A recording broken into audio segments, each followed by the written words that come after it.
Oh, what a day. Oh, what a day. What a day it's been. How's it going? How's it going, chat? It is Friday, March 1st. Friday, March 1st. Yeah. Thank you. Thank you. I was up and at 'em and fed today, you know? I was thinking about yesterday's stream, and we were talking about being prepared, you know? Gotta be prepared. And we're always getting better, you know? Getting better all the time. Oh yeah, Friday, March 1st. It's a new month.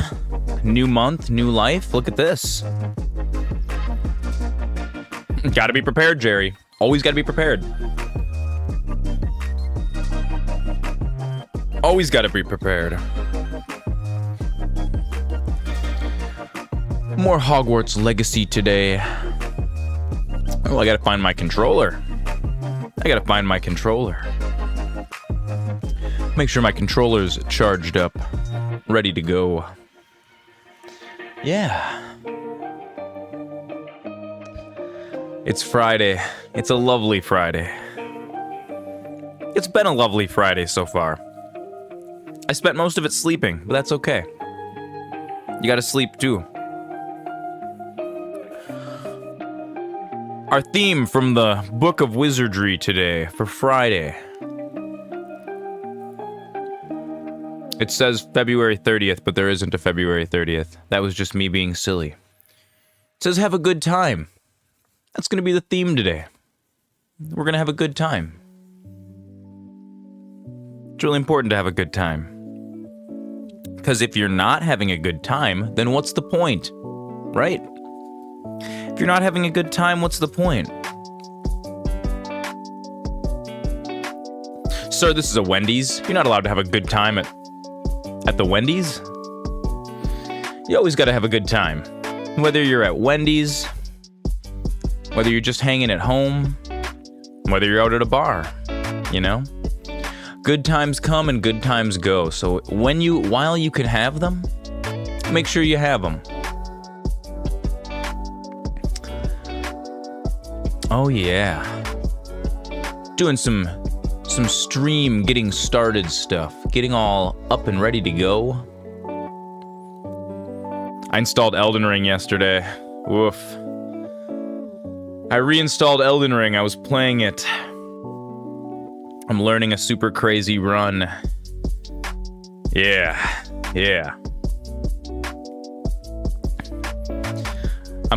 I was watching this guy do this super cool run. Actually, it was a lady. Dude, they have a shit ton of mods for that game. They do. I want to do a crazy run. I don't know if it's gonna be possible, but I'm gonna start learning it, and then we'll play it on stream for you guys. It'll be super cool. It'll be super fun. All right, let's get loaded up into Hogwarts Legacy. It's Friday. It's a day for gaming. It's a gay day for gaming. Master Zoran's bad at alliteration. He's so bad. Dude, tablet upgrade is slick. I got so many screens in front of me now. I feel like I'm sitting at like the deck of the Enterprise, you know? It's like Captain Romulan's off the starboard bow. I got screens here, I got screens over here, screens off to the left. It's so many screens. So many screens, Jerry. It's great. It's excellent. It's excellent. Hogwarts Legacy's got to prepare the shaders. Always preparing. We're always preparing. Just go. Just go. Gotta be prepared, though. Gotta be prepared. Gotta have a good time. Gotta have a positive attitude. Look at that. And sometimes things turn out better than expected. Dude, yesterday World of Warcraft was a ton of fun. That was so much fun. We're gonna do that again. We're gonna do that again real soon. We're gonna do that again tomorrow. But it's stressful playing World of Warcraft. It's a little stressful playing World of Warcraft when you're playing hardcore. You gotta make everything yourself. All right. Hogwarts Legacy. Hogwarts Legacy. Deke and our Reddit moderator. I haven't looked into too many mods for Elden Ring. I saw one that was really cool, actually, and it was it let you like chain attacks together, almost like you're playing like Ninja Gaiden or Sekiro, and so you have to play the game on like a really hard difficulty in order for it to scale properly. I think you need to do like New Game plus 7. But you like with you have like a katana and it's like whoosh whoosh whoosh whoosh whoosh. You can chain your attacks.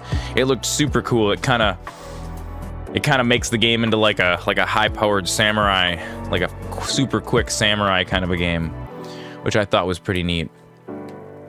Yeah, I haven't looked into too many mods for it yet. There's so much in that game just going on vanilla.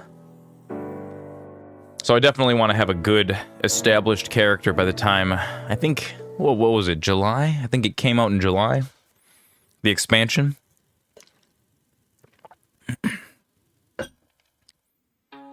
For Warcraft yesterday, dude, that was pretty fun. We're gonna do that again tomorrow. And we're not gonna die. We are not gonna die. We might die. Now that I'm moving into like real zones, now that I'm moving into real zones that actually have aggro mobs, some of those quests I'm running into, oh goodness. The potion's like popping off today. Shouldn't have made the potion carbonated. Ugh. I keep putting the stopper in, and then after like 15 minutes it goes, it pops out. It's okay. Oh, where were we? Oh, I remember last time I was playing. It was real late. We were in the Crayon Zone last time we played Hogwarts Legacy. We were in the Crayon Zone. And we saw something cool in the Pensieve. I remember that. Let's take a look. Oh, we got unspent talent points. Can't forget to spend those. Gotta be prepared. Always gotta be prepared. The rumor requirement. Have I gotten any of this stuff yet? Oh, this is all of the items. All the items that I always forget to use every single time. Just start using more of these. Let's buy the chomping cabbage upgrade. Let's buy that cabbage upgrade. Quests. What do we got for quests? Okay, well, this one we're on. We're on the mainline quest. Natty's got a quest for us outside of Hogmeade. We gotta meet Poppy in the forest because she's worried about the Snidgets. We should go scroll around Hogwarts and find these Daedalian keys.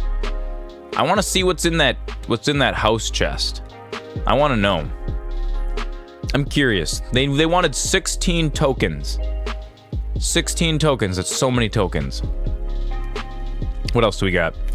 There's another broom upgrade available. We need some money.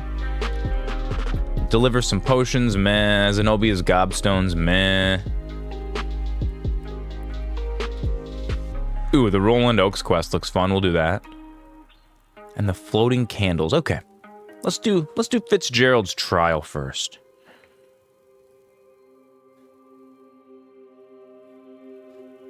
All right. Ooh, we're feeling spooky. We're in the dungeon of Hogwarts Castle. Look at this. Look at this. Wearing a suit of armor. So strong.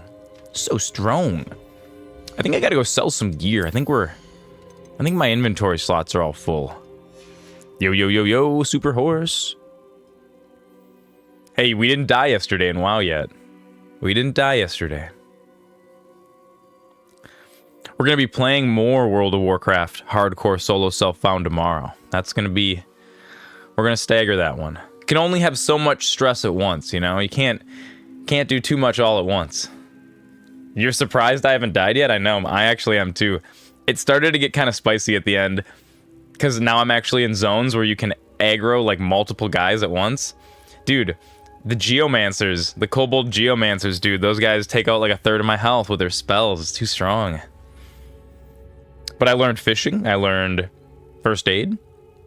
I learned how to cook. Zoran. We're getting there. We're getting there. It's a long way to go, though. I think I got like 51 levels yet to go to 60, so a lot of zones. A lot of things going on there. Some quests are sketchy and hardcore. I'm learning that. It's like, ooh, can't get in there. Yeah, and then now they want me to explore the Jasper Lode mine, like how we explored the other one. Ooh, I don't know, man. The pirates near Booty Bay. Oh god, I'm having flashbacks. I'm having flashbacks to playing World of Warcraft years ago. God, we got so many upgrades here. Can I I wonder if I can I leave this area and come back? I keep finding stuff. I think I might be stuck. A bunch spawn when you turn something in and you just get overwhelmed. Well, by then, I'll have my Frost Nova, my teleport. Boom, Frost Nova, teleport. Get out of there. Boom. Easy. Easy mode. It's okay. Dylan's right, though. We're going to have to make a clip. We're gonna have to make like a super cut of all the clips of me being like, no way I'm going to die. No way I'm going to die. And then when I finally do die. All right, let's see what's going on in here with Fig. Fig and the spooky ghosts. Is it true? Has someone completed the first 3 trials? See how that goes. But you are so young. I know. You expected me to die yesterday? I actually kind of did too. I am. There was a couple really close calls. The pensive memory I just witnessed. Was Isadora inhaling painful emotions? She was. Oh, dude. She's getting high off her own supply. That's not good. Some sort of power, and that she could harness it. But how? Yeah, I expected to die yesterday too, actually. I'm surprised I didn't. I hesitate to reveal the location of my pensive. Oh, and then perhaps Dylan yelled at me because I left my character logged in. Of power. When I went poop, he's like, no, he's like, you have to log out or be somewhere safe. I'm just chilling in the middle of the road, like, we'll be fine. Access the repository at Rookwood Castle. He has learned to harness the contents of it as a source of immense midstream power. in the road, yeah. To use that power. I mean, not on stream. It was just we ran. I see. Hey, the road's safe enough, right? Nonetheless, the knowledge you shall the road is safe after you enough. Witness my memories is too valuable to share without further consideration. I shall require time to confer with the other keepers. Yeah, right in the road. I pooped right in the middle of the road. Dude, the Murlocs are no joke. I'm scared of the Murlocs. I heard what you told Professor Bacard. There's so many of them. They're all hanging out with their buddies. So you gotta fight 5 or 6 of them at once. Bezos and she pulled emotions as she did from her father. We got Bezos already. Gerald. We got Bezos already. Permission. Monstrous. What's more, she said that she found a way Hogwarts to Legacy. store No way traces to of magic pause. extracted in goblin Can't silver. pause it. The repositories. Possibly. There's something I didn't get a chance to tell you earlier. Ranrock has been digging at locations tied to the 5 names he found in the journal. The plot's starting to thicken, Chad. It's 5 thickening. names. The keepers. It's thickening like a soup. else? Getting real Isadora thick. Morganac? Precisely. That's how he's been one step ahead of us. Gringotts, the tower. We're not gonna turn the music on because there's plot happening. There's too much plot going on. I say we at least maintain a watch on Ranrock. Perhaps he'll lead us to more information. Perhaps. I hope to hear from Lodgok soon. I haven't heard anything since I learned of the drills. Oh, look at the dancing ads, man. And as you've probably I love guessed that. by I gotta now, make more your animations. plan worked like I gotta do a charm. another green I screen knew project you this would. week. I may have done I gotta decide what it's gonna be. distracting Black. I had no idea he can't hold his fire whiskey. We gotta do another green screen project.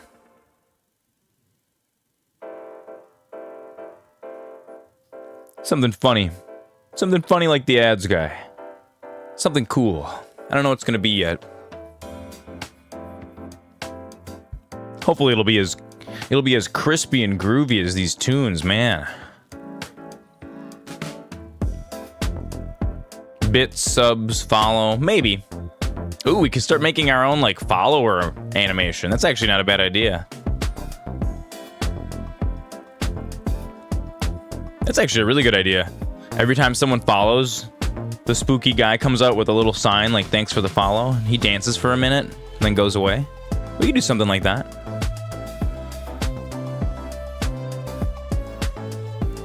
Dude, the alerts on Twitch are a nightmare. Even though they've integrated them into Twitch, it's still a nightmare. All right, are we on our own now? Can I actually do things that aren't in the spooky basement now? Yeah, okay, yep. The next one's a Sebastian quest.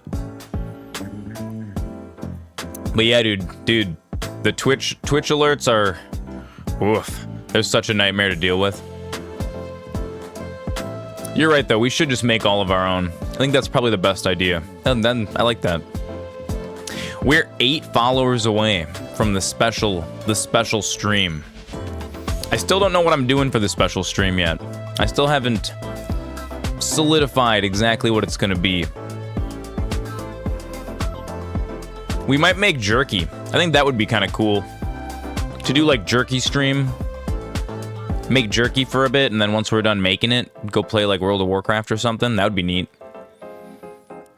I gotta figure out how I'm gonna get my cameras in the kitchen. You had a dream about beef jerky?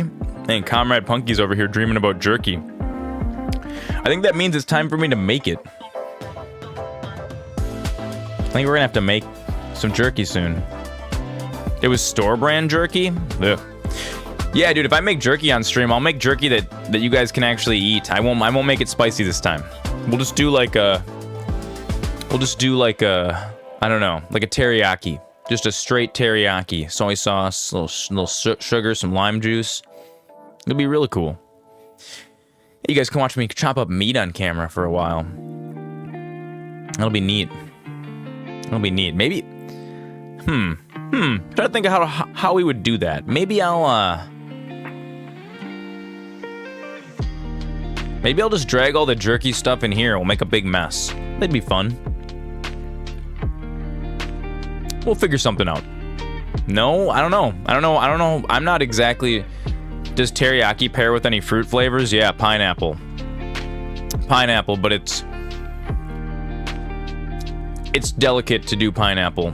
Because pineapple you can very easily over tenderize the meat. Pineapple's really acidic. So sometimes pineapple is a little overpowering. But we can think about it. We don't need to decide on the flavor right now. We got lots of time. It's 8 whole followers. It's gonna be, it's gonna be ages. Who knows? I mean, it doesn't have to be teriyaki either, dude. We could do like a blueberry ginger. I don't know. Whatever. We'll make it good. I do want to do jerky stream though. I gotta figure out how I'm gonna do it though. The cable for this camera is not super duper long. New challenge, pineapple teriyaki. I think we could do that. I think that'd actually be really, really good. And pineapple dehydrates really, really nicely too. You could throw some pineapple slices in there. Ooh, that'd be so nice. It'd be so delicious. Yeah, we'll think about that. I'm gonna contemplate. I might end up ordering that lapel mic pack sooner than later. And then we can do jerky stream.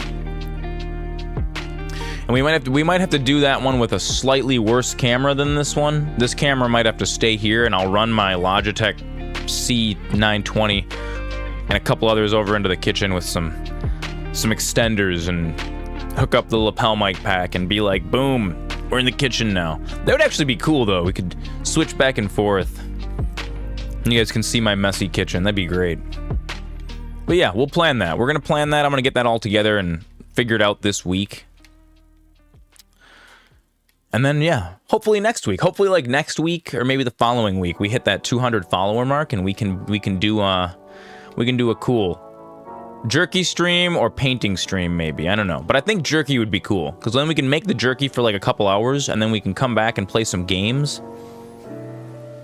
And then after like a couple hours I can like test the jerky like partially cooked, see if it's gonna taste good.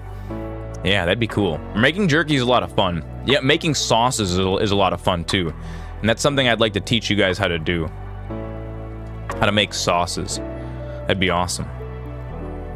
I used to be really scared of making sauces. I was like, I didn't know, I didn't understand. And you really you put a bunch of ingredients in a blender and you blend it up and then you run it through like a mesh strainer. And then you end up with this really, really nice, smooth, tasty sauce. Oh, so good. I am a sauce master. I mean, I didn't learn it myself though. I learned how to make sauces from Corbin. the guy I used to work for. Dude, he makes some super wacky sauces, both him and Jordan. Super talented guys. And they would bring sauces into the bar, and they'd be like, oh, here, taste this. And then they'd give me a list of all the ingredients. I'd go home and try to reproduce them. It was super cool. All right, we got to pick up some stuff. Got to make a couple Wiggenwelds. Oh, dude, yeah, we're almost out of Wiggenwelds here. We got to make lots of Wiggenwelds. What do you need to make a Wiggenweld? I forgot. We got to make some Mallow Sweet Dittany. Oh, the Mallow Sweet we can make for the Horklump and Dittany. Oh, we got tons. We got tons. One of these days, this is going to expand, and we're going to have to reorganize this whole place. Homemade teriyaki sauce for the jerky? Oh, yeah. Oh, yeah. If we make jerky... Well, not if we make jerky. When we make jerky on stream, we're going to make the sauce from scratch. So you make it from, like, you do soy sauce, you do brown sugar, onions, green onions, garlic... let's see, what else do we do? A little bit of lime juice. And then you start hitting the Asian seasoning. So we do like rice wine vinegar. We do some actual like, it's got a name. I can't think of it. Dude, straight from the yaki. No, we're gonna make it real good. Real good.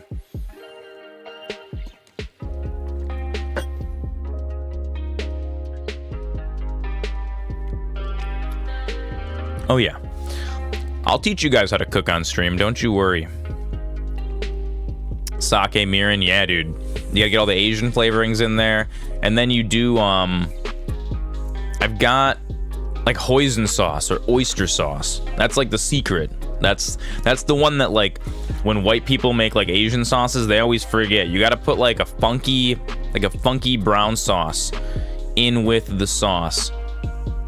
I mean, don't get me wrong, it's going to be a very American-style teriyaki sauce. Very sugary.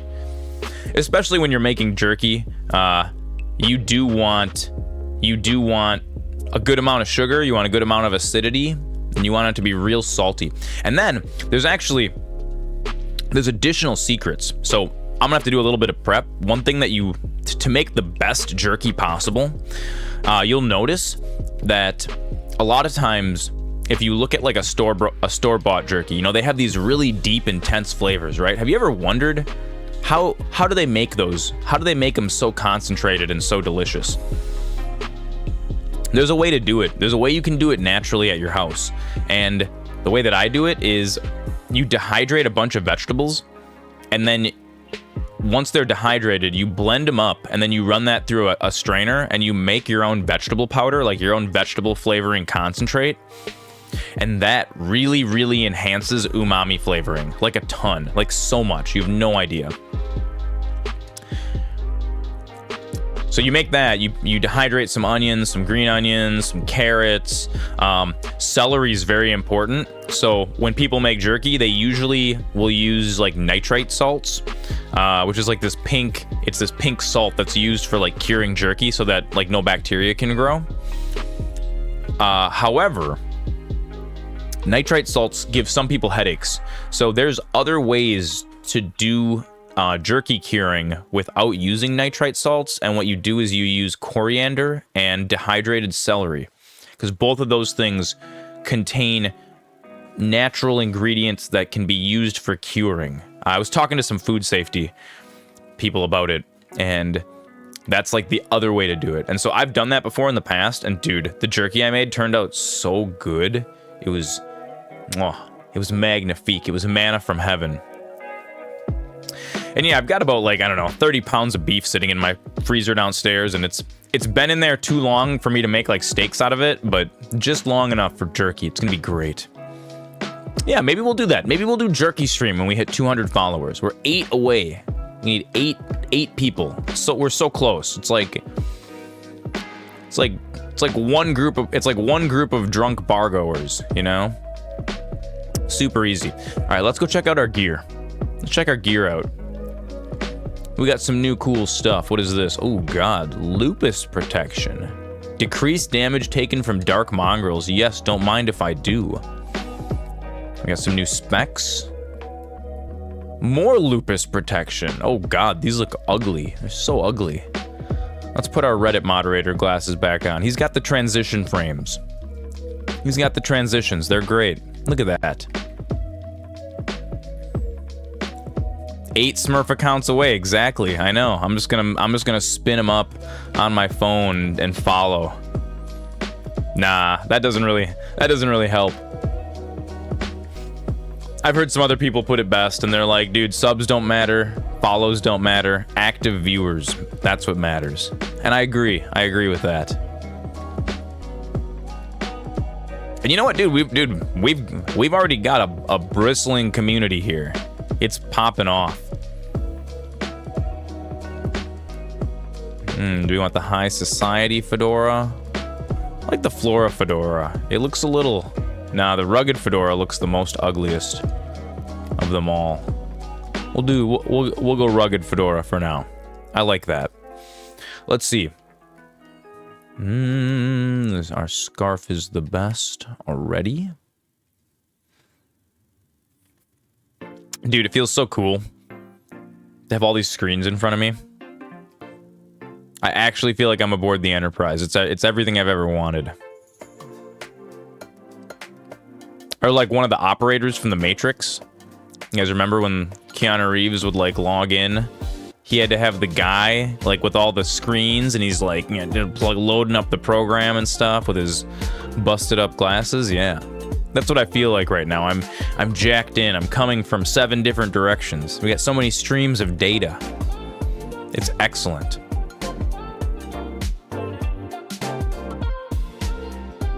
All right.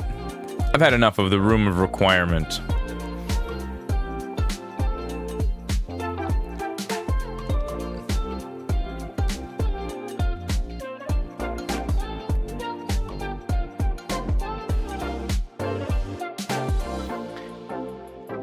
God, there's so much stuff I want to do in Hogwarts today. I want to do more broom racing, because that was really fun.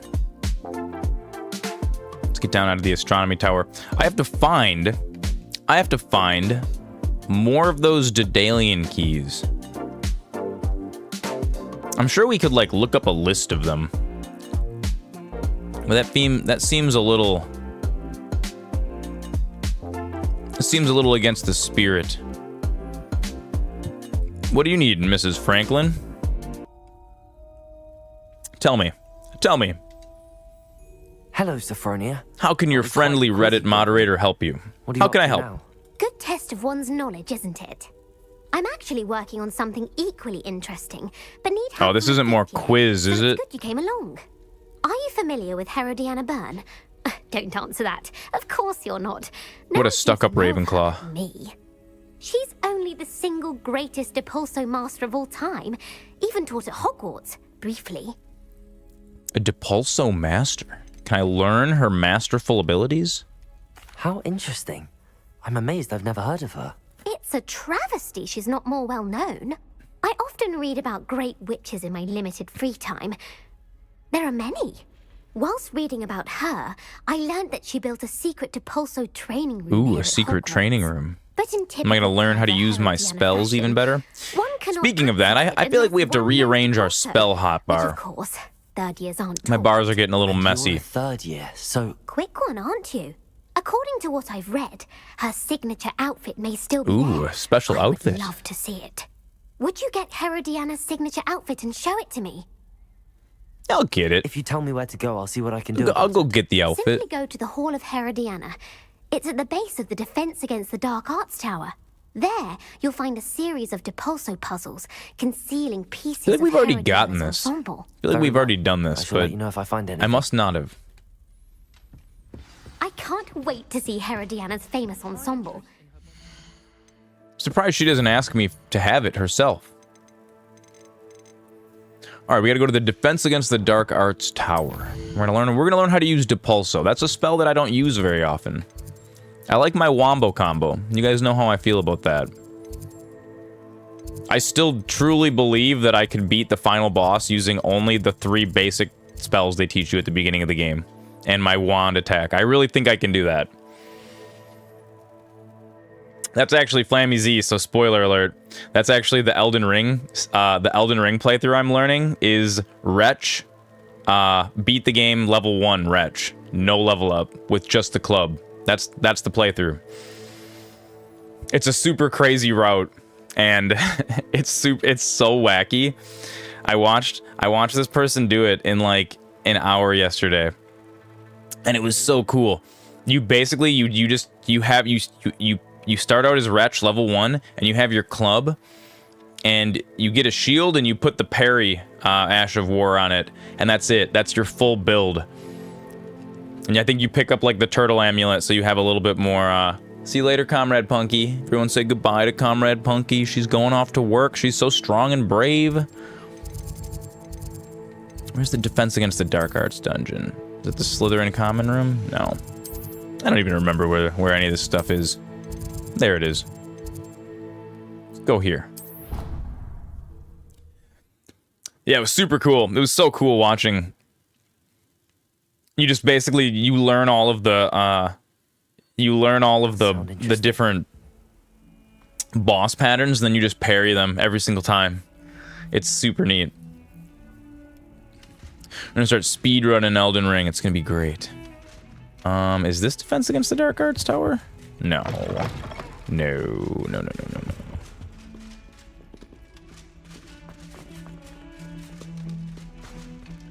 Oh, it's leading me here.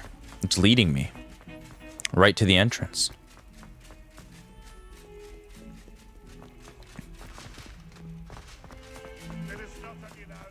I read something online. Somebody was like, "Oh, they're like you gotta just play without the map, so you can learn how like the Hogwarts layout." Like, no, thank you. I'm good on that. I don't think I can learn Hogwarts layout. Oh wait, that's the wrong one. Boom! Look at that. Ooh, we're gonna solve some puzzles. Well, this is kind of cool. This must be the entrance to the Hall of Herodiana. It must be.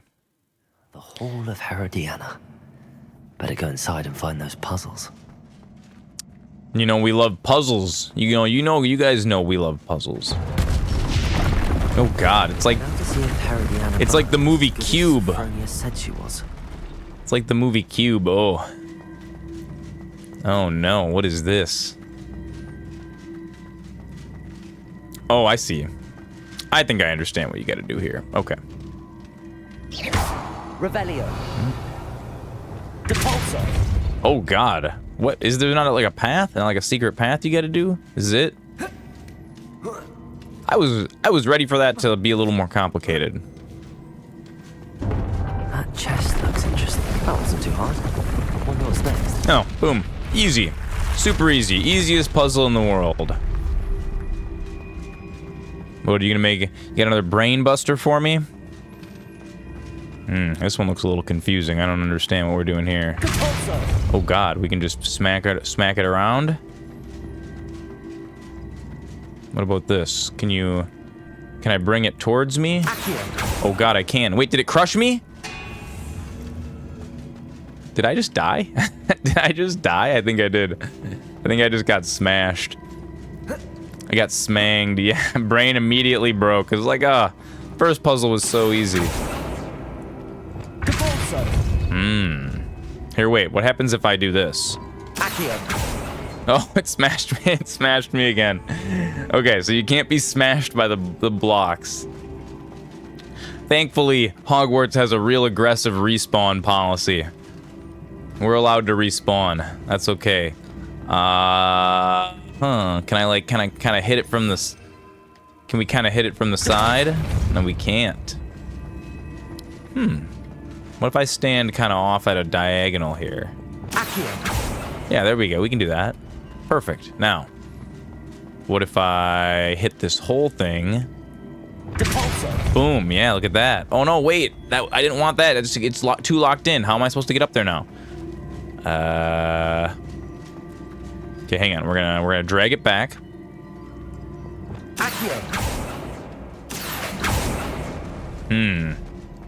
I've made like a smasher now here. I can't made an atom smasher. If I can I depulse it while I'm standing on it maybe?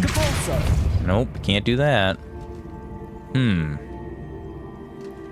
Here, let's smash ourselves. I think we set this up wrong. I think I set this up wrong. Accio.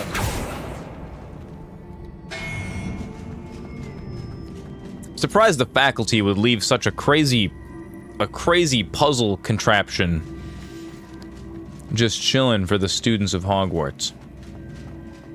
Okay. Boom. I like that. What happens if I pull it back now? Can I do that? I can.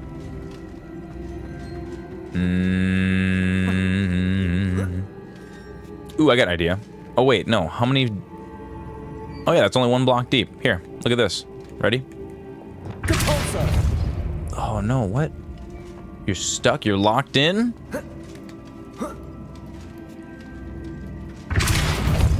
I'm not gonna lie to you guys. Master Zoran's never been super great at puzzles. Puzzles are not my strong suit.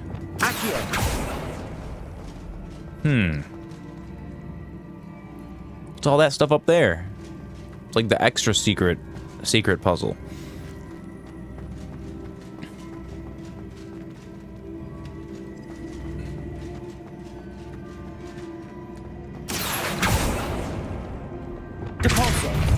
Wait, that went the wrong way. Boom. Okay, now what if I bring it over here? Yes, look at that. Boom. Can I just like... Oh, yeah, look at that. Oh, look at that. No puzzle can stop Master Zoran. Dude, I already got 2 pieces of her wardrobe. Is this stuff good? Is this... Do I actually get, like, her cloak and stuff? What is this?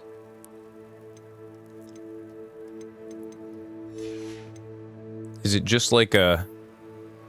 I don't think it's a real item that we can use. I think it's just like a special item. Alright, the final one. The third out of the third puzzle.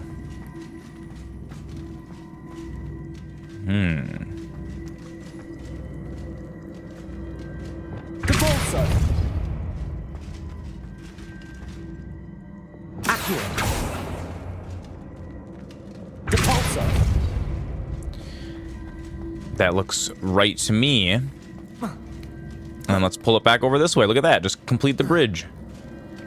Complete the bridge. Super easy. Super easy. Oh no, I missed it. Yeah. Super easy. It's the easiest.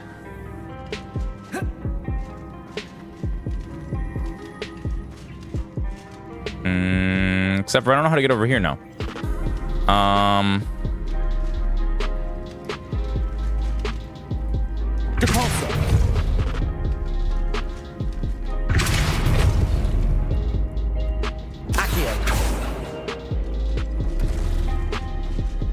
This one's actually kind of confusing. I feel like this is definitely the first part of it, though.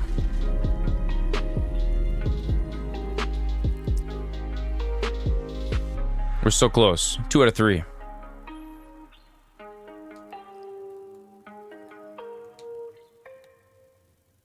Okay. Can I jump up 1? Can I, like, run and... Oh, yeah, I can. I can totally get up here. What is this? What does this thing do? What is this spooky... hyper object here? Oh, gosh.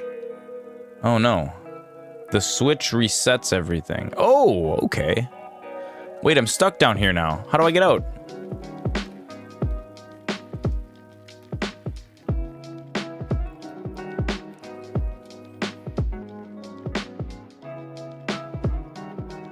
Dude, Hogwarts Legacy totally feels like... It feels like a game from a bygone era. Like, in a good way. In a really good way. Okay, boom. This feels like the games that I used to play on, like, N64. Sometimes it feels good to be stuck on a game, huh? That kind of ties in with our theme today about having fun. Always make sure you're having fun. Oh yeah, look at that. Look at that. Boom. Oh my goodness. I'm a genius. I'm an actual genius. Hey, McMonkeytron.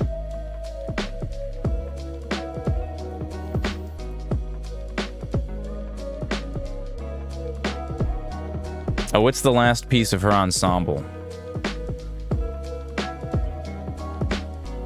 That was it.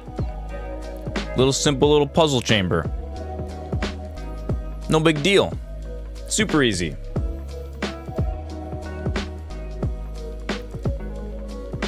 Man, nothing like adventuring around Hogwarts to have a little fun, right?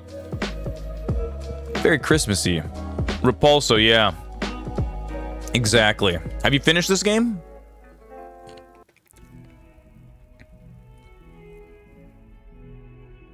Have you played the Hogwarts Legacy? Yeah, dude, it's good.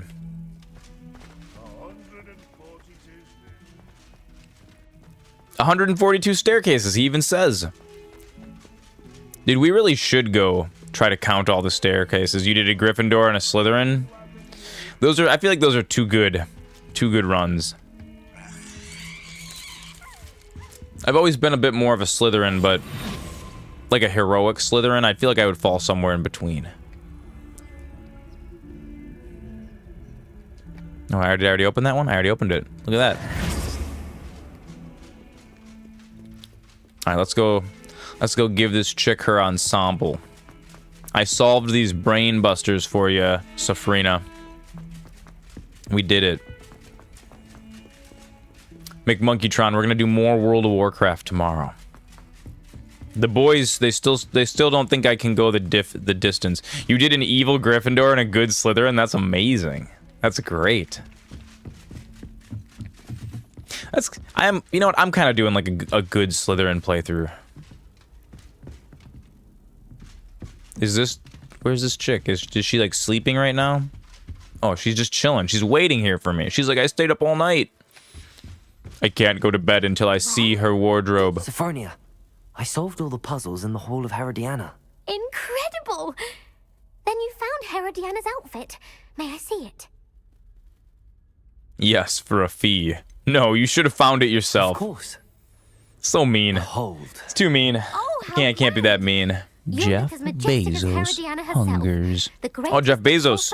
Jeff Bezos is invading everybody. You're my I'm her second favorite hero. I'm not as favorite as Jeff Bezos is, though. Jeff Bezos, time for ads. Time to take a little sip. Ads goblin. Dude, I got so excited yesterday about the Discord. I thought I cracked the code. Jeff Bezos is no one's favorite. That's fair. I mean, he's probably the yacht company's favorite. I mean, dude, there's whole companies that, like, when they build those giant mega yachts that cost like $600 million, dude, that's like all that company does for like a year and a half. All of their employees, they're building that one boat for Jeff Bezos. Dude, so they're super happy. They're like, what's that? He needs another one? He needs a little yacht to go inside of his big yacht? Bet. We'll have it ready for you in a year, Mr. Bezos. Another 500 million. You gotta turn out, you gotta run 30 more seconds of ads on everyone's channel. Every time. You know, someone was talking to me about venison yesterday. And, I forgot, this summer sausage is venison. Right from Hain Meat Market. Super good. Yeah, eventually the whole stream's just gonna be ads.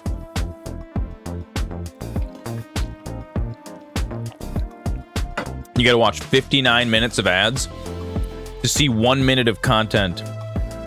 I think he's gone. I think Jeff Bezos is gone, everybody. 59 minutes of ads. You got 1 minute to entertain people, and then they got to sit through 59 minutes more of ads.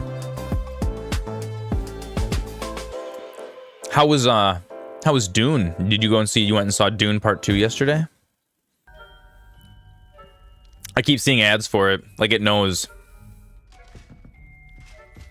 That's what it was to watch the last season of Attack on Titan on Hulu. Yeah.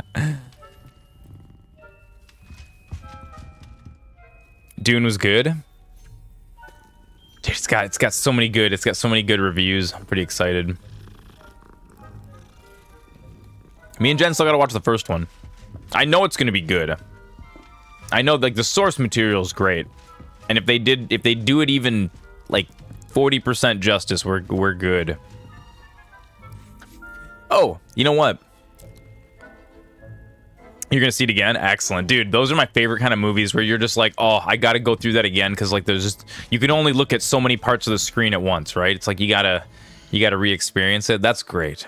That's awesome. Maybe me and Comrade Punky will go do that for like a little date or something one of these days. How much money do I have? Am I broke? I got 1,500. 95% justice, all stuff that was better for a film adaptation. Good. Excellent. It's fantastic. I'm going to throw a little thing up on the Discord later, a little announcement. But tomorrow we're going to start the stream a little bit later, probably like, I think 7 Central, like 2 hours later than normal. We might not have to postpone it. I'm helping Flammy Z install a sink tomorrow. We're bypassing some things. We're upgrading. He's moving on up to that nice new sink. New sink's always fun when you move into a place, you know? Using someone else's old grimy sink from years. Coffee grounds dumped down the drain and stuff. No, we're gonna clean all that out. We're gonna make it real nice. But I don't know how long it's gonna take. We're gonna start in the morning. It might go a little later, so just to give ourselves enough time, and so we're not rushing around. Let's go talk to Poppy Sweetie again, and then we'll go meet her in the spook forest, the forbidden Spookletons. But yeah, it's gonna be fun. It's gonna be real fun doing a little plumbing, a little simple plumbing. Dude, plumbing has gotten so much easier. We'll get her done. We'll get her done. Dude, plumbing's gotten so much easier, even than it was like when I first moved into my house like a decade ago.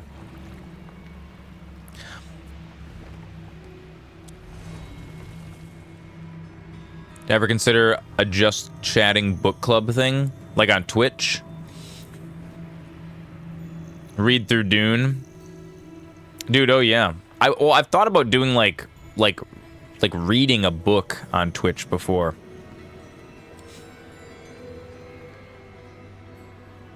Like actually just like a long read of it.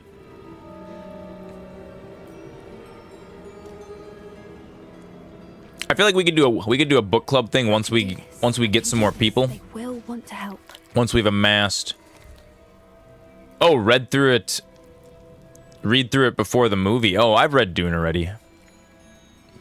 Jen hasn't, but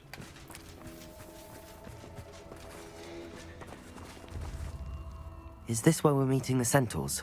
Well, they don't exactly know we're coming, so it's less of a... You didn't even meeting, tell them, more of a Poppy. We're gonna get surprise, trampled to I death. suppose.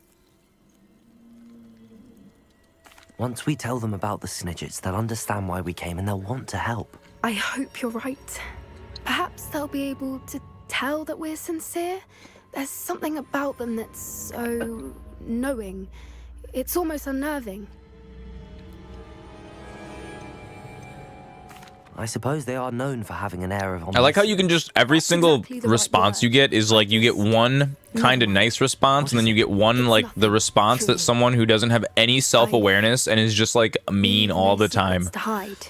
That's right. It's not even like good or Simply evil. be It's like honest with them about what we're trying to you do. can be good or you can be a They'll have dick. to help us, won't they? Centaurs don't know anything. They don't know any. absolutely right. They don't know anything. We'll meet with them, tell them about the Snidgets, and I'm sure to all be fine. All right, if you say so, Hufflepuff. Here they come. They're mad. They got their bows out. It's difficult to be fully evil, yeah. I mean, the game just really wasn't set up for that. And that's okay. What do you think you're doing here, humans? Please! We were hoping to speak with you. Ah, I suppose you'd like a tale for your friends of the time you spoke to a centaur and it spoke back. No, never. We're here because we need your help. Enough! You made a grave error. You didn't even let us in explain. judgment in coming here, Centaur. little witch. Dude, I'll beat you with my magic. I'll beat all of you. Leave them be, Alec. We do not harm the young. Oh, here we go. It is not our way. A man of You forget character, your I place, see. old fool. I'm the leader of this herd, and while you cling to our way, their kind continue to slaughter beasts like us without a care. From what I can see, they have slaughtered no one. They will leave here unharmed. They just kind of peace out Mark after the my first, words, second book. That's Zoran. true. If I ever see them again, it will be all Yeah, I feel like it of your for heads. a game like this. Dude, the centaurs are cool. For a game like this, to make up like a truly evil part of the Do you know what playthrough, happens to wizards who wander here. they would have had to make a whole second game, basically. Follow me before Golden I. Snidgets are still alive, and the poachers are after them. They know that the key to finding them lies in the moonlight, but they don't know what that means yet. Please help us find the Snidgets before the poachers do. Could it be? Could it be on Oak Island? Is this my first playthrough? Sort of, yeah. In the south, there is a cave within I which lies played what the it. poachers I seek. played Hogwarts A Legacy rune when the stone. game came out, Retrieve it. but I only Place it played in for the like hands of the forest. I, on the other hand, must go maybe speak 20 with the hours. herd. So we're farther Find me after you farther are done. along than I was the first time I played. I played for like 20 hours. I got irritated that the game was so unoptimized, and I was like, I'll come back to it. I'll come back to it in a year. So the It's been a moonlight year. mentioned in the journal doesn't It's refer been a to year I've actual come back. moonlight. I was a little disappointed. I had to What do I had to load a mod Snidgets? from the Nexus to fix all the graphical Why is he so issues certain about and the where slowdowns we and stuff. find I was like, Warner Brothers. And you know what was the funniest part about him? I don't know. The funniest but I am part inclined to was believe him, what with his being a it's not centaur. even a complicated fix. Like this game on PC it's a glitchy mess. Dude, I've got a 3080 and a really nice processor and like Well, plenty if of Zoran knows system something we memory. don't, I'd rather act now and This ask game should have no problem running at Head to the 1080p. library, Dude, we're rendering it at 1080. It's like I got my TV cranked down into old school mode. And dude, in Hogwarts Castle, I was getting like 25 frames a second. Like it was crispy in certain places. And there's kind of no excuse for that. Okay, wait, what are we doing? Is there a not currently tracking anything? Poppy, what are we doing? What did you tell me? There was some secret. I missed it. So then you go on the Nexus. You go on Nexus mods.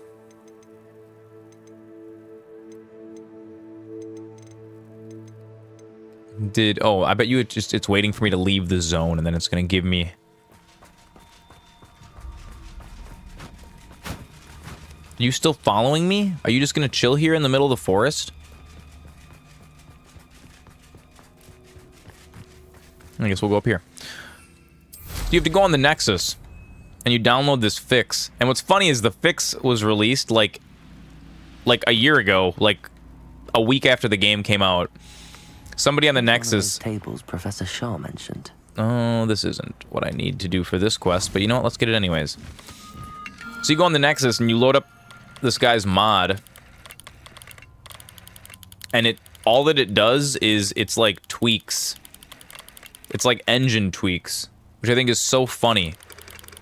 That it's like it's not even anything complicated. It's just like culling models and stuff. Like when you go from one location in Hogwarts to another, the engine's supposed to take all those models and throw them out of memory when you're not in that part of the building anymore. And they just didn't program the game to do that. It just doesn't do that. So some guy had to go in and like open up the exe in like an editor and then go and like just check a couple checkboxes like in their editing software when they were making the game. That's it. That's what it took to make the game run. Now it runs perfect. Now it's just perfectly smooth all the time. And I think it's crazy that there's been a year. The game's been out for a year through so many patches, and they just couldn't be bothered to do that. I don't understand why. It blows my mind. They're like, oh, someone on the Nexus already did it. It's like, yeah, but what about all your fans that aren't super technically literate? Is that it, Poppy? I'm just gonna leave you in the forest now. There's no more quest tracker, so I don't know what to do. Oh well, we'll just leave her in the forest. They'll be fine. Oh wait, these are all poachers. Let's go fight all these poachers. Yeah, the evil stuff they ripped out of this game because they just didn't have there just wasn't enough time. I mean, if you look at like a What have you done?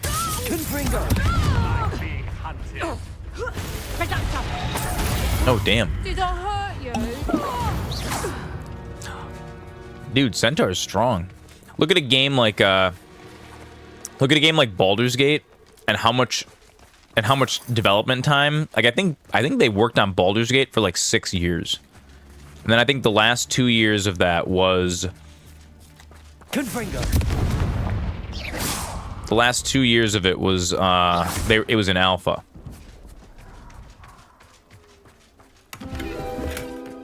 My gear slots are full. Oh, such a tragedy. Such a tragedy. We're just gonna abandon Poppy. We're gonna go to Hogsmeade.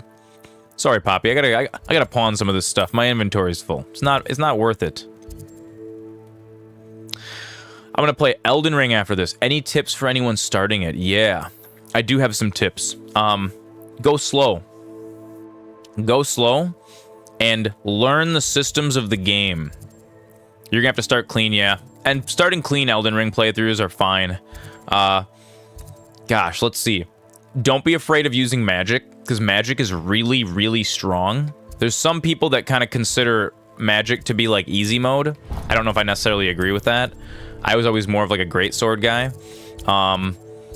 The bosses are gonna seem impossible. Like even the Tree Sentinel at the beginning of the game, when you first get to that first open area in Limgrave, and there's the giant dude rolling around on a horse with his big giant shield. Elden Ring is like the most accessible From Software game, in my opinion. It's so accessible. They designed it with... There's so many like options for how to progress. And personally, I always start out as the Wretch. It's going to be a little bit harder right off the bat, but you start at level 1. So for most of the classes in Elden Ring, you start at level, I think like 8 to 10.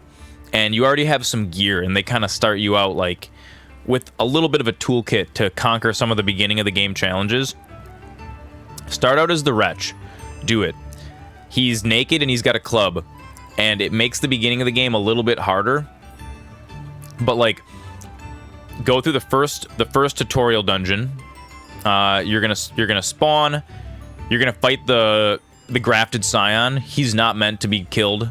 I mean, you can technically beat the grafted scion at the beginning of the game. It's technically possible. It's very difficult. He kills you.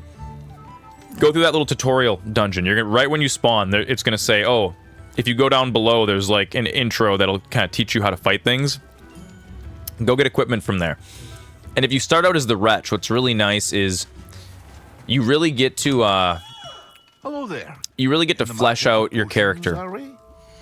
And you really get to pick whether you're like exactly what you want to do. That's what I always do.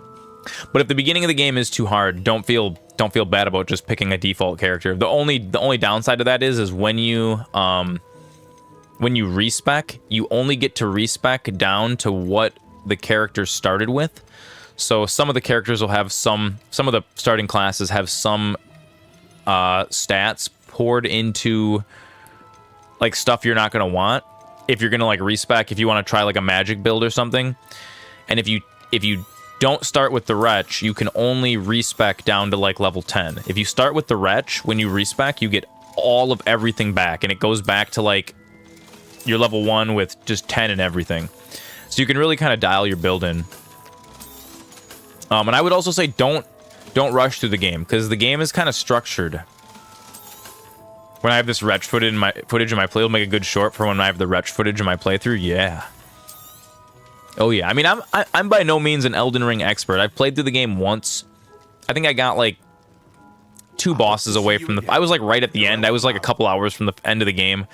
I played for like over 100 hours in like 2 weeks. I kind of just burned out on it. I was like, ugh, I gotta fight this dragon now, way too hard. I knew I was gonna come back to it because I knew that I knew there was gonna be an expansion for it, and now the expansion's coming, and so I wanna start it sometime this month, sometime in March. We're gonna start Elden Ring, and Elden Ring is super cool. But yeah, my advice is to like start out and take it slow. You're not going to be able to fight the tree sentinel right off the bat unless you're really determined. But you can sneak around him. You'll get to that first church. I'm not sure exactly how far you played last time.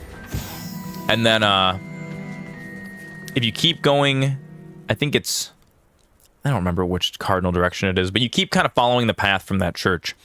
You're going to go past some soldiers, and there's going to be like this camp. Kill all the soldiers in the camp. Like, you're going to have, you'll figure out their attack patterns. You're going to kind of slowly work your way through it. You're going to get a lot of good gear right at the beginning of the game. And everything in that game is designed so that there's a way around it if you just kind of take a moment and think about it. Elden Ring's super duper. It's so rewarding. It's such a rewarding game to play.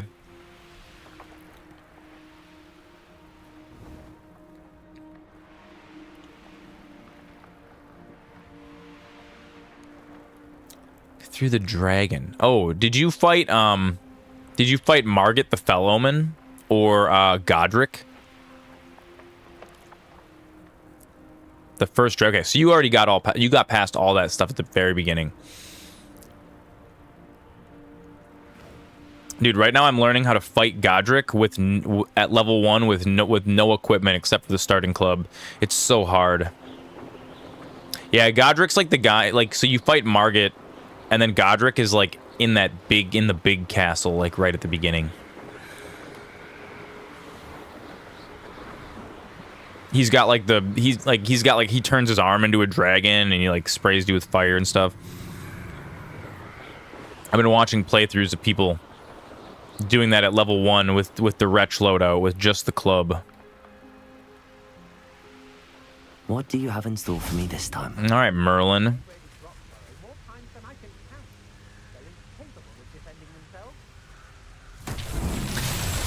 Yeah, Elden Ring's cool. There's also the other thing with Elden Ring is a lot of like the super hard challenge in the game comes from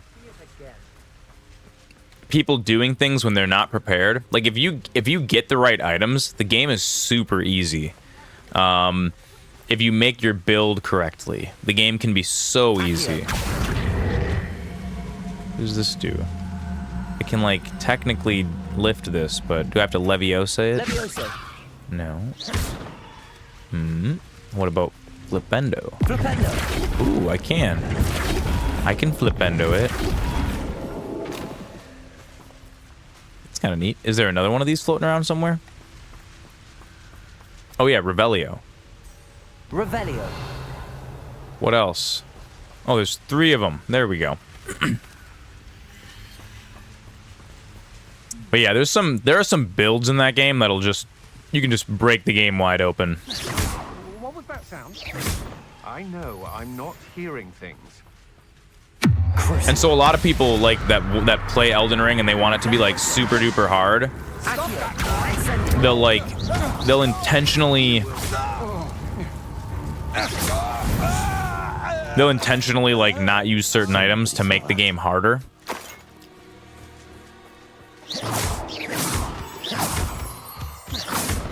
That's kind of something that I'm kind of excited about for my Elden Ring playthrough is I really want to just like get everything, all the items. Yeah, exactly, like hard mode for Pokemon, exactly. If you feel like you're stuck, the one thing I love about Elden Ring that they figured out finally, like From Software finally figured out is like for Dark Souls, the game is really super linear. Even if sometimes it doesn't feel super linear, it's so linear. If you get stuck on a boss in Dark Souls, you just gotta suck it up and get good. And that's kind of a thing in the Dark Souls community. Come on. Come on. Come on. Seems harshness has her mind set to follow us. Do I have to like have these like facing the right way also?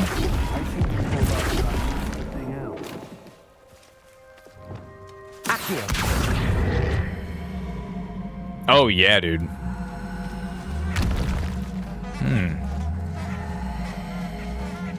The get good, I know. And dude, Elden Ring, don't get me wrong, Elden Ring makes you get good too.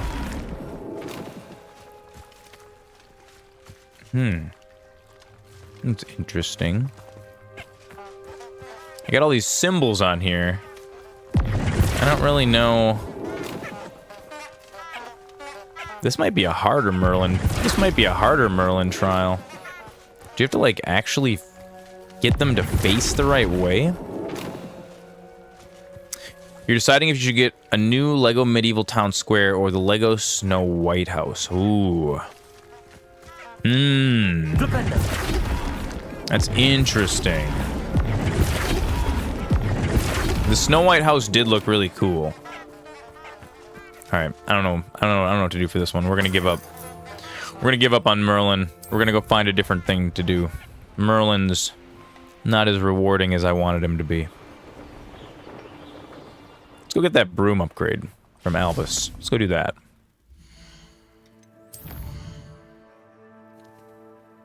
Yeah, I don't know. Is the Snow White House gonna look? Is that gonna work with your medieval? Are you gonna have to modify it a bunch? It looked pretty medieval. And then you can have the dwarves too.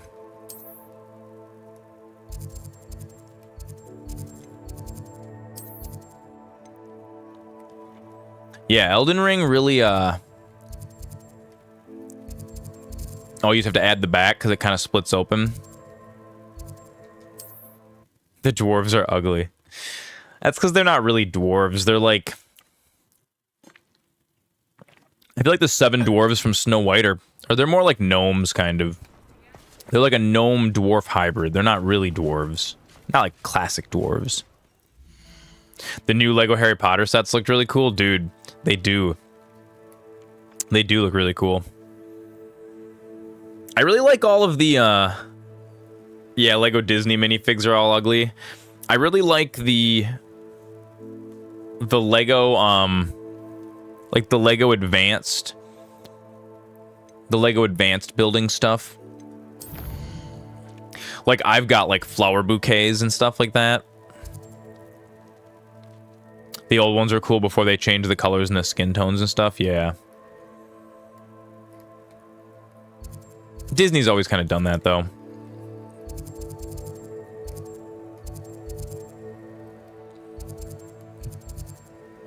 I'll go to Ollivander's. Where's Broom Man? Holmes and Scrolls, not Ollivander's. Is it this? It is. It's like I'm standing in front of it.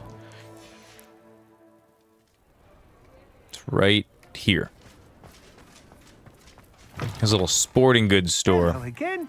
Wonderful to see you. Yeah, I really like the I really like the adult Legos that are like flowers and like cool stuff. I've actually got one that I'm still building.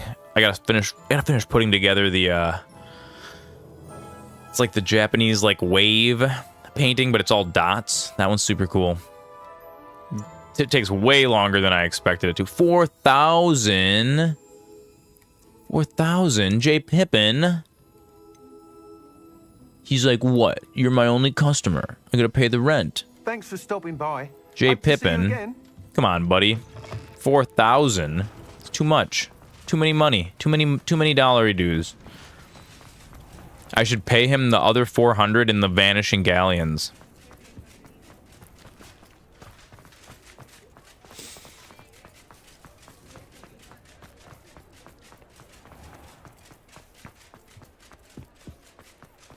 All right, let's go back into the far-flung forest.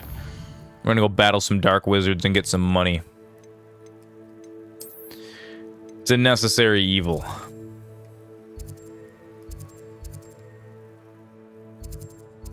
Boom. Go to Jackdaw's tomb. We can do that.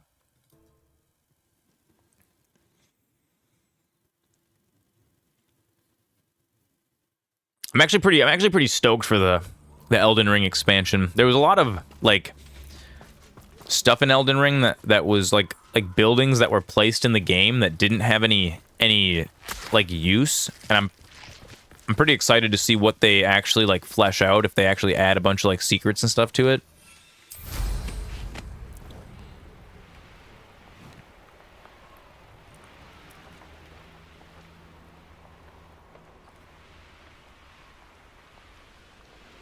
Dude, I can't wait for Ashes of Creation. Like, World of Warcraft has... Playing hardcore mode has kind of given me, like... It's like, ooh, I really, really want another MMO to come out. And I was hoping... What was the Amazon Lumberyard MMO? Was it New World, I think? That was, like, the last MMO that I played that was, like... It was so close. It was so close to being, like, really good. And they just kind of... They didn't really stick the landing. They sort of... They got real close for that, for New World. It was fun for like 2 weeks. I don't know. I'm not sure what the next big MMO is going to be. I feel like everyone's been looking for like the next World of Warcraft for so long. It might not be. I don't know if Ashes of Creation is going to be like the next super big one.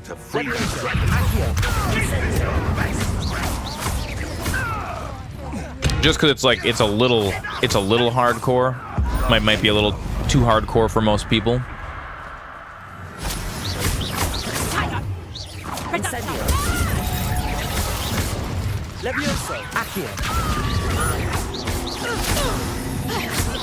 Boom, look at that wombo combo.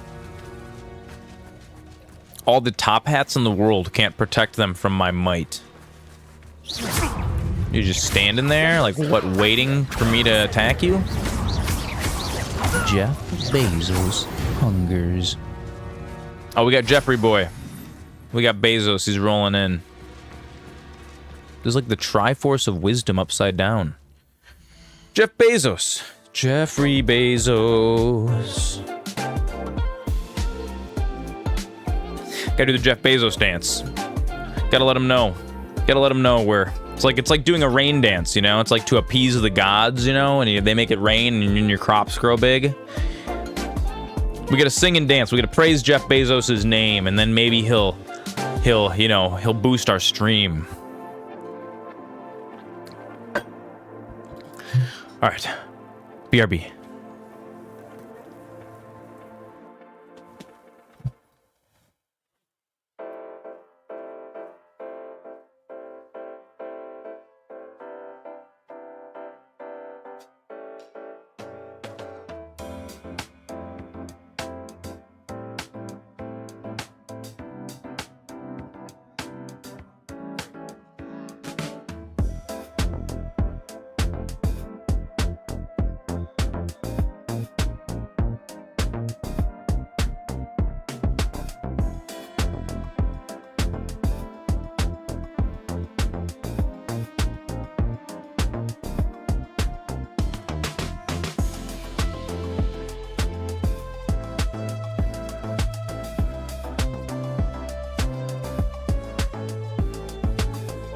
Jeffrey Bezos, have you blessed us with your might. Rejoice, sing praises to the Lord, our Bezos. You know, I feel like that would make an interesting, You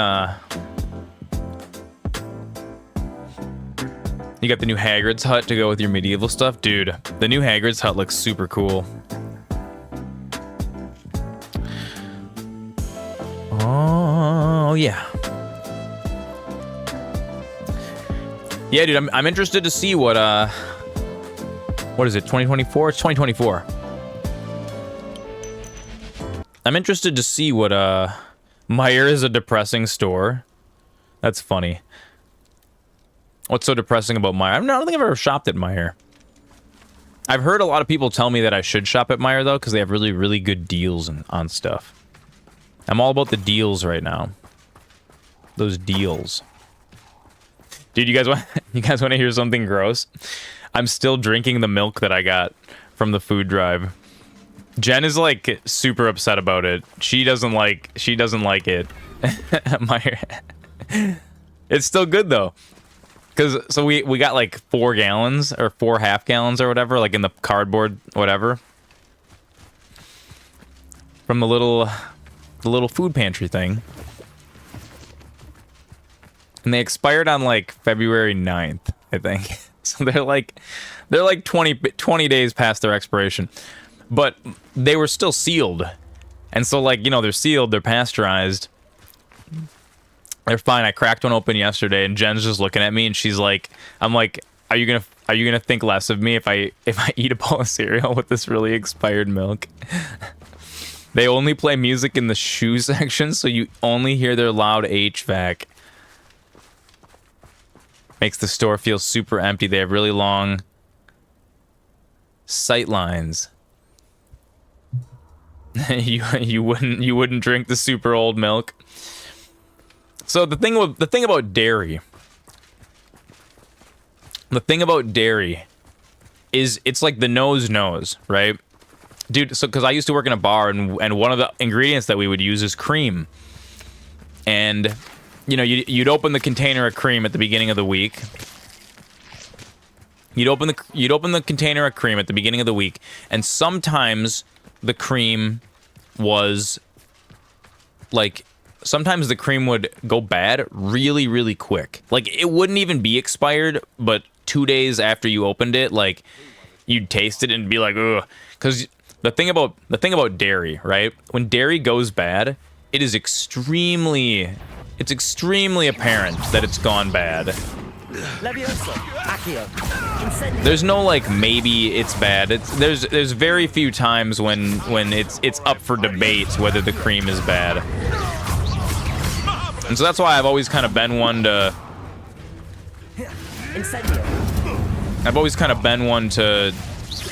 you know, you gotta taste it. You gotta taste it and find out. How do you tell if sour cream has gone bad? Well, so that's the thing. Sour cream doesn't really go bad. Back for more. Not the brightest child. Milk gets a more sour flavor as it goes. You think it's good if you can handle the flavors. Super Horse, you're like one of my favorite people for that reason. See, he knows. That's the secret. It doesn't necessarily like, it doesn't go bad from like a food safety or it's gonna make you sick perspective. It just gets a little more tart. Oh, that's so funny. Oh.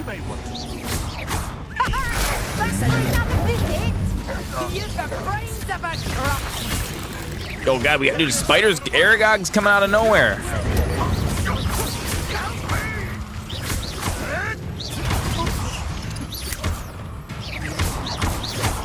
Boom, boom. Yes, have I ever drank true sour milk accidentally? With the chunks? Oh no. I usually... Health inspectors beware. I know, right? I have had the misfortune. So, when I used to work at the bar...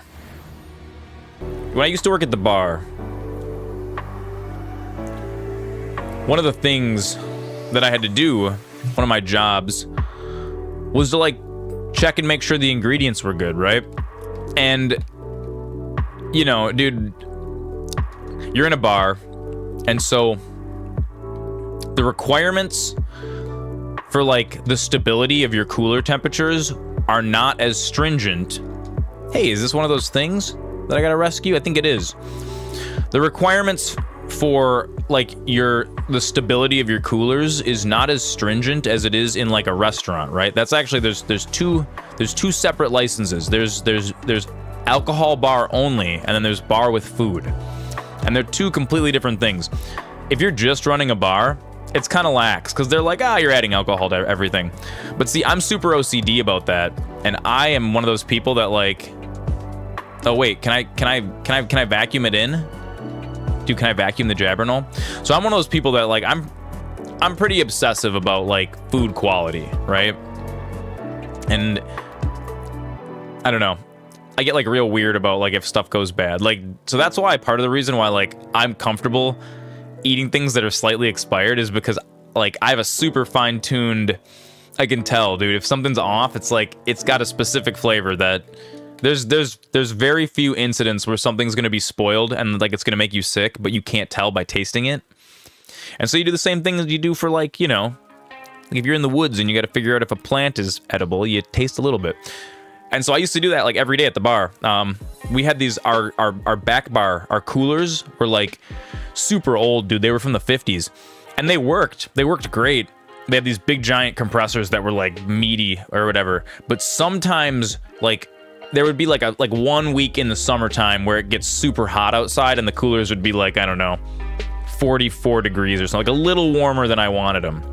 And so stuff like dairy, it's super dependent on so many factors, you know, like when you're opening your gallon of milk and pouring it in your cereal, how long that gallon of milk is like uncapped, like, you know, the air getting in it, that can cause it to go off. So like I'm always really like open it, pour it, close it real quick, right? Definitely don't drink out of your milk gallon. That'll make it go bad real quickly.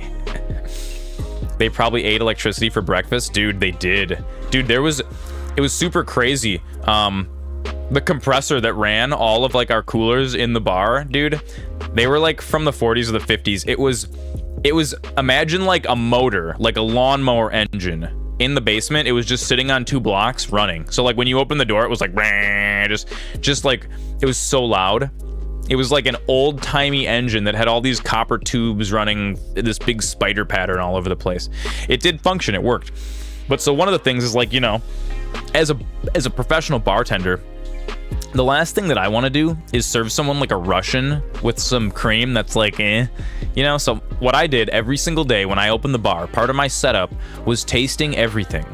I would taste all the lime juice, the lemon juice. I would taste all my syrups. You could drink milk straight from the gallon. That thing would be gone in a day. Dude, I love it so much. I'm a dairy man too.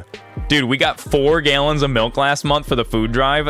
I drank through all of them, dude. I drank through all of them. Jen doesn't drink that much milk. So the onus is on me. Jen will like bring me the milk and she'll be like, here, is it good? And then I'm like, pour it in a glass. I'll take a little sip.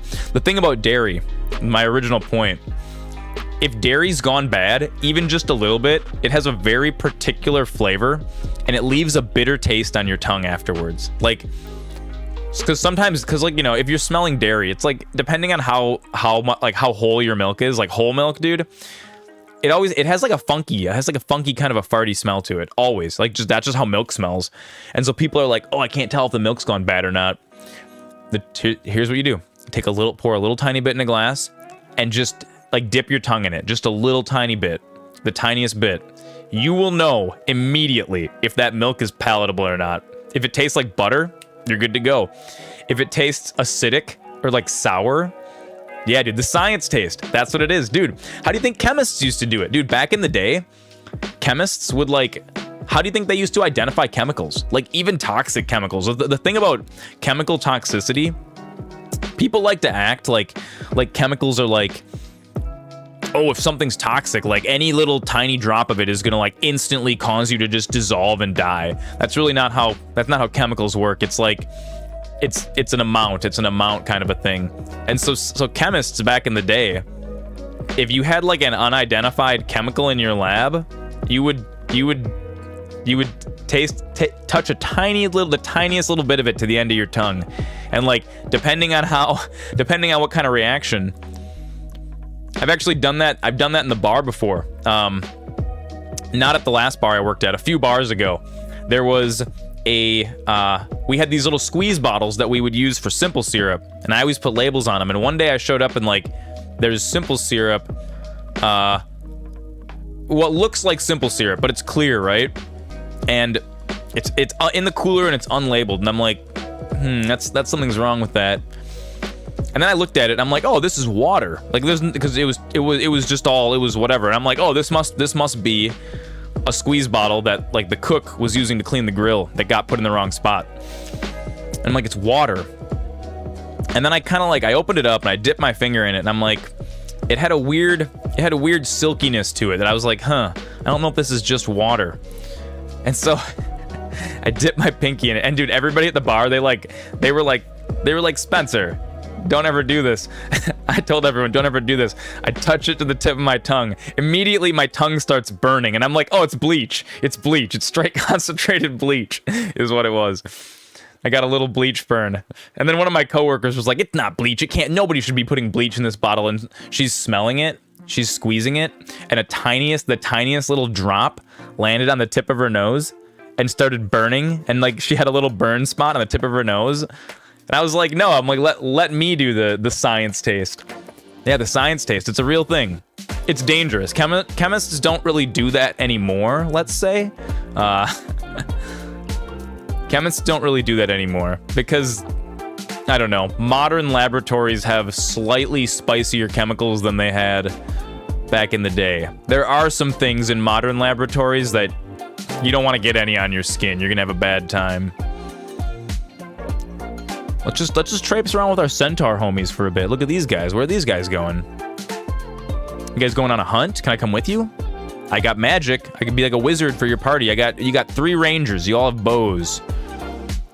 I don't see any swords or sorcery. Absolutely no science in this microwave. Dude, microwaves are super useful for certain types of chemistry. Certain types of reactions are sped up by microwave radiation. And yeah, if you're in a chemistry lab, you gotta write that. Oh, that's it? We're just going over here for a second? I'm just gonna go check it out? I'll go back. I'll follow you guys back. Never with chunks, but you've dumped out forgotten milk the day after and it looked like a milkshake? Yeah, dude, that's wacky. That's gross.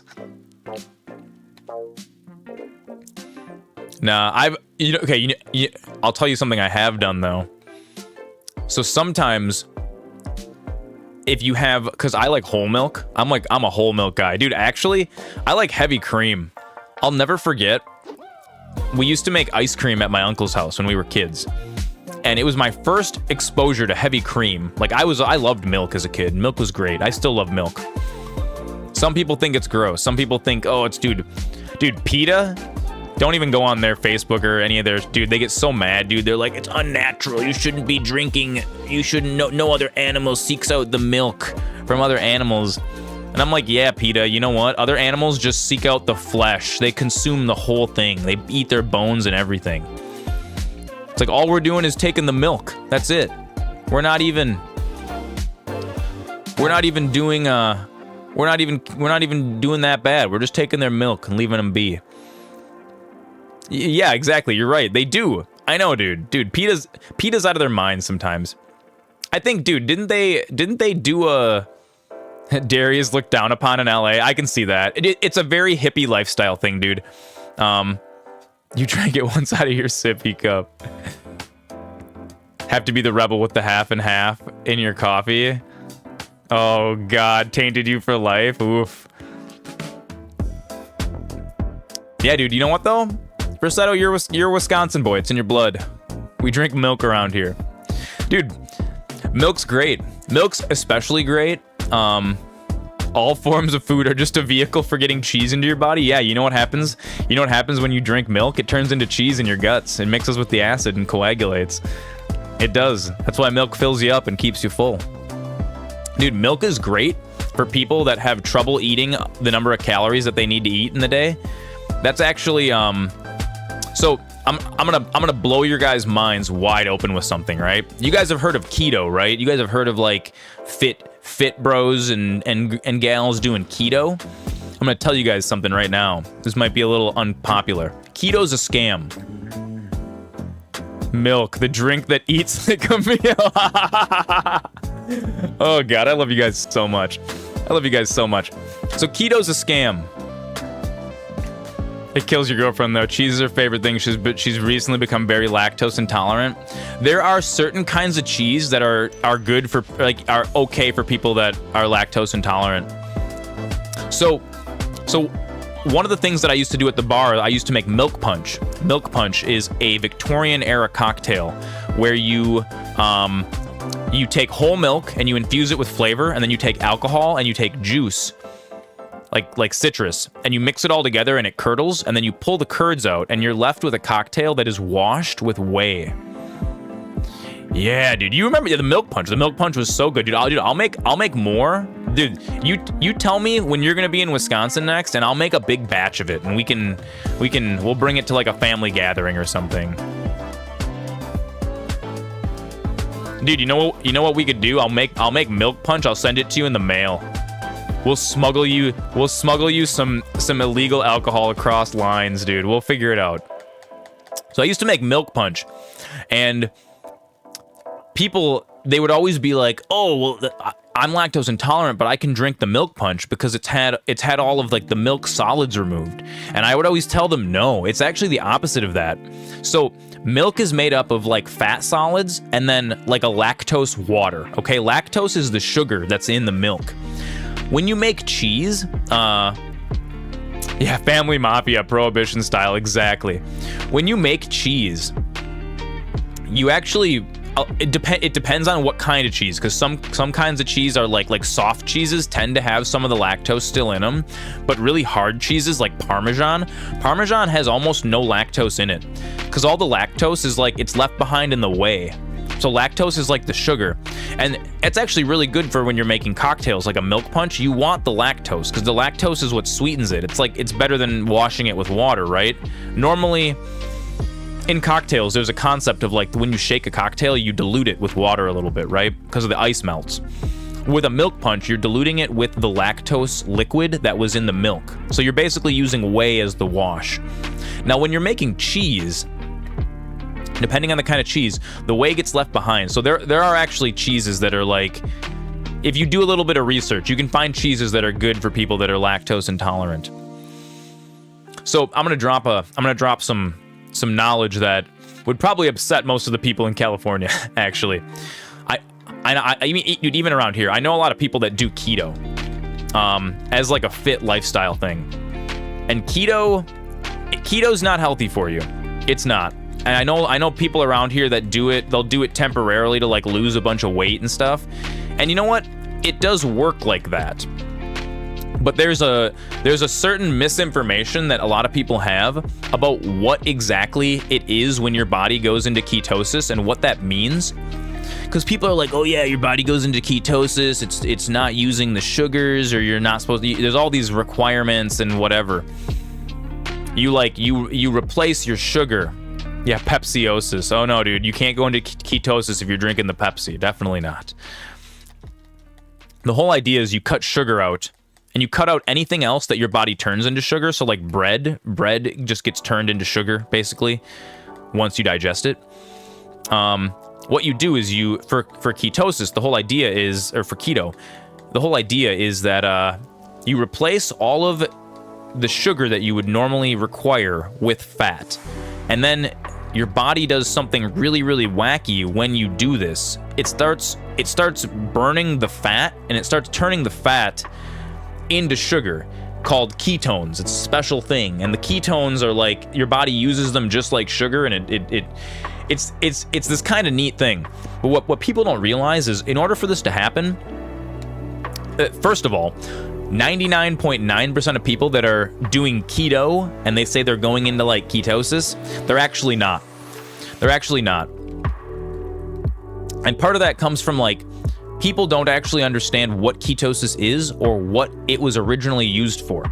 And then the whole idea of putting a body into ketosis, it was originally created to help children that are having seizures. That's all that it's for. That's it. That's all that ketosis is for.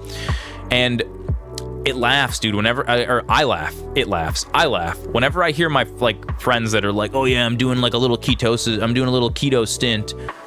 And I try to, most of the time, I won't argue with them. I don't go into the actually guys, let me tell you about ketosis. But you know what? Here on the Master Zoran show, we're gonna actually guys for a second. Everyone that I've talked to that tells me about their keto diet, it's not a proper keto diet. And people don't realize what crazy high fat ratio you need to have for your calories. Yeah, we do well actually here. We do. People don't realize what a crazy high fat ratio you actually need. You need an emote. Oh, that's great. Actually, we have a list of emotes that we're gonna make. We need an angry emote. There's a bunch of them. Flammy Z's got a list, so I'll add the well actually. We'll do like the glasses push. That'd be great. I love it. So I was doing some research because when a bunch of my buddies were starting like keto, I was like, I would actually like to learn what is going on with this, and because you know, a lot of times my friends do stuff, they don't research it very well, and I take it upon myself. It's like, you know what, I'll do the research, I'll figure it out for you. So if you actually want to put your body into ketosis, so what they do for little kids that have seizures, they feed them very special diets. You're not allowed to have any sugars, you're not allowed to have any bread or anything like that, and you instead, what is this? What is this? What are you guys doing? This is a spooky ritual. Whoa, kites! Look at this! Look at this little flavor. Can I join you? Can I kite too? How do I cast kite magic? I can't kite. I'm so sad. I want to cast kite magic myself. That's super neat. So they feed these little kids these special diets that are super high fat. But a lot of people don't realize how crazy high fat these diets are. And I looked up like a ketosis diet once just to see like what the ratio is. Dude, these kids, these children, they have to drink like 3 or 4 cups of heavy cream with every single meal. And I don't know if you guys know like how much fat and how many calories are in like a cup of heavy cream. It's a lot. It's a lot. It's crazy. It's super crazy. But in order for your body to even do the ketosis thing, like almost the reason why I don't argue with any of my friends who are doing ketosis is because like they're not really. It's funny. It's like they're just doing a fad diet. Yeah, the dream diet. That's PBZ's dream diet. Yeah, if you replace all of your sugar and all of your bread with just cream. You heard a lady say I can taste the mocha. That's so funny. That's so funny. They just mean chocolate. That's all that they mean. You're right though. Mocha is a style or a place. So I'll look at my buddy's like ketosis diet, right? And it's like, oh yeah, I'm eating a lot of like meat that's like fatty meat and stuff. And I'm like, that's not enough though, dude. You need like over 90% of your calories to come from like just straight cream, dude. It's so crazy. But what happens when you feed someone a super high fat diet and you cut all their sugars out? After a couple weeks, their body figures out, hey, he's not feeding us sugars anymore. We got to make our own sugar. And so what your body does is it takes the fat from the cream and it converts it into what's called ketones. And then your brain can use those ketones in place of sugar. And they've found that little kids that have seizures, if you feed them these diets, they don't have seizures as much. Like not nearly as much. It's actually like a pretty remarkable thing. So it kind of irritated me when I like learned that, and like the fact that it's like it's not supposed to be used for like a fad weight loss diet. It actually doesn't do that. It actually doesn't work like that. But you have all these hippies that are like, oh, I'm doing keto to get healthy. It's not. That's not what that's for. That's not how that works. And if you think you're doing keto to get healthy, you're actually hurting yourself. Because doing like the half keto where I'm not really eating sugar, Give that kid some long bottom leaf, right? Yeah, dude, sometimes that's what it takes too. That's part of the reason why I'm such a proponent of like passing like marijuana laws that make it not like Schedule 3 or whatever, or I don't know, whatever the gnarly schedule is. At the end of the day, it's a medicine, dude, and some people need it. That's another thing too. Some people have kids that have seizures, and you can feed them like non-active THC oils that like it doesn't get the kids high or anything. It just like it does something in their brain that like stops the seizures from happening. So sometimes that works for some people, sometimes it doesn't. It's all kind of different. But yeah, it breaks my heart when my buddies are like, "Oh, I'm doing keto," and they're not really to do keto. They're not really doing keto. We must gather information from the friends of Mr. Bickle that Archie and Mrs. Bickle mentioned. All right, Natty Ice. Otto Dibble, and Mr. and Mrs. Rabe. All right. But yeah, that's actually something it's kind of dangerous if you do keto too hard. I've heard of people that like, oh yeah, I did keto, I cut sugar out of my diet, lost like 20 pounds in a week. That's not healthy. If I were to wander the village questioning. You've been writing unit tests for like 2 or 3 days. Oof.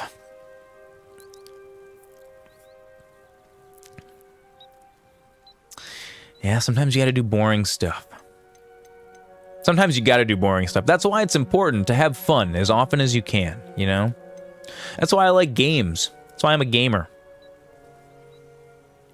It's actually funny because when I was younger, see what I can learn. I used to think that like games and sports were in opposition of each other, and I realized that they're both subsets of the genre of human being that likes games. Just the difference between like playing computer games and playing like active sports. It's physical versus mental. That's the only difference. Some people like physical games, some people like mental games. Oh yeah. Sports are definitely entertainment focused. I mean, dude, even something like the Olympics. I used to not like sports so much. They've grown on me ever since. It was just a little gree-gree that I had as a child. I do like mental sports. I like mental games just because I'm not a very physical person. You know, I didn't roll very high. Should be nearby. The way you describe sports fandom to people who don't like sports is purely storytelling. It is. It is telling these great stories. I mean, you know, actually what's funny is I think what kind of broke me of my little my aversion to like physical sports was Super Smash Brothers, actually. And how Smash Bros isn't just what have I done? How Smash Bros isn't just like a Mrs. Rabe, I wondered if I it's not like the kind of game where it's like, oh, I have to build up, you know, oh, my character got this right item, so now I have the defense that I can use to like beat you in a duel. It's the fact that it's such a level playing field. What do you mean?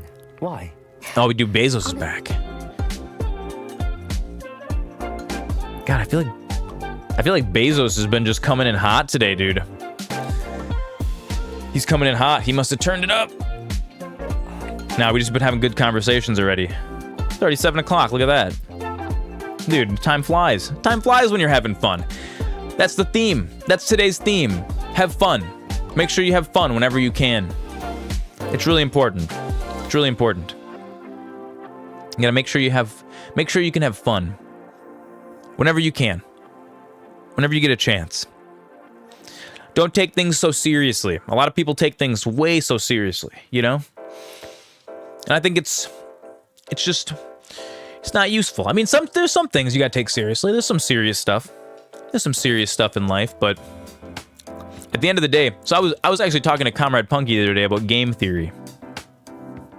And I was like, you know what? You like 1v1 games a lot more than team sports games. I agree with that. Oh, that's awesome. The streams have lined up with you doing post-production work. That's awesome. Yeah, dude. Dude, sometimes you just gotta grind that stuff out, you know? People take for granted, dude, editing. and post-production, people take for granted. They think, oh yeah, you just make a couple chops, slap it together. It's like, no, dude, it's perfection. And actually, what's funny is it takes a certain kind of person. It takes a certain kind of person to actually be able to do like editing work. I remember when I used to make music, people didn't realize that it's like, you know, the song is 3.5 minutes long, but that little part in the middle with the build-up, I had to listen over and over and over and over. It's like I'm listening to 10 seconds of audio on loop for hours and hours. You're doing keyframing, color correction, dude. Yeah, it is. It's exactly like animation, dude. Frame by frame. I do the same thing when I edit my shorts.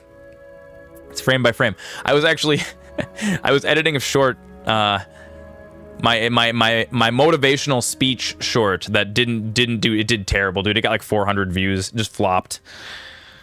I made a thumbnail and everything. I'm like, oh, and YouTube doesn't like thumbnails? No. But I streamed for like 7 hours, right? Like Jen was in the other room, like whatever. She was here for the whole stream because she always is. And then afterwards, I'm watching myself. Oh yeah, I know. I'm not worried about it, dude. I'm gonna just throw it all up there, and it'll blow up. It'll blow up in 3 weeks or something. Who knows? So we stream for 7 hours, right? And then immediately afterwards, I put the stream on. I'm watching myself back. Jen's sitting next to me on the couch. And then I'm editing, and I'm playing the same... As I was trying to, like, edit my dialogue just right.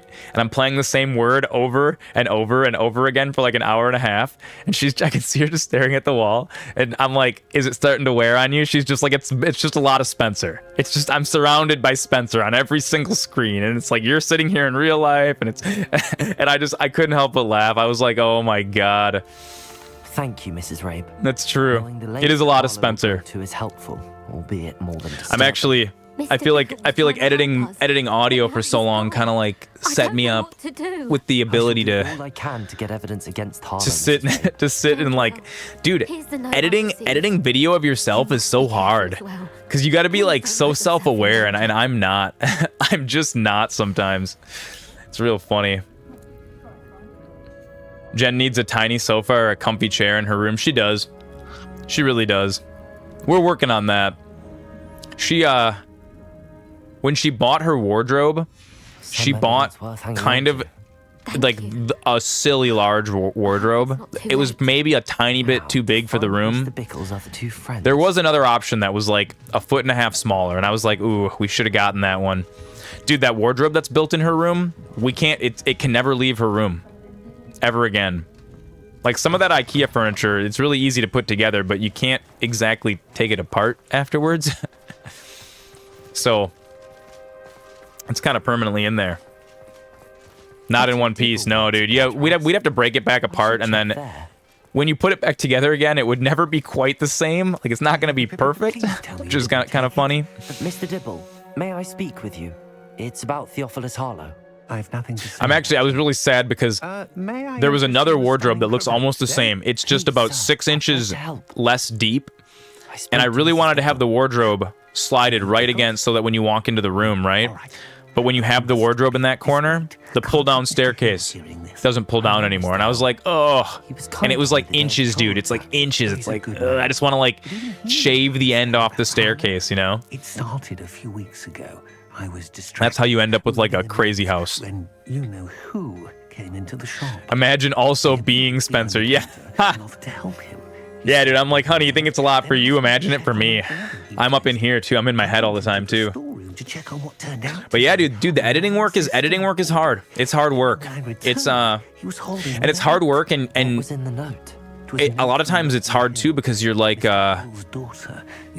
sometimes when you get really close to a project. I used to deal with this all the time when I was listening to music, you know, when human beings hear the same thing or they see the same thing over and over and over again. There's a reason why in music they'll introduce different like instruments at different parts in the song. It's because like you can like introduce an instrument or like change a drum beat very subtly in a way that like the listener won't even realize that the drums have changed but it keeps the song from getting boring, right? Because if you just listen to a loop over and over again, it gets really boring. So that's why kind of drums kind of they ba ba ba ba, and then they ba boop ba bee, and then they ba ba ba ba, and then they ba boop ba bee. They keep going back and forth, you know. And sometimes when you're working on something for hours and hours and hours, it gets so pounded into your brain that any change you make starts to sound, oh, you're like, oh, but I added this instrument and now it sounds good. And so you can go from like bad to good, back to bad again if you work on it too much. It's just like this balance you gotta find. Ugh. Dude, with anything. You get better at stuff as you're working on a project too, so you constantly circle back. Dude, same. Thank you for telling me. You can get really lost in the sauce. I agree. Take Harlow down. Sometimes when I'm working on something, I'll intentionally, if something I have to do is really hard, like, and I don't want to do it, I'm like, ugh, I really should manually crop out this and like animate it by hand. And I was like, I don't want to do that. Let's see if we can find a fast way to do it. Then you get 3/4 of the way into a project and you took all the shortcuts. And then you find out that this last thing you want to do, you actually really need to do it the hard way. And so then you buckle down, you spend a few hours doing it the hard way, and then the end looks really good. And then you go back to the beginning, and you're like, oh, well, now the beginning looks cheap. Now I got to go do that hard way all the way through again, so you make multiple passes. And this is how the joke of, like, creative individuals having a folder on their computer where it's like Spencer's new song, final mix. Spencer's new song, final mix version 2. Spencer's new song, final mix version 2, for real this time, the final one. Spencer's new song, version 2, for real this time, final one, actually final one, print copy. And then so then you're like, which one's actually the real one? It's weird with color work because your eyes adjust within 20 seconds. Oh, dude. Yeah, that is something. Dude, I dealt with that a little bit, not anywhere near to the same degree, but when I was trying to get my skin tone to not look spooky with these lights, my lights are really cool, and I was like, oh man, my lights were making me look so blue, and then I really didn't want to dig into my cameras, into the guts of my camera and figure out how to do like color temperature stuff. And finally, I finally got angry and I was like, you know what? Dude, actually the color temperature we're working with right now, I think is like 6,300. It's like we're super duper warm because my lights are super cool and I have to compensate. Like in real life, I look blue right now. But you can compensate for that. And the fact that my background is so colorful, it actually made it a lot more saturated, so. But dude, yeah, color temperature is weird. It's one of those things that people don't even realize. You go over to someone's house and they're watching something on TV and you're like, why does your yellow look orange? And they're like, it looks totally fine. It's yellow. You know what it's kind of like? It's kind of like smells. It's like how you get used to how your own house smells and then you don't notice it anymore.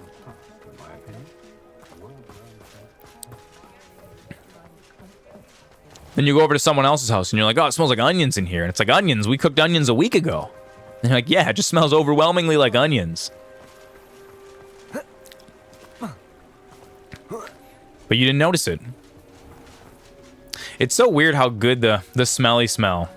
You smell a smelly smell that smells smelly? Oh, it makes my 3200K light sources feel warmer. You're right. Yes. You're correct. You're correct. Absolutely. Yeah. I have all my like actual lights in my house. You know what's crazy, actually? So Derek Gromrell also is he's like an aesthetics kind of a guy. And when I first moved into this house, I would just, all of my light bulbs in all of my rooms were like, greeting from the dead bar, dude. Oh, you guys are slow? It's Friday night. Isn't it Friday night? Man, you guys are never slow. When I first moved into my house, I was kind of broke, and so I had always just replaced a light bulb with any light bulb I could find. You know what I mean? You end up buying a pack of 4 light bulbs. Damn, dude, you've had 6 people in there since 5? Woof. Rest in peace. Rest in peace, Goose. For an act of violence committed against me. So, you buy like a 4-pack of light bulbs, you replace 1 or 2, you got a couple laying downstairs. Oh, you need some more light bulbs, you go to the store, you just pick a random pack off the shelf. I never used to pay attention to color temperature. And at one point, Dalton pointed out, he's like, don't the lights in your house kind of give you anxiety? I'm like, what do you mean? And he's like, they're all different color temperatures, even in the same room. And he pointed out to me, he's like, no, dude. He's like, no, you should have the same color temperature. Dude, yes, and so I didn't know that. I didn't even realize it. Goose, baby. Goose, thank you for the gift sub. Thank you for the gift sub. Zeus gifted 1 subscriptions to the community. Oh, he did. Dude, he's such a legend. Such a legend, this Goose. Yeah, so yeah, Persetto, this is a story for you. So You may have shared Mr. Bickle's So he pointed out to me, he's like, you know that like the color temperature of your light bulb ties together a living space. You wish you could change your name to Goose? Could you tell me what happened? It's okay, we know who you are. It actually kind of works out for this community because my brother's like gamer tag Flammy Z, his other gamer tag is PLG, which is Pants Loose Goose. So you guys are both kind of geese. We kind of have this avian flock going on over here, right? We'll theme the stream like that, you know? We'll make it about geese. I love it. Dude, the geese are very important. The geese boys. So he pointed out to me, he's like, ideally each room has all the light bulbs the same color temperature. And he's like, dude, you got like your light over in the corner is like super warm. This is a super cool like light that's supposed to be in like a workshop. And they were all just mismatched, all my light bulbs. And I didn't realize it, but do you mind if so he kind of was like, he was very insistent. He's like, let's go to the store. We're going to buy all the same color temperature, true white. I think they're like, they're GE Reveal. I don't know. They're like 50 something, 5200 or something. They're like or maybe they're a little colder than that. They're supposed to be like daylight bulbs, right? And so we went and I kind of replaced all the lights in my entire house with the same exact color temperature. And at first I was like, okay, this is cool. I didn't really get it, okay? 5600, yeah, that's what they are. That's what they all are now. And so I didn't really get it at first when I changed the light bulbs out. It didn't dawn on me. And then it wasn't until like a couple days later, I was working hard at the bar all night and I was exhausted and I came home from work and I turned all my lights on and I sat on the couch. I was too exhausted for like 5 minutes to even turn the TV on or anything. And all of my lights being the same color temperature, like my house had this like weird, comfortable glow. It's like this vibrational energy that I was like, holy shit, I get it. And I didn't realize it before that my lights being different color temperatures were actually giving me anxiety. They were making me uncomfortable in my own house, and I hadn't even realized it because I had gotten so used to it being different color temperatures. And I did the same thing at my parents' house too. I realized it was just something that my family is like nobody, my mom and my dad both, neither of them had ever thought about color temperature in the house. It was, just replace that light bulb with whatever. So after doing it in my own house, and suddenly it was mind-blowing. For like half an hour, I just sat here with like no music, nothing on TV, just in the empty, quiet house by myself with all the lights on, and I was like, oh my god. I'm like, it feels like a coherent space all of a sudden, and it was so comfortable to sit in. It was weeks later. I was at my mom's house and I noticed, dude, it was. Yeah, you thinking back to my basement as a kid, it was all over the place with light sources. Yep. A bunch of spooky corners fighting each other if all the lights are different. That's exactly what it was. So I go to my mom's house and she's doing the exact same thing. Her kitchen lights were super cool, but then she had one light bulb that was a warm one that she replaced, and in her living room had like, dude, they were so cold. The lights were so cold and like oppressive, and she only had like 2 lamps in the corner, and she has this big giant living room, and it's like she's sitting in this sad, spooky dark. And I was like, Mom, we need to fix this. And she's like, what are you talking about? I'm like, your lights are like, and then I explained to her color temperature and how it like fixed my house so much. She didn't believe me. I went to the store, I dropped like $200 on all brand new light bulbs for her whole house, and I swapped all her light bulbs out. And now she gets it too. She's like, oh my god. She's like, it does. She's like, it feels so much more cozy in here. And I started just telling that anytime and now, yes, exactly. Pass on the good word. Now I try to help people that I think, dude, it's something that like Natty to be late. If your parents didn't know that and you were never taught that, and people, they don't even realize that the lights are giving them anxiety and making them feel uncomfortable in their own house. It's so crazy. I didn't even know. It was something I didn't know, and it wasn't until I had someone, Derek Gromrell, who like does like front end design. He does graphic kind of design kind of stuff. He has an eye for color temperature and cohesiveness in a space. I was like, dude, I was like, holy shit, thank you. Thank you for vastly improving my life. So yeah, now it is. I think it is. You're right. It is an economic thing, but also it's like if you're going to be buying light bulbs anyways, right? If you just start from the beginning. Dude, LED bulbs do have a weird color temperature and intensity. It's weird. LED bulbs are also a nightmare because they flicker. They flicker on video. Hydrate. G-Tater. G-Tater. Snack Ob. Welcome. We're talking about color temperature. We're talking about light bulbs and how your living space needs to have a coherent color temperature all together. Dude, LED lights. Yeah, dude, the GE reveal ones are good. The GE reveal ones are really good. I like them. Where's the ad goblin? I don't know. Were there ads? Did you get pre-rolls? That's really weird. We're not on ads. Oh, the ad goblin will come when there's ads. He'll be there. He'll come. Yeah, dude. The GE reveals are worth it. I like them. Like a good bed, exactly. Oh, Flammy Z knows the importance of that. But yeah, it was something that I just didn't realize, and now that I'm aware of it, I mean, I think one of my light bulbs in my basement might be the wrong color temperature. I got to switch that out because we had one burn out, and then you replace it. But being aware of it, and honestly, it's not even terrible to have different colored light bulbs in different rooms, right? Just the big thing is in the same room. If in the same room, don't have competing color temperatures. Don't do it, unless you want to have like. It is Friday. Yeah, it's Friday. Oh, yeah. Unless you want to have, like, a workspace in the corner that's, like, different, right? You can use color temperature to make the different areas. She wanted me to find this. She's in trouble. Revelio will show You need a bartending stream. You don't know how I do that without wasting drinks or getting really messed up, but you need it. We could do that. Well, maybe we'll do that. Maybe we'll tie that in. So we are 8 followers away from 200 followers. And I wanted to do some kind of special stream for when we hit 200. Oh no, I'm in the water. My armor's gonna rust. We need some kind of special stream for when we hit 200. It's coming up. And I was thinking of doing a jerky stream. Like, we'll play games too, because jerky's only gonna take maybe a couple hours. We'll play games too, but I'm gonna have to set up a whole secondary like camera thing in the kitchen.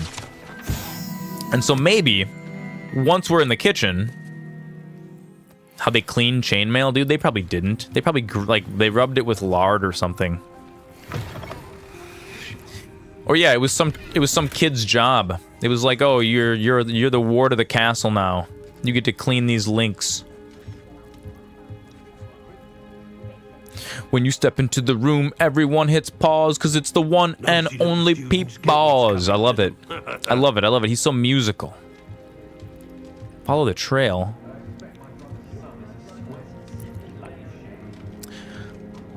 But yeah, maybe when we do the for the 200 follower stream, which is going to be coming up.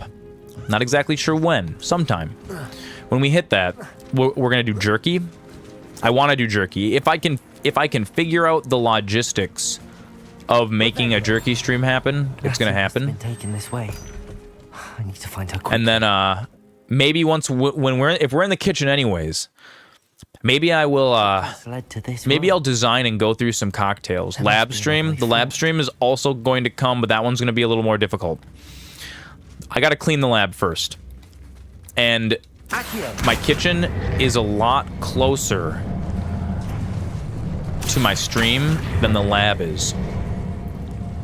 So all of these are just going to need USB extenders, basically, and an alternative setup. Natty must have been taken this way. Lab stream is not going to happen until I have like enough lab content to do a whole stream. Because I don't want to like set everything up and then I don't want to set everything up and then have it be like an hour and a half of lab, and then it's like, okay, we gotta turn the stream off for a couple hours so I can go set back up upstairs, and then, you know what I mean? Like, it's gonna be, let's do a lab/react stream. Could do that. Let's be sure I'm not seen. I feel like, I don't know, react stream, I'm not a huge fan of react stream. But lab stream I want to do. I want to do something with it. I'm not sure what it's going to be yet, though. It's going to be something. We're going to do something cool.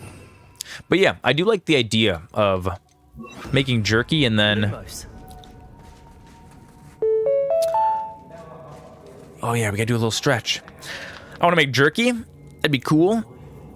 And then it would be really cool to do some cocktails. Maybe we'll... Maybe I'll have you guys vote on like 3 cool cocktails. Like classics.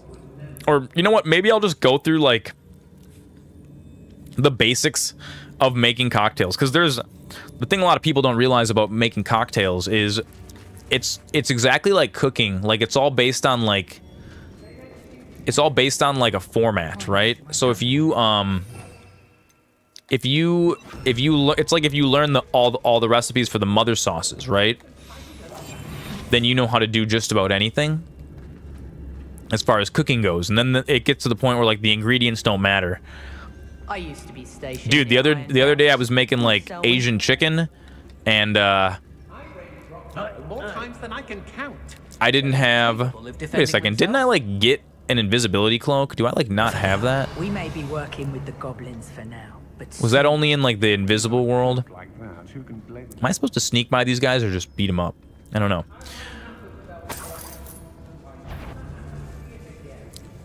I was making chicken the other day, and I didn't have. I was missing like a sweet. I didn't have a sweet, right? And I'm making like a teriyaki chicken. And I was like, oh, we're out of brown sugar, we're out of white sugar. I'm like, what am I going to use for a sweet? I had some blueberry maple syrup. Cleaning your ears out might be a good start. I had some blueberry maple syrup, and I used that in the sauce.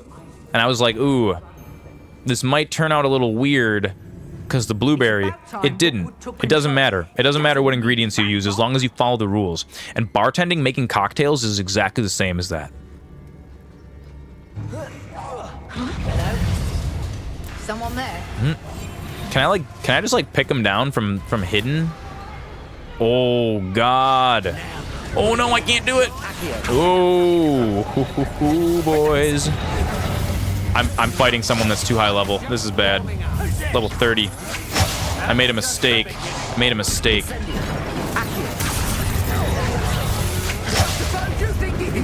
Oh, hang on. Let's throw out some of the plants.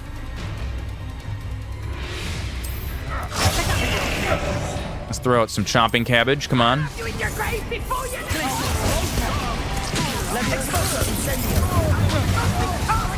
Oh God. I bit off more than I can chew, guys. What was my favorite drinks to make as a bartender? PL Craft Official, welcome back. Master Zoran bit off more than he can chew. He's fighting wizards he shouldn't be fighting. This was a sneak. This was a sneaky sneak, and I did not do the sneaky sneak. This is bad. I might have to actually sit and think about this one for a second.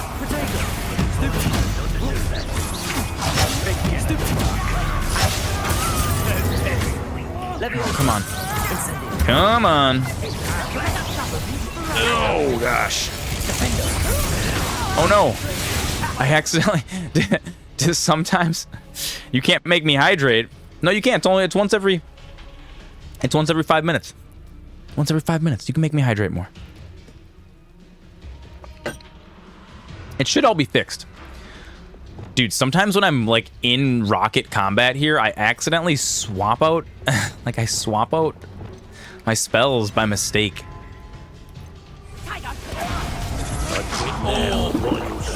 Come on. No, that was the hard one. Sweet.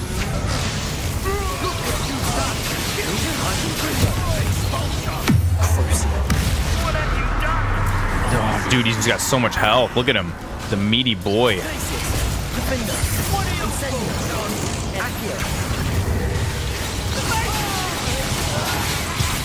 Come on. Those guys are way too high level for me. I'm not dealing them any damage at all. This is Garbo.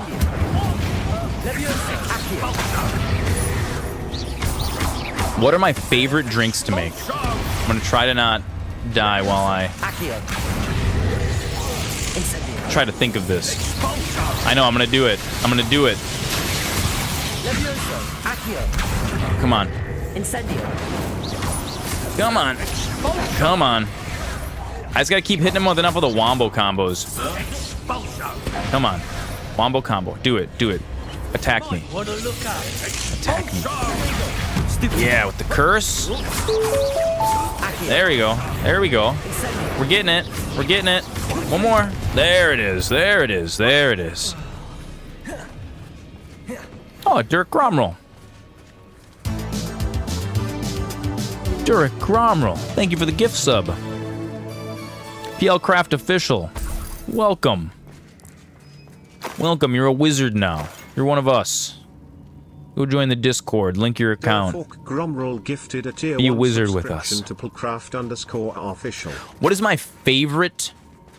What is my favorite drink to make? One of my favorite drinks to make at the bar, and this is like, it goes against what any bartender would tell you, was actually a Ramos Gin Fizz. It's one of the hardest drinks, one of the most complicated drinks to make. This guy named Ramos invented it, like, I don't know, in like the 1930s or something. And he actually employed like 7 or 8 bartenders because you have to shake the drink for like 10 minutes. And what it is it's like a regular fizz, or like a regular gin fizz, which is you do like gin, citrus, sugar, and egg white, okay? And you shake it up and you serve it on ice, and it's like this frothy, tart, gin-based cocktail. Super lovely. So Ramos had this special version where you did everything what was called daisy. And a daisy is where, like, if I were to make, let's say, a juice, right? So like lime juice, okay? When you're making a recipe, you don't want to be like, oh, 0.025 ounces of this and 0.01 whatever 25 ounces of this. Like, you don't want your recipe to have like 50 million ingredients on it. So sometimes you would do what was called a daisy. So like a daisy for citrus would be lime juice and lemon juice mixed together. And so if we're doing like 3/4 of an ounce, rather than having to write 0.035 lime, 0.035 lemon or whatever, you just write 3/4 of an ounce lemon lime daisy, right? So the thing about the Ramos is every ingredient is daisied. So instead of just using egg, you use egg and cream both as a frothing ingredient. How do I open this? How do I get to you? You use egg and cream as a frothing. You use lemon and lime. You do gin. The sugar is orgeat. Did I hydrate? I did. How is she? We'll hydrate again. About you. Are you all right? We'll hydrate more. I am all I don't right. think I did on camera. Thank you for coming. These Oh. rocks are cursed, and there's an anti-apparition jinx on the So cells. Jeff Bezos hungers. Cannot free. Ooh, we got I need Bezos. you to find my wand. We got Bezos. You wanted to see the Bezos? You wanted to see the ads goblin snack ob? Using one with which I have no connection may not He's work coming. as well or as quickly. He's on his way. We cannot risk detection. I shall do my best. Hey, take it easy for Seto. Great talking to you. Thanks for joining us. I can sense it. Understood. Yeah, look at the dancing man. We're gonna make more dancing. We're gonna make more dancing guys on the channel. We're gonna chill on this for a second while Bezos's ads run. Oh yeah. So yeah, Ramos Gin Fizz. It's a super cool cocktail. I like to make it because it's very technical, and if you don't know how to make the Ramos Gin Fizz, it's just gonna suck. It turns out bad. It's because the drink has gin in it. It has lemon juice, lime juice. It has orgeat, which is like a syrup made from almond milk. How did yesterday's stream go? It went amazing. It went amazing. We didn't die. We're still alive. We're level 9. World of Warcraft. We're gonna play more tomorrow. We're going all the way to level 60. Mark my words. So you mix all these ingredients together. Orgeat, which is like it's a simple syrup made from almond milk. You mix almond milk and white sugar together, orgeat, boom. It adds kind of a nutty creaminess to things like Mai Tais, right? And so you mix all of these ingredients together in a shaker tin, and then you gotta like just shake it dry for a really long time, because what you're doing is you're taking the raw egg and the cream and you're whipping it up almost into like a meringue, and almost like if you're making ceviche, like with fish, how you can use the acid from like citrus to cook the fish. You use kind of the same thing, so the acid kind of cooks the egg a little bit and emulsifies it, and you want to mix that all together with the sugar. The thing about a properly made Ramos, when Ramos had his bar where they were making these gin fizzes, there would be like 8 bartenders standing in a line because you had to shake it for just so long. And Ramos would start out, he would build the cocktail, he would start shaking it for a minute or two. He would pass it to the next guy, and the next guy would shake it. He'd shake it for a couple minutes, he'd pass it to the next guy, and you would follow your drink down the bar, and then the final bartender would pour it in the glass and stick the straw in it. And so the thing about the Ramos Gin Fizz is you got to emulsify it right. You got to build it using the correct ingredients. There's like lots of little technique, like you shake it and then you add like 1 or 2 ice cubes, and then you shake it more because now you're cooling the liquid down without diluting it too much. And then when you add your big bunch of ice at the end, it lets it really, really like froth without actually diluting it. Otherwise the drink becomes too watery, because when you pour it in the glass, you want to pour it in the Collins glass without ice. You want it to be frothy like a milkshake, and if you did it right, you'll be able to stick a straw down in the middle and it'll stand straight up. And then you top it with a little bit of soda water. You put the soda water inside the shaker tin and kind of roll it back and forth to get all the foam out of the inside of the shaker. And then you pour that into the Collins glass, and the little milkshake that you made will kind of rise up out of the top like a whipped cream, and it'll make this little kind of cylinder on top of the glass that stands up about like an inch or two. It's super cool if you do it right. It's super cool. And I always loved making those for people, just because nobody else knew how to make them, and anyone who knew how to make them didn't make them that well. And so people would come into like this random little cocktail lounge around the corner downtown, and they'd be like, "Oh, do you know how to make a Ramos?" And I'm like, "Yeah, I know how to make a Ramos." And I would bust out like a gangster Ramos, and people would be like, "Holy shit, I haven't had a drink like this since I was in New York City last time." And that was a good feeling. I really like doing that. So I like being able to make really complicated things. Ramos Gin Fizzes were great. I also liked making the Wisconsin style old fashioned, because that's a drink that a lot of people around here drink a lot of. It's this weird bastardization. If you're from anywhere else in the country or anywhere else in the world, except for Germany, that's like an exception here, but let's talk about the United States. When you order an old fashioned in a bar, almost anywhere, an old fashioned is going to be it's whiskey, bourbon or rye, a couple ounces in a glass, about a half ounce of simple syrup, 4 dashes of bitters. That's it, stirred on a big ice cube. Now, if you talk to people around here, central Wisconsin, about that, they're like, "Oh no, old fashioned has to have like soda and like all this other stuff in it." And that is a very specifically Midwestern, must be nearby if he can sense it from central Wisconsin thing. It's only a central Wisconsin thing. And so when you make those old fashions, you muddle orange and you muddle cherry with bitters and sugar, and then you top it with like some blended whiskey generally. And you then you do bitters, a lot of bitters, and then it generally gets topped with like a Fresca, or some people use Sprite, depending, they'll ask you sweet or sour. And it's such a weird towny, like supper club kind of an old fashioned thing, right? And I always thought it was just kind of some hick thing from around here. And then I started doing a little bit of research into like where this cocktail came from. And what spurred this was there was this guy. Did I ever have anyone ask, "Do you want an old fashioned or do you want an old fashioned?" Yes. Oh yeah. I would always tell people, I would say, "Do you want a Wisconsin old fashioned or do you want a classic old fashioned?" Then people would get confused, and I would have to explain to them the difference between the two styles. So I had this guy from Germany in my bar one time, and this is why, if there's any people from Germany watching, you might be familiar with the build for the Wisconsin Old Fashioned because it's actually a German cocktail from like the 1600s. And originally, it was made using champagne. And back then, they wouldn't have been muddling like oranges and cherries because they didn't have like citrons from the Americas at that point in Germany. So the Germans would muddle like dried fruit or like plums or like whatever. I'm not exactly sure what fruit they used in the original version of the cocktail, but it would have been like muddled regional fruit and a little bit of sugar, and then they would do like brandy, and then they would top it with bitters and champagne.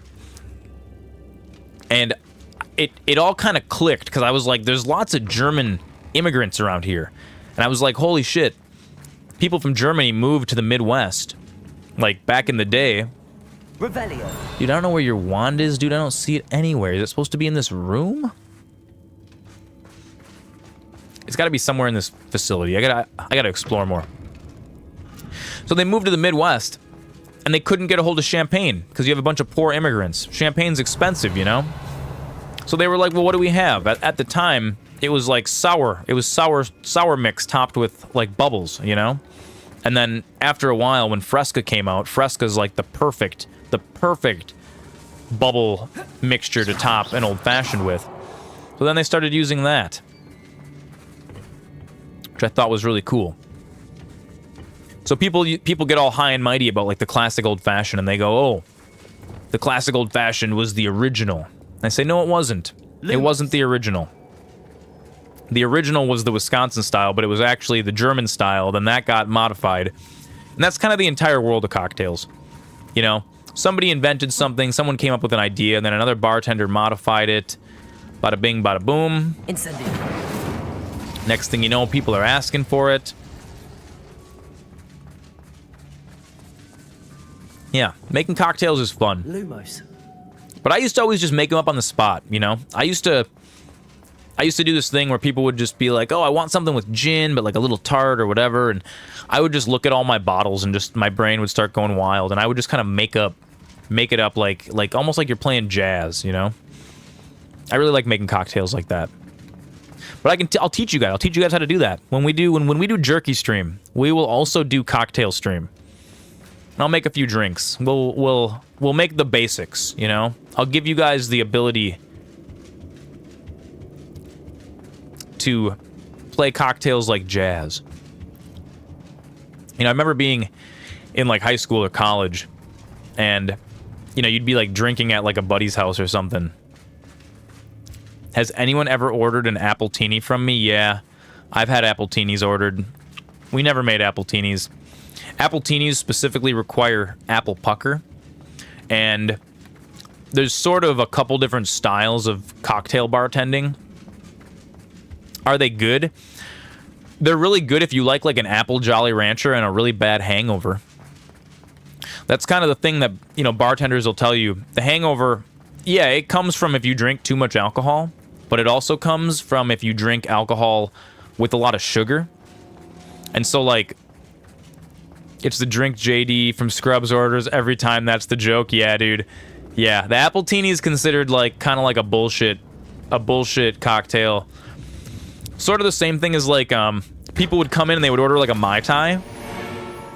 And if you order like a Mai Tai from like some dive bar or like a club or whatever, right?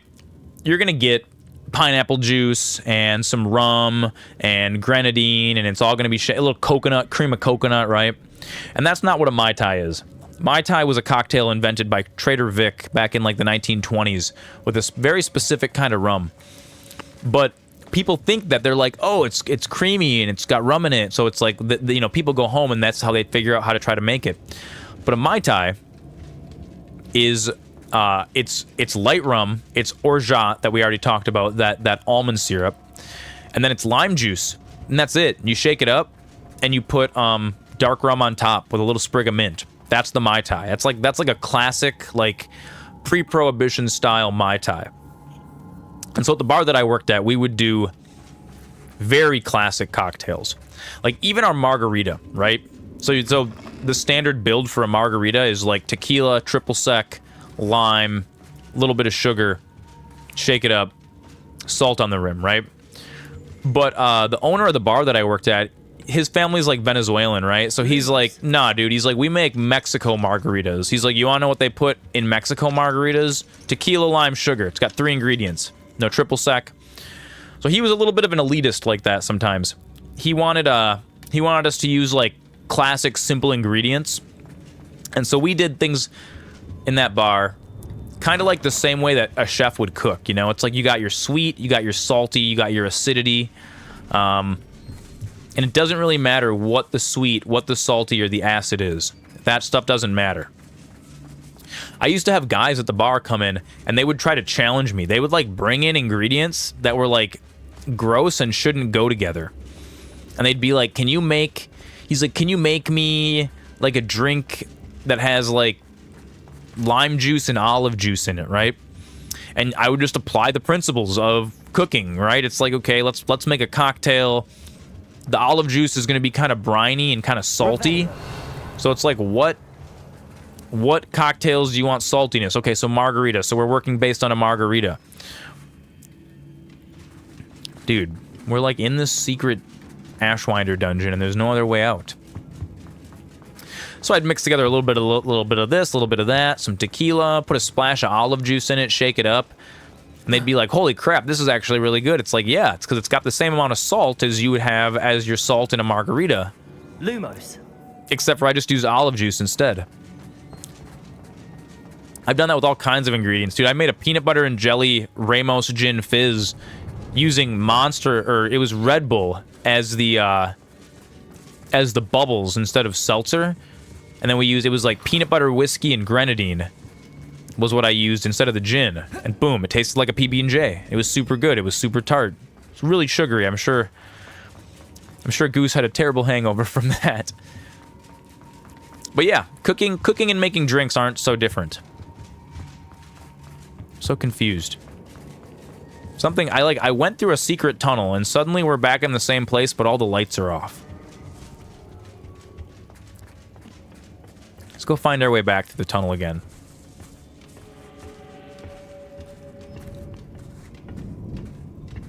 Yeah, Appletini is kind of like I wouldn't call it a classic cocktail, but it's like a 1970s cocktail. Both have their creativities. They do. They do. Peep Boss knows how to cook. I remember you making creations back at the apartment. A little bit of this, a little bit of that, little seasoned salt on there. Blabow. Lumos. Revelio. But yeah, Appletini is it's one of those cocktails that is like from the 70s where people were like making these really kind of wacky, inventive cocktails. The same era is what the espresso martini comes from. So the espresso martini is like a cold brew. What the heck? Look at this. The lights are back on now. So confused by this. Having a wok and being able to make stir fries exquisite. Oh yeah, dude. Woks are great. I would love to have a proper Lumos. Round bottom wok. I gotta go with the flat bottom. Accio. You know what they say about flat bottoms? They make the rockin' world go round. Or is that fat bottoms? I think it's a little different. Lumos. Espresso martini was one that people would order from us all the time too. Dude, this is all just equipment. I want like the secret. And most bars make them with a cold brew concentrate, Kahlua, vodka, sugar. Boom. Shake it up. Really good. We would use actual espresso in ours. So they were like a little more dangerous. I'd be like, yo, just so you know, this is kind of like, you guys remember like Four Loko? It was like an energy drink. It was like a hard energy drink. Yeah, they stopped selling that for a while because when you feed people a bunch of caffeine and a bunch of alcohol, now you're all alcoholed up, so you make really dumb decisions. The Red Bull and vodka of martinis, it is. So now you're all liquored up, so you know you're making real great decisions. But then instead of being like all drunk and sleepy, and you know you pass out, well, you got the caffeine pumping through you too. So now you got all the energy. Now you not only are drunk, but now you have all the energy to make extra bad decisions. It was actually a joke. Well, not really a joke. It was a real thing that really happened in Ireland, which leads to bar fights. Exactly. So in Ireland, there was a drink that was just like Four Loko. It was like it was a malt liquor. It was a malt liquor energy drink that everybody drank. It was super duper popular in Ireland, and they banned it at one point because something like 70 or 80% of their domestic disputes, they were drinking that drink, that specific exact product. And so Ireland is like, yo, nope, too hard for the Irish. And so they were just, dude, that's the thing. People love their espresso martinis. They love to get caffeined up. They love to get drunk. Okay, this place is too spooky. We gotta bring the vibes up a little bit. Look at that. Look at what a change of tunes can do. So simple. So simple yet so powerful. So yeah, espresso martinis are great. We would make them, we would make ours with real espresso. And then here's the little secret, right? You want to make the best espresso martini in the world? It needs a little bit of salt. And this is a trick. It also applies to anything with citrus. So like, let's say you're making lemonade, right? You make a real great lemonade. Lemonade is the first skill you need to learn how to do as a bartender. Like, if you want to make excellent cocktails, learn how to make a good lemonade from scratch. It's all about ratios, right? If you just do like lemon juice and sugar, too sour, right? Too much water and it's too dilute. You got to get the right amount of sugar, the right amount of lemon juice, and you want the right amount of acidity. And if you can nail those three things in balance, you can make a really good lemonade. Well, one thing that makes an even better lemonade, like a crazy good lemonade, if you take just a little pinch of salt and put a pinch of salt in your lemonade too. Not enough that it tastes salty, but just enough to like enhance the citrus flavor. Oh, it's so good. For anything like chocolate or coffee or citrus, a little bit of salt makes it infinitely better. So we would do this this technique when I made my espresso martinis. I had a saltwater solution in a spray bottle. I would chill your glass, and then after I would dump the ice out, I would spritz down the inside with the saline solution, and then I'd put your espresso martini in it, so that every time you sipped it, there would be just this little under kiss of brininess would mix in, and it, dude, people would drink my espresso martinis, and they would be like, oh my god, this is the best thing I've ever tasted in my entire life. And then they would sit there and drink 9 of them. They would drink 9 of them, and then they would be dancing on the bar, and some dude would be like, all right, it's time to go. My girlfriend's getting too drunk. She's had 9 of Zoran's espresso martinis. And he's dragging her out of the bar as she's like, you know, doing one of these. She's trying to grab paintings off the walls and stuff, trying to steal everything that we have. It's so funny, dude.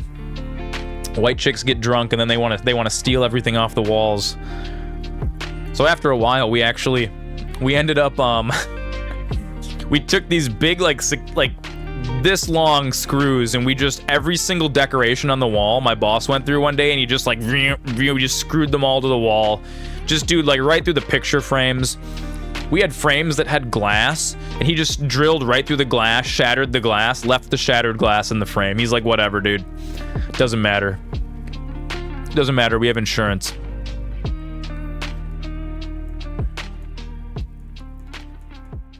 Man, I really do not know where this wand is. I really don't know where this wand is. I feel kind of dumb. I'm in this little secret area. I don't think we have a map in here, do we? No map available.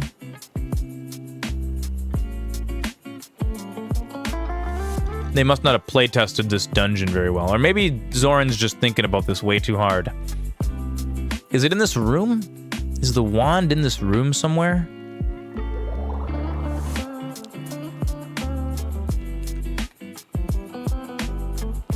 Natty Ice. Do I need to use a spell to unlock your prison?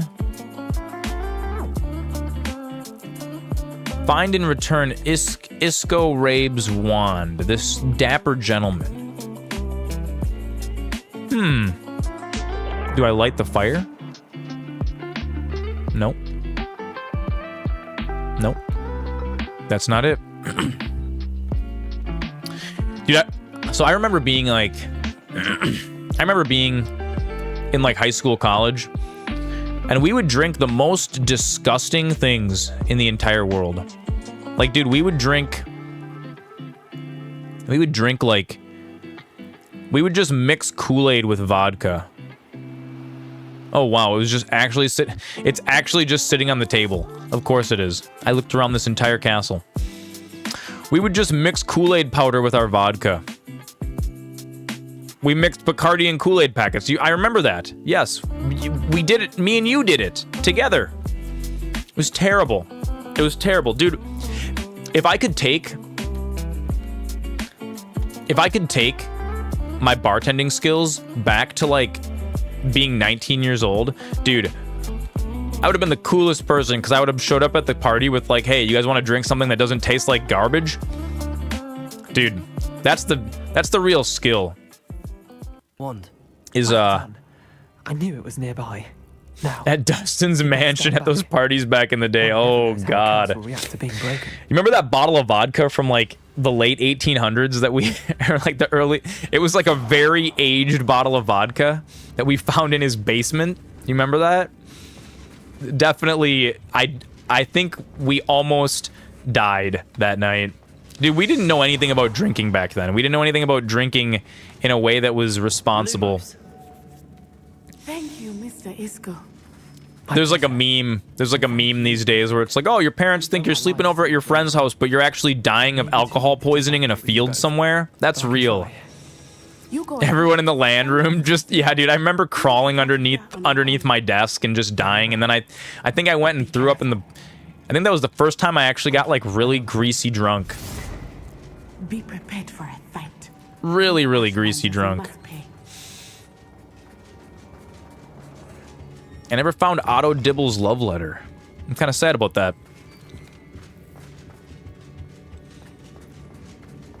Yeah, dude. Getting drunk is really fun. That's something I learned as a bartender. Getting drunk, the act of becoming drunk is very fun. Once you're drunk, though, you got so hammered you wandered into the horse pasture, lost a shoe in the mud. It had rained earlier in the day. Yeah, you did. I remember that. You come back in all covered in mud with one shoe. I'm in the bathroom, just throwing up violently for hours at a time. I couldn't do that anymore. If I did that nowadays, I would die. I would capsize. I would take water. I would be like the Edmund Fitzgerald, dude. It wouldn't happen.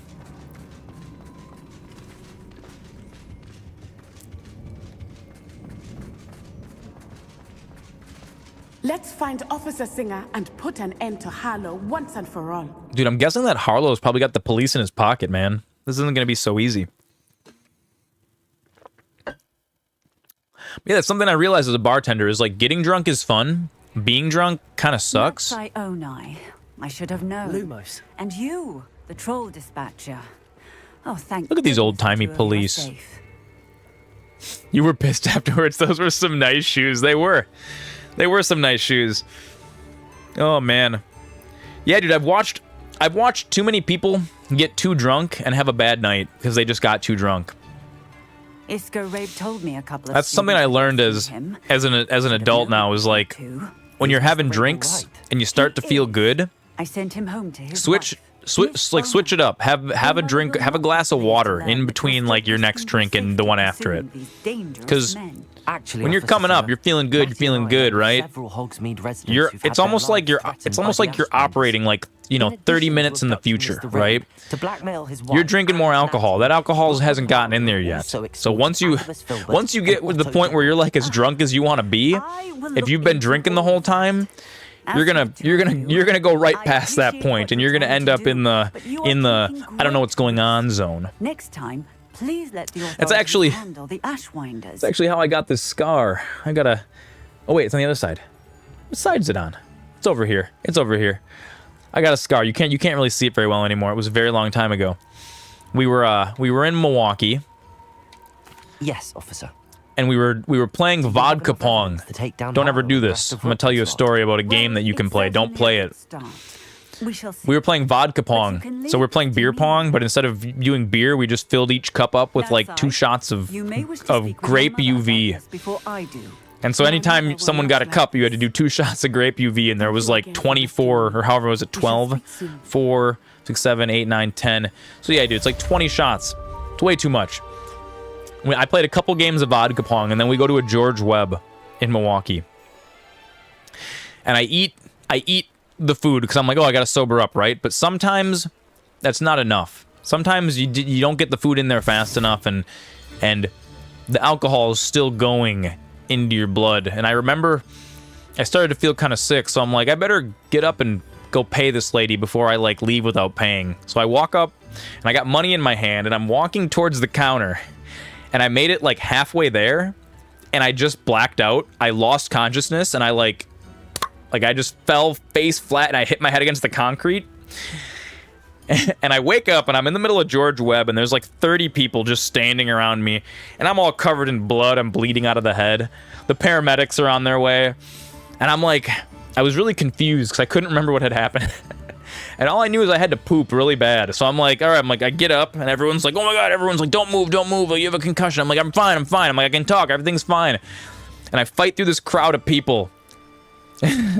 I fight through this crowd of people to get to the bathroom. They have one bathroom that's like a single. It's like a toilet and a sink. It's like a gas station bathroom. You know, it's not like a public bathroom. It's like a single with a lock on the door.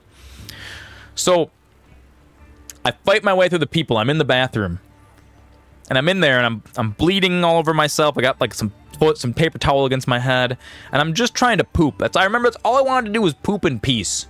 And I'm in the bathroom. I close the door. And the people in George Webb were like trying to come into the bathroom to make sure I wasn't like losing consciousness on the toilet. And so I'm holding the door shut with one foot while I'm like trying to wipe my ass.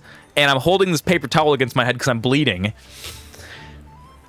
I remember I get out of the bathroom, and the paramedics and the police are there. I'm like 19 at the time. And they're like, you know, shining the flashlight in my eye. They're like, "You been drinking tonight?" I'm like, "Nope, I'm good. And they're like, "All right, we got to bring you to the hospital though." And I was like, "Nope, not going with you to the hospital." Because see, Master Zoran knows if you go with the paramedics to the hospital, it's like a couple $1,000s. And at the time, I didn't have a couple $1,000s. I also wasn't supposed to be drinking in Milwaukee on that weekend. That was, my mom didn't know. So I was like, "Nope." Went back to my buddy's house. We put a Band-Aid on it. The next day, I have to drive back home, confront my mom. She takes one look at me, and she freaks out. "We need to go to the hospital immediately. You have to have that stitched back together. It's gonna leave a permanent scar. You're gonna look awful." And I'm like, "No, it's fine. It'll heal." So she brings me over to my grandpa's house. My grandpa was a Marine. And she's like, "Dad, look at this. He hit his head really hard." I told them some lie. I was like, "Oh, I walked into a door." The classic. If your kids ever tell you they walked into a door, they didn't. They were drinking. They fell down some stairs or something. It's fine. My grandpa takes one look at me, and he's like, "Ah, he'll be fine. He'll be fine. I've seen worse wounds than that." Of course, his opinion was a little skewed, perhaps. But yeah. Bezos. It healed. Hungers. It healed, chat. I didn't die. Damage and airborne ambusher. All right, we got Jeff Bezos. Jeff Bezos is slapping. We're going to pause our stories for a second. Let's throw some tunes on. I'll be right back.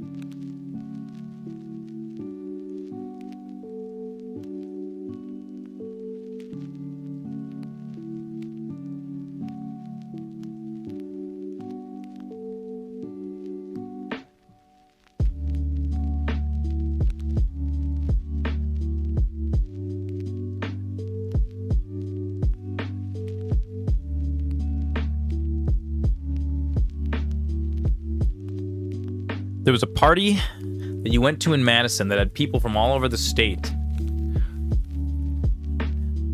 You represented in the beer pong tournament, made it to the final 4 teams in the bracket. But anyways, what ended up happening was Troy lost his pants somehow. He lost his pants somehow. Wait a second. I think I was at this party with you, wasn't I? This wasn't the party I DJ'd at. Or did Troy just lose his pants at that party too? Dude, we used to party so crazy back in the day. Honestly, I'm surprised I made it to 35. Not gonna lie to you guys. Because when I was younger, I didn't know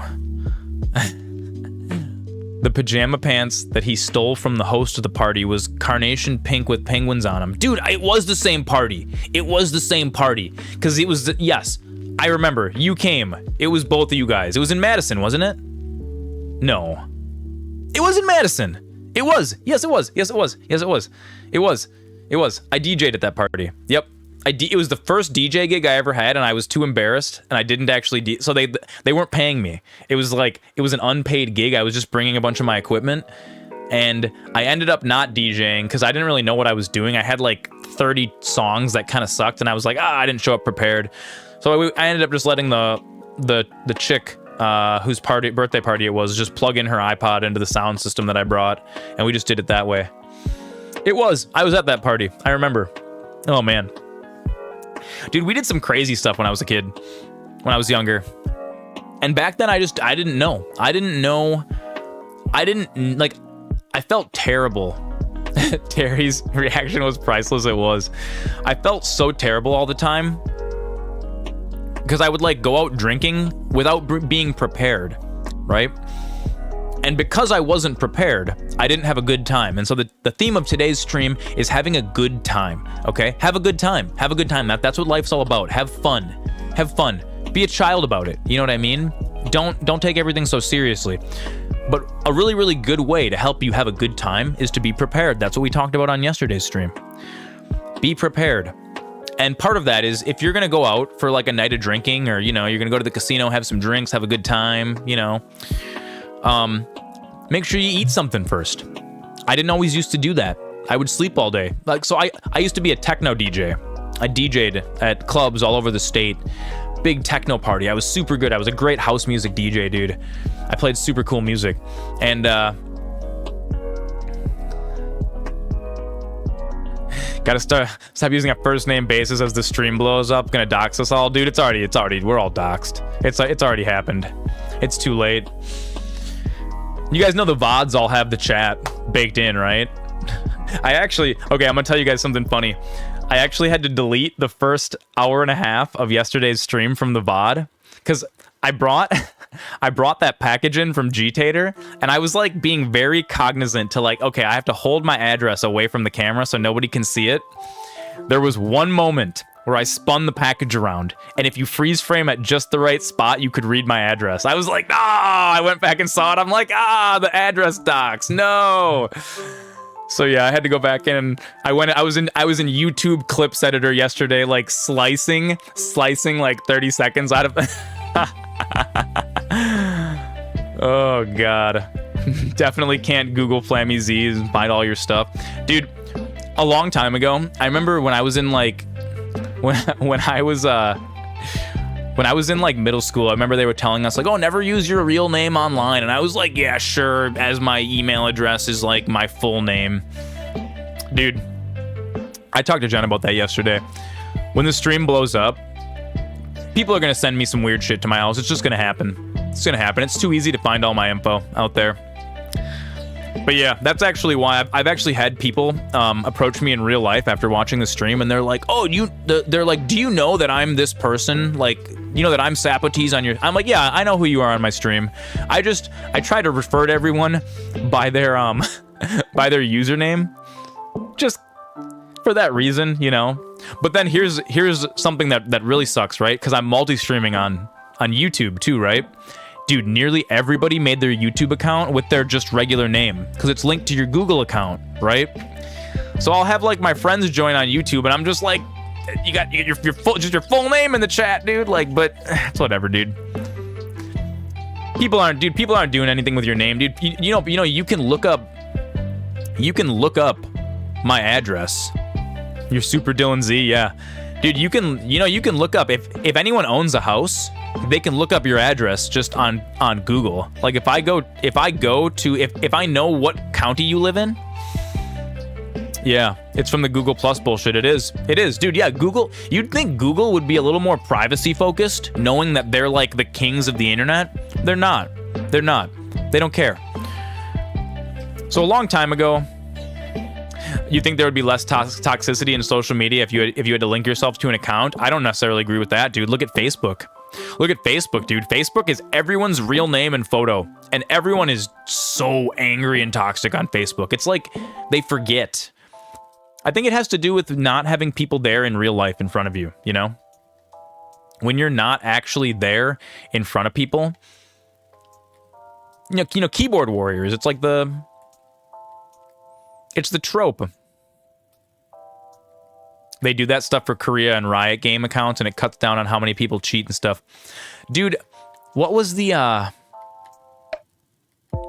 is it Heroes of the Storm? You get one account to your name or social. That's actually kind of cool. I like that.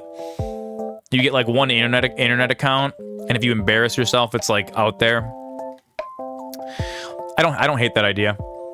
I don't remember what game it was. It might have been Heroes of the Storm. It might have been Blizzard's, or no, maybe not. It was a MOBA. I don't know. Thor was talking about it the other day, but he was talking about how they got rid of toxicity because you could rate other players for like, basically your account's like ELO was like gated behind how nice you were and how helpful you were. And I think it was like you didn't get your ELO rating. Your ELO rating wasn't directly tied to how you performed, but it was tied to how your whole team performed. And they fixed the whole problem with toxicity in MOBA, like multiplayer online battle arenas, by just making that one change. Just because now you can't be mean to your teammates, because then that just hurts you too. Anonymity breeds toxicity, dude. It does. I mean, dude, look at somewhere like 4chan, somewhere that's truly anonymous. Super spicy, dude. Super spicy. And you know, I think it's even worse than that. I don't think it's like that it just breeds toxicity. I think it makes you act in a way that like you don't truly, it makes you act in a way and say things that you don't truly believe in, dude. Cause like, I've totally found myself when I used to make like Reddit accounts. I've deleted like 40 Reddit accounts from just sheer embarrassment. And one of the things that I've noticed happen is like when you're like just on an anonymous account that you can delete, and you're just scrolling through, and the algo is feeding you stuff just designed to make you mad. It's really, really easy to dude, say really unkind things. I find myself, I have to stop myself sometimes on Facebook. Like, there'll be like some product, and you'll go into the comments section, and it's like a bunch of old people or a bunch of people that like don't understand what is going on, like getting angry about tertiary things, dude. Like, I don't know. If like, okay, I'm getting TDS, right? So I'm getting a bunch of ads for fiber, and you go like in the comments on the Facebook ad, it's like, and people are like, my TV cut out yesterday at midnight. This service is terrible. And then you got people that are in the replying to that person like, oh, you're just retarded, like blah blah blah. And it's like, dude, it's like these people would never act like this in real life. And it's like, really?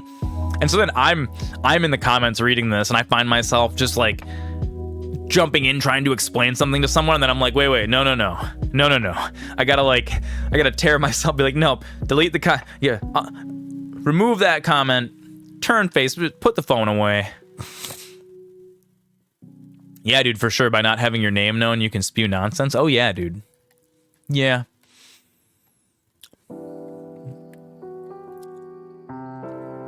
Dude, I think we need to move back to, like, message boards. We need to go back to, like, the 90s. When things were a little simpler times. That's why we're making our own little community here. You know? Hanging with the boys. AIM, yeah, dude. 4chan. 4chan is an example of not an example of that. 4chan's the exception, not the rule.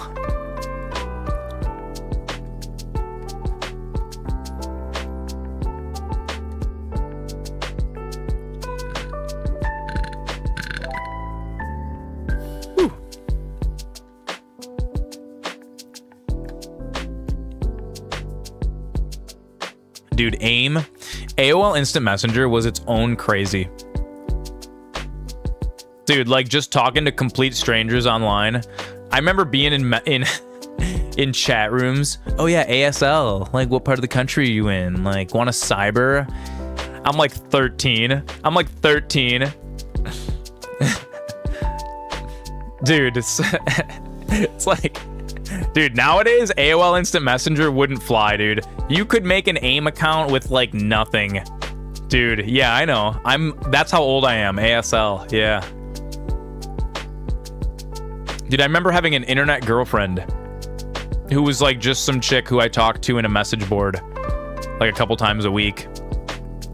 I remember having to break up with my internet girlfriend. You know how awkward that is? It's like, you know what? I've never met you. We don't know anything about each other, but I'm just not gonna go in this chat room anymore, so you're never gonna see me again. Then it was probably a dude. Yeah, it was probably a dude. It was probably a dude. You know, that's how I feel about, I'm sure you guys have seen like VTubers on like Twitch and YouTube, like where it's a person wearing a green screen suit with a camera pointed at them that tracks their body, and then they have like an anime avatar attached to them. They look all floaty, and like they use a voice changer because they're like really about like being anonymous. Dude, I hate VTubers. Like, not to spread negativity, but I just like 4chan can be good too. Yes, 4chan can be good. It's not all toxicity. You just have to avoid like B and poll, like the political and the random board, and you know, a couple other boards on there that, you know.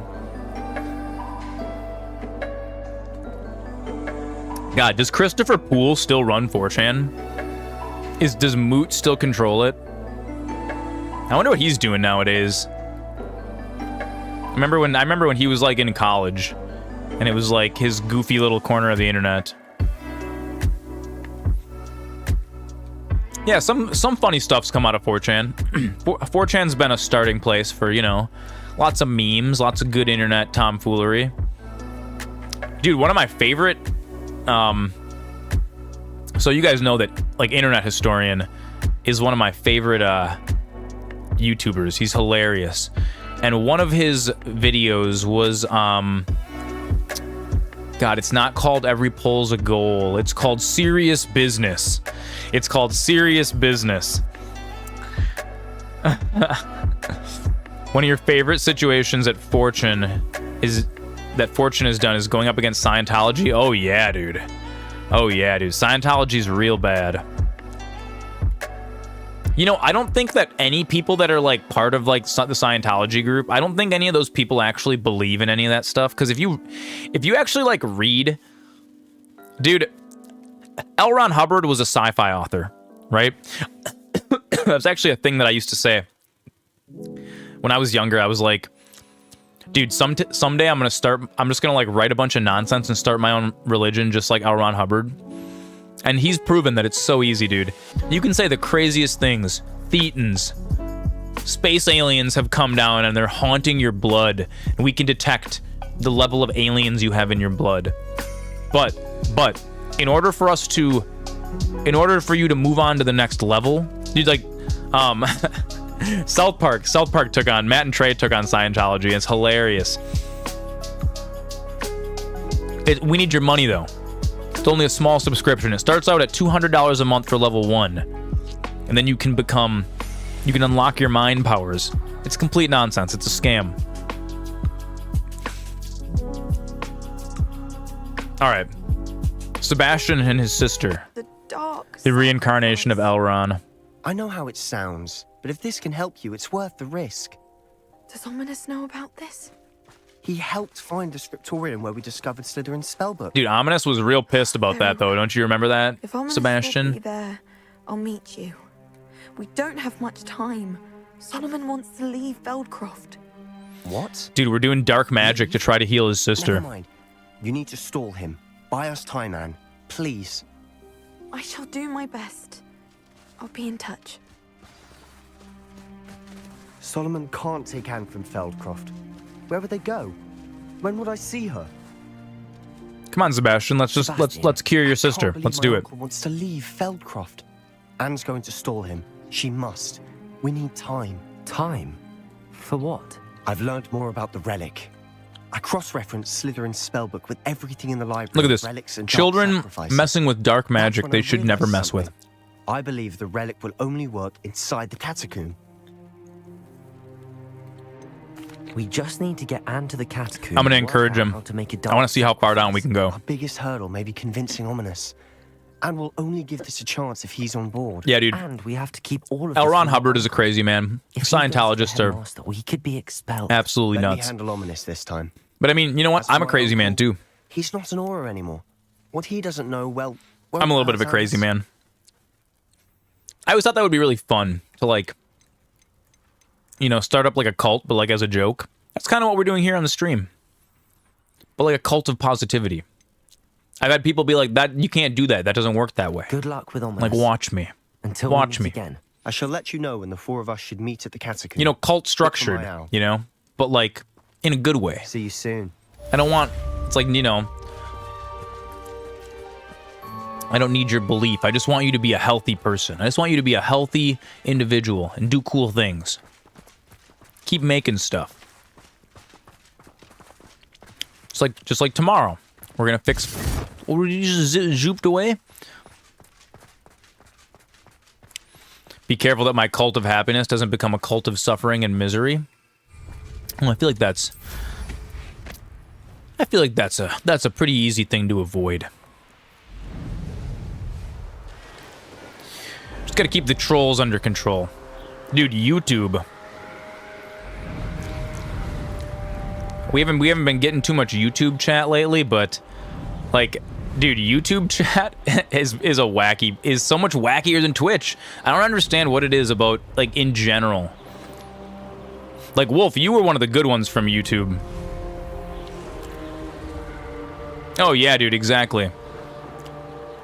Create a cult where you don't have to and no one has to pay any money. Yeah, dude, exactly. No, dude, I don't want any of your stuff. I don't want any of your stuff. I don't want any of your belief. I just want to share good ideas, you know? That's it. But I don't know, cults are always kind of cool. Like in like a naughty kind of spooky way, you know? Just don't drink the Kool-Aid. Don't drink the Kool-Aid and you're fine. That's it.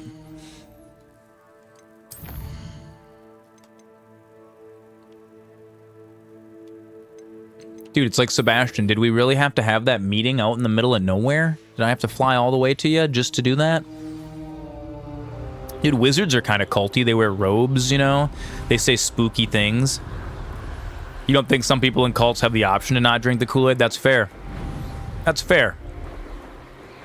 See, any kind of organization that wants you to, like, come live there and, like, bring your family along, that's bad. Don't do that.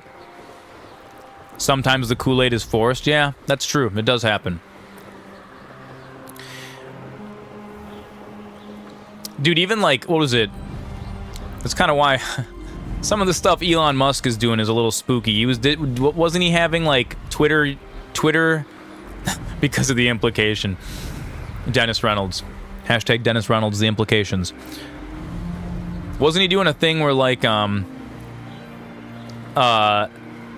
he wanted his staff at Twitter to like start living in the office? Like he was building them like sleeping rooms and stuff, and a bunch of them quit. They got mad about that. That's weird. If your job, it's like the army. You know what I mean? The army's kind of a cult. They're like, come, you have to come live this way, and then you're gonna go, you know, walk down these streets and get blown up by like a Molotov cocktail. Most cults are pyramid schemes. Yeah, they are. Don't join pyramid schemes. If you're going to get a job and that job needs you to pay some money first, don't do that. You can kind of boil down most groups to cults if you want to. I mean, yeah, you could. Specifically, Jen loves pyramid schemes. She loves them as like a observational thing. So I think I think what most people associate with cults is like secret societies, right? Football teams, religion, etc. That's true. See, I'm a huge nerd when it comes to like the history of like religions and like cultures and stuff. And one common thing throughout most cultures also religious, so most religions are cults. Yes, that's true. I mean, they can be, depending on how much you let them seep into your life, you know. But so look at like the Greeks, right? So the Greeks, they had like, you know, their like beliefs that they had about like, you know, Zeus and the gods up on Mount Olympus and all that stuff, right? But that was just what they taught to like most of the people, right? Then there was all these like there's a thing that were called the mysteries. And most world religions, like dude, even like Catholicism has the mysteries. And the mysteries are like the special secret stuff that's only taught to like the members of the clergy. You agree with Wolf? You just didn't want to make anyone mad. Dude, that's okay, dude. We can make people mad. It's impossible to have an opinion on anything on the internet without making people mad. It's just not possible. Like, dude, I had people in my YouTube the other day that were mad. This guy was like going on a tirade about how you play as the wizards in Harry Potter and how it's indoctrinating children to be okay with racism or something. Dude, he was like, I could feel his like anger coming. He's like, just message after message after message. That's actually one reason why I want to migrate my own chat to the Discord, because then I can just turn off the webhook and be like, oh, YouTube's on a timeout right now. YouTube got too spicy. The secret Pepsis of Harry Bepsi. But so one thing to me that's like absolutely fascinating is most of the ancient religions of the world, they have this thing called the mysteries. And like, it's something that like, unless you're like a scholar, not a lot of people talk about. The mystery schools existed almost everywhere. There's like the Greek mysteries, there's Catholic mysteries, there are, dude, like a bunch of like, you know, Asian religions and stuff have like mysteries. And what it is it's the secret knowledge that's only taught to like those who are, you know, brought into the inner circle. Like there's this quote, and I think it's called "Don't put your pearls before swine." And the whole idea is like, don't share your special knowledge with people that aren't going to appreciate it. I don't agree with that. I disagree with the pearls before swine. I think you should share your knowledge with everyone, and it's up to them to use it correctly. And if they're gonna not use it correctly, well, sucks to suck. I tried, you know. But one thing is, so you look at like let's talk about like Greek society, right? Dude, like the Greeks believed in like all of the ooh, it's a Daedalian key. I have been meaning to speak with you. It's a Daedalian key. No, wait, hang on, Natty Ice. There's a Daedalian key. We need it. So the Greek mysteries, they had, you know, like they would teach people about Zeus and about Hera and like all the cool stuff. Oh no, I missed it. I killed it. Old Greek times were polytheistic. They were, except for they actually weren't. That's what's really, really funny, is they only taught that to like the plebeians, like the masses, right? And then you had stuff like the cult of Persephone. The cult of Persephone, which is the one of the mystery schools that a lot of people have heard of from like the ancient Greeks. The ancient Greeks, like the cult of Persephone was, you would join the cult of Persephone and you would be indoctrinated, and then they would teach you like the secret. Then they would say, okay, so everything that we taught all the people, everything that you learned growing up, all of that is wrong. They would say, actually, you're a wizard, and so like the cult of Persephone was actually monotheistic. They only believed in like one all they called it, right? Super weird. And that was considered secret knowledge. That was considered hidden. They taught everybody about like the Greek gods because that was a comforting story, and they did that to control the masses. And that's, dude, it's super fascinating. It's something that like I had never stumbled across in just like my random reading. I had to go search for it. They're called mystery schools and mystery religions. If you do a little bit of research on Google, yeah, the fairy tales. But dude, I found, and it was kind of surprising to me. It's like all the religions, dude. Even like Catholicism, the stuff they teach you in church, that's not actually what like the Pope believes. You know that? Like the Pope or like the bishops, like the dudes that are in charge, they get taught a secret different thing that they're not allowed to tell anybody else. Like here's actually how everything works. And each world religion has its own mystery schools, and they all teach slightly different things. Super duper fascinating stuff. Super fascinating stuff. I don't know that I necessarily believe in any of it, but I think it's really, really neat to kind of like... You may not realize it, dude, it's so... Humans are so weird. We're so weird. How we just like... I don't know, dude. You gotta have your stories, you know? What I have been up to if it came from me. She likely told other professors. I don't disagree with that, though. I think it's fun. News travels quickly. It's fun. It's fun to have stories. It's fun to have your own mythology, you know? Even less forgiving than I'd It's like me and Pete Boss. We have our own little mythology, you know? When he comes over, you know, we refer to each other as captain, and like the house is like our vessel, you know? Welcome to this palace, you know? And you got to build up your own mythology. You got to make things fun for yourself. If she knew more about what you've done, I suspect. I really wish my fedora was pink. We gotta find a pink fedora. People do need something to believe in. I'm sorry. You refer to the Zoran instead as the mothership. You do. People need something to believe in. I think it's really important, but it's really good to believe in yourself. That's a really important thing to believe in too. I think not enough people believe in themselves. Stop the monsters like him in Matabeleland. My father would be alive today. What exactly happened to your father? It was a beautiful day. My mother had gone to tend to a neighbor who was ill, and so my father I think a lot of people galloping in the savannah. Galloping. I think a lot of people believe in like society, and they're like they sit around and they wait. They wait for someone to bring something to them. They're like, oh, I'm just waiting for like my opportunity, my chance. It doesn't always work like that. You might wait your whole life. Sometimes you got to go out and be like, because this is kind of the reason why you guys see me. I'm always trying to like I'm always creating projects. I'm always doing something different. I'm always like, we're going to do this. We're going to do that. And I always try to gather people up. I try to get people to like follow me into doing cool stuff. Because it's like, I don't know, man. Otherwise, we're all just sitting around doing nothing. That's not fun. Let's do cool things. Let's go build a fort out in the woods, you know? Dude, we used to do that when we were kids, actually. Pete Boss remembers that. He died protecting me. You remember we would like...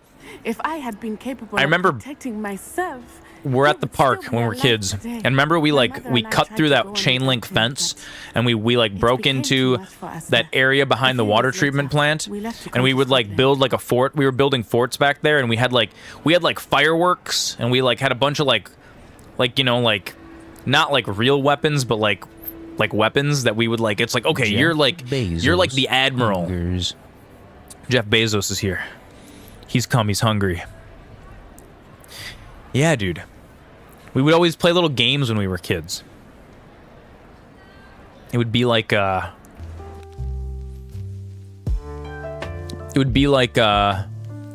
okay, you're the Secretary of Defense for our little group. You're gonna be in charge of all of our munitions, and then like you're the head of communications. So you're gonna communicate with all the groups that the other kids are making. It's actually, you know, it's part of the reason why I loved South Park, The Stick of Truth, so much.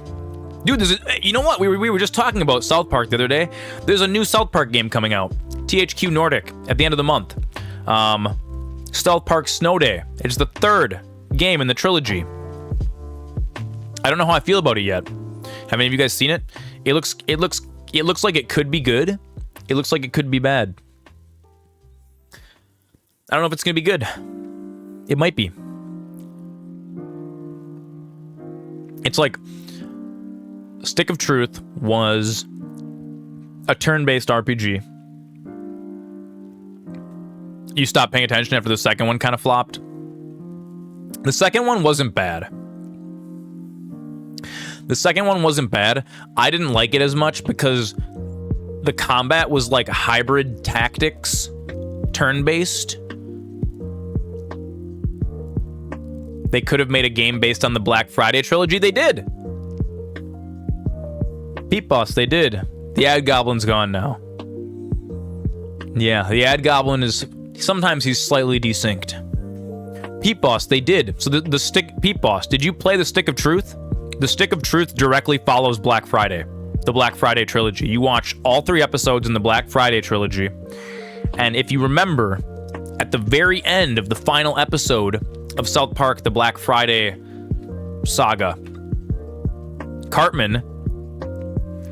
Dude, it's at the end of it, they're playing their PS5 or whatever, and they're like, I think Stan's like, I'm kind of bored. You guys want to do something else? And they're like, yeah, and they all kind of walk outside, and they're like, what do you want to do? And I think Cartman picks up a stick off the ground, and he's like, I think we should make a new game, and he holds the stick up, and then it's like, boom, South Park: The Stick of Truth, coming in June or whatever, right? Then they like make a joke, they make it into an ad.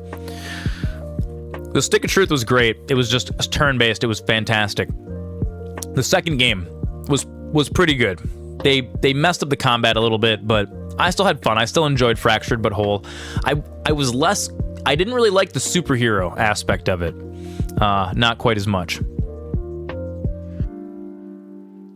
Yeah. No, it's okay. So then the Stick of Truth is like the 4th episode of the trilogy. Then Fractured But Whole follows that because they get sick of LARPing. They get sick of playing fantasy. So they're like, we're going to play superheroes now. And then, Truly extraordinary. So after they play superheroes, Kind words. We all now they're making a 3rd game. It's called South Park Snow Day. Yes, And I remember. it is. It's Avengers, yes. So Snow Day went back to being fantasy again. Except for it's a hack and slash. We will turn our attention. It's a hack and slash. We are making progress. I don't know how I feel about it. It's 3D. It doesn't look as good as Stick of Truth or Fractured But Whole. You deserve all of the And it's being made by a different company. And so a bunch of people are kind of mad. It's multiplayer. It's like a 4-player it's like a 4-player hack and slash dungeon crawl kind of a thing. Yeah, let's watch it. Let's watch it. Let's watch it together. We can watch it. We'll watch it. You guys are gonna hate how it looks. It honestly looks like, do you guys remember like the South Park game for N64? How they tried to do 3D? Yeah. It's an RPG. They're kind of recreating the South Park version of Gauntlet Legends, yes. It's an RPG. And, but it's like, you can play it multiplayer, but if you want to play single player, you play with like NPC controlled characters or something like that. Let's look it up. South Park Snow Day.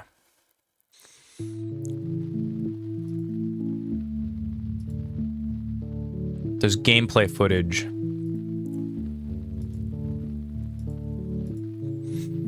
But I like it because they kept it in the same universe. So we're gonna play this when this comes out at the end of the month. This comes out... Oh, this was posted like months ago. I think there's a new trailer for it now too. Okay. Turn the music off. Turn this back on. Let's watch. Let's watch. Are we ready? Hey, you ready to come play another game? Okay, new kid, we have all new rules this time. Now you can play alone or with 3 of your closest friends. Unless you don't have any friends, then you can just join matchmaking and play with randos. Now listen, Clyde has information that the elves are preparing to launch a massive attack on our kingdom. They've been spotted advancing their forces near Stark's Pond. We have to take them out before they kill us out. Good luck! Yeah, get him, new kid! They're attacking into a swarm. Show no mercy, new kid. No, I'm not a super huge fan of the art style. You can't keep running into Simpsons arrows hit and run, stay alive, yeah. dumbass. But it is still an RPG because you see they have like bleed mechanics, poison. You got stats. You find weapons. I know you're hiding something, Cal, and we're gonna find out what it is. Some people were comparing it to like You got Fart Escape, a blast from the ass. Vermintide, almost. The multiplayer aspect of it. A lot, so be careful with your code. Hey, player 2, you died again? Well, you're just the best little healer, aren't you? You're making a mistake, Cartman. So I don't know how I feel about it. Gearing up your entire army to attack our fucking base? Says I know, me too. And do you always trust what Clyde says? Hell no, Clyde's a total dumbass. I think it could be really good or it could be really bad. I can't tell. Kick that fucking ass! Good luck trying to ruin this game. I'm sure you'll manage. No, THQ Nordic doesn't make very good trailers for their games, though. They never do. So yeah, I don't know. I don't know how to feel about that. I don't know how to feel about that. I really don't. On one hand, I don't like the art style. That's like one of the older trailers too, but the new trailer doesn't look much different, honestly. I'm not a huge fan of the art style. I'm gonna say that. I'm also not a huge fan of like the fact that they designed it to be like a 4-player multiplayer kind of adventure thing. Because I'm gonna be playing single player, which means I'm gonna have to play with the AI. So that's really gonna be dependent on how good is their AI. Is it really annoying? Do I have to babysit it all the time? But really, nobody knows anything about it. If you go on the subreddit, there's no info on it. Everybody's just guessing based on like 2 trailers. So we don't really know if it's gonna be like Vermintide. Vermintide didn't have, have any of you ever played like Vermintide or like what's the other one that's like Vermintide? But anyways, so it's like yeah, Left 4 Dead, exactly. People don't know if it's gonna be like that because Left 4 Dead and Vermintide didn't have any storyline. There was no story. There was no narrative in the game. It was just like, all right, you're in the next place. Go fight guys and get gear, which is like cool.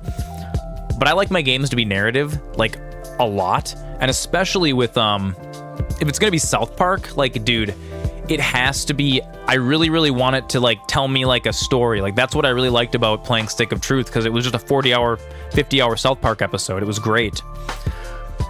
So I don't know. We're gonna wait. We're gonna wait for it to come out. We're gonna wait. We're gonna watch some. I'm gonna watch the game ranks before you buy because I want to see what kind of game it is. If there's a story there, if it's actually an RPG that you like level up and progress and like cool things, doesn't it? Looks very Christmassy, doesn't it? Very holiday. That carpet does really tie the room together. It looks nice. Yeah, I don't know. I don't know if it's gonna be good or not. It is the 3rd game in the South Park trilogy. And so for that reason, I want to play it because it's like continuing on a lot of themes from the Stick of Truth. And I really like that. I'm nervous. It's one of those things I don't want to get too excited. I'm nervous about it.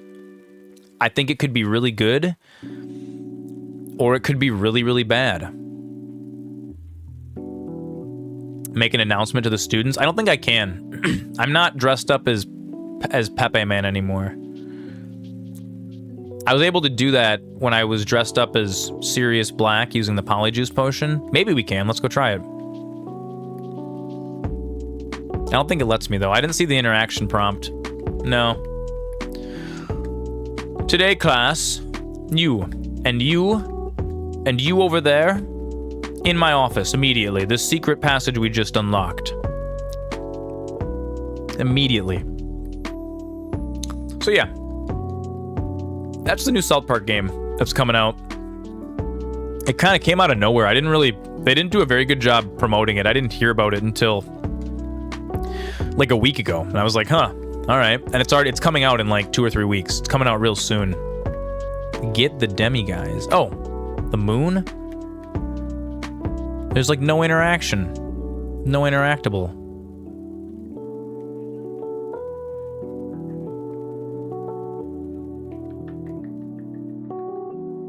Really?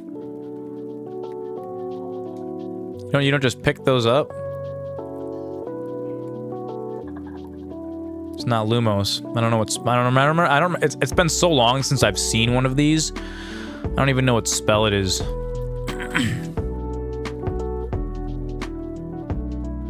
Maybe I can suck it into my bag like a Pokeball.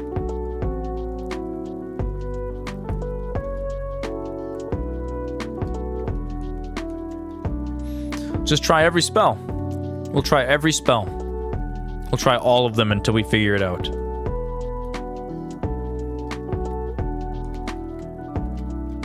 Can I knock it off? No. Protego. Oh, wait a second. Can I, like... No, it's not Lumos. I don't know.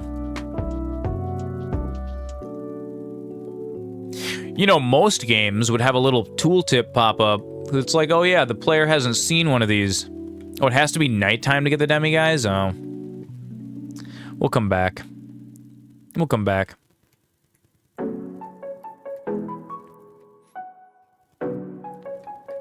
Yeah, dude, I don't know how I feel about games this year. There's a couple, like, you know, the Ashes of Creation, we're gonna get the alpha for it. Looks kind of cool. Dude, 2023 was just so stacked. You know what I mean? Like, 2023 slapped so hard. What do you do? You feel the need to make a long-form video, but you don't know what to do. G-Tater, the same. The same. Agreed. I think at a certain point, the idea... Tears of the Kingdom, Baldur's Gate. I think at a certain point, the idea behind your video, behind any long-form video, it's like, once you get working on it, it's not going to sound as good as it did at the beginning, but the real skill is just to plow through and make it anyways, and then they usually end up good. Tears of the Kingdom came out last year, Baldur's Gate 3, etc. Yes, there was so many hot things coming out. Elden Ring DLC looks pretty cool. It doesn't look game-changing or anything, though. I mean, we're going to play it. It's going to be fun. I mean, it's FromSoft. They do great work. So we already know that's going to be fantastic.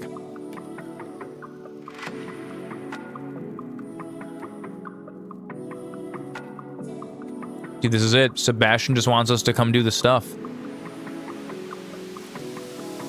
I don't know. Have you guys heard of any other, like, really cool games that are coming out next year? I haven't heard, like, other than a handful of... I don't know. Everyone's been so tight-lipped.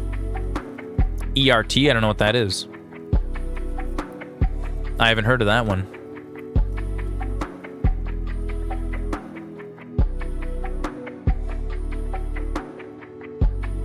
Oh god, my hat is so ugly.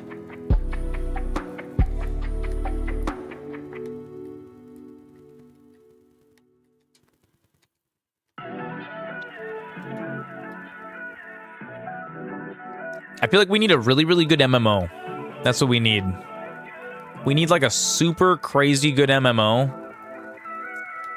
Or, you know, we're honestly probably just gonna have to wait for Ashes of Creation. Probably gonna be the next one. I've really been waiting for, like... I want, like, a new EVE Online. I'm really mad what they did with EVE Online. It makes me so sad. EVE was the best, most balanced, like, hardcore game you could play. It was so cool. Because with the other thing with EVE, I've explained to you guys before how EVE Online, your experience is kind of like the money you have in your bank account. Well, the other thing with EVE, back in the day, the class of ship you could fly was highly dependent on how long you had been playing the game. So, the way that you accrue experience in that game is you have like a training queue. You have a pilot, and you can say, all right, I want you to train how to fly destroyers, okay? And then it'll be like, all right, level 1 destroyers. It's gonna take like a day and a half, let's say, right? And that was real time. You had to let it just go for a day and a half, and then after a day and a half, it was almost kind of like mobile game mechanic, where like it was based on how much time your character had been like active for, or like subscribed to the game or whatever, which was really, really cool. Oh, look at this busted up castle. That's pretty neat. And it kind of made it like the players that had been playing the longest had access to like the biggest hulls, but they weren't necessarily like that much better, because the game was so highly dependent on your skill as a pilot, right? And that's something I think we're missing from modern games, is like the micro advantages, right? Because back in the day, dude, back in the day on Eve, you know, the difference between a ship that cost 1 million credits and the ship that cost 100 billion credits, they might be the same hull. They look the same. You're using the same exact weapons loadout, right? But I might be using, if my ship only cost 1 million, but you spent 100 billion on yours, malware bites. Malware bites. Wait, what? Did I have malware bites pop up? I'm so confused. Where did malware bites come from? Did you get an ad for malware bites? Do I use I don't think I use malware bites. I don't use like any antivirus, dude, at all. I just use Windows Defender, the built-in one. Yeah, weird. Yeah, I don't know. Malware bites isn't terrible. There are worse. It popped up an overlay on my stream. Oh, it's an ad. It was an ad. Oh. Yeah, that's not controlled by me. I have overlay ads enabled because sometimes it lets Twitch run an ad without actually interrupting the stream. Otherwise, they just interrupt your stream more. They just actually make you go to an actual ad for it, where they're just like, is your computer running slow? You need a PC doctor. Malware bites. Yeah, whatever.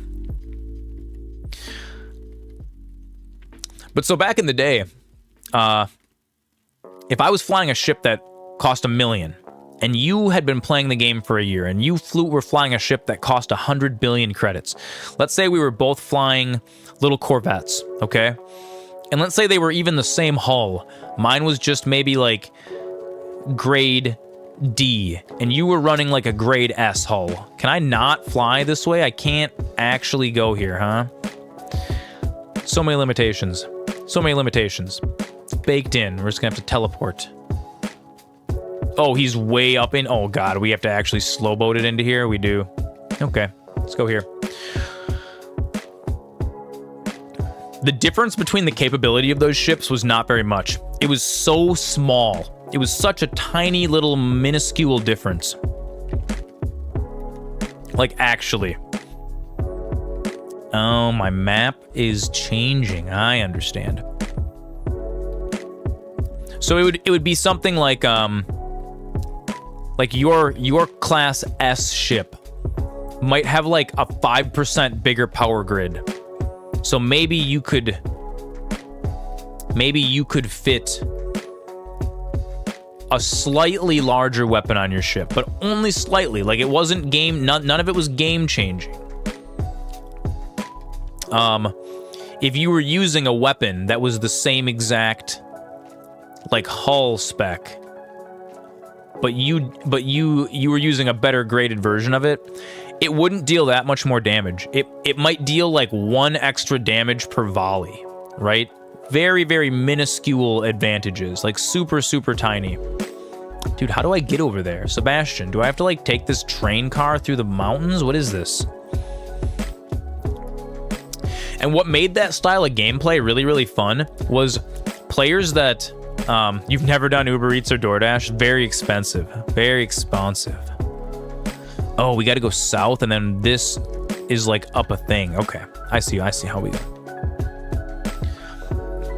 So what made this really, really compelling is if I was a brand new player and you had been playing for a while and you had a much better ship than me, I could still technically kill you, because the way that it worked, the way that kind of scaling works is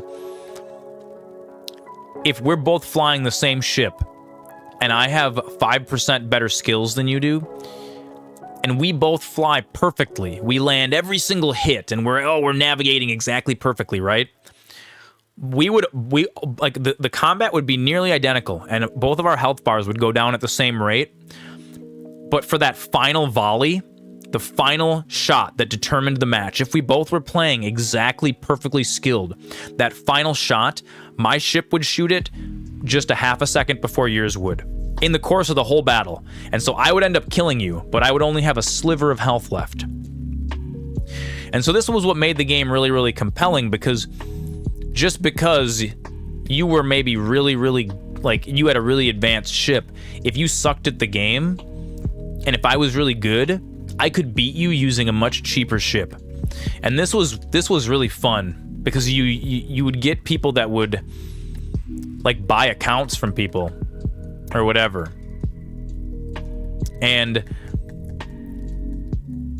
it would just cost them so much money. And the other thing that EVE did that I thought was really, really compelling, they tied their in-game currency directly to US dollars, like 1-to-1. So they did this. They also did this to overcome like gold sellers. There was no reason for there to be currency resellers on the internet, because you could buy game time with in-game credits. I think World of Warcraft kind of does something similar to that now, but like that was how a lot of the MMOs sort of overcame gold seller kind of stuff going on. Ooh. Oh man, here we are fighting goblins. I have no potions. This is bad. I've set myself up for failure. Nah, screw this. We gotta go back to the tower and make potions. I can't. I'm not gonna be able to fight this goblin camp with only 2 potions. It's impossible. So it was kind of neat though. So because you were technically able to buy game time. If your like in-game empire became big enough, you could just buy game time with your in-game money, which was cool. And then also you could spend cash to buy in-game currency, which was also cool. It made it so that like your ships in game had real world value. So like, dude, when I stopped playing EVE, the ship that I was flying was worth like $2,000. Like I could sell that ship to somebody for $2,000, and people bought ships like that. So it made everything that you did. That's why you'll read stuff online about like EVE battles where it was like, oh, it was $30,000 worth of damages. It really was. The corporation actually lost $30,000 like worth of assets that they could have then otherwise sold. But at one point, EVE did something really stupid. So they had this great system going. It was super balanced.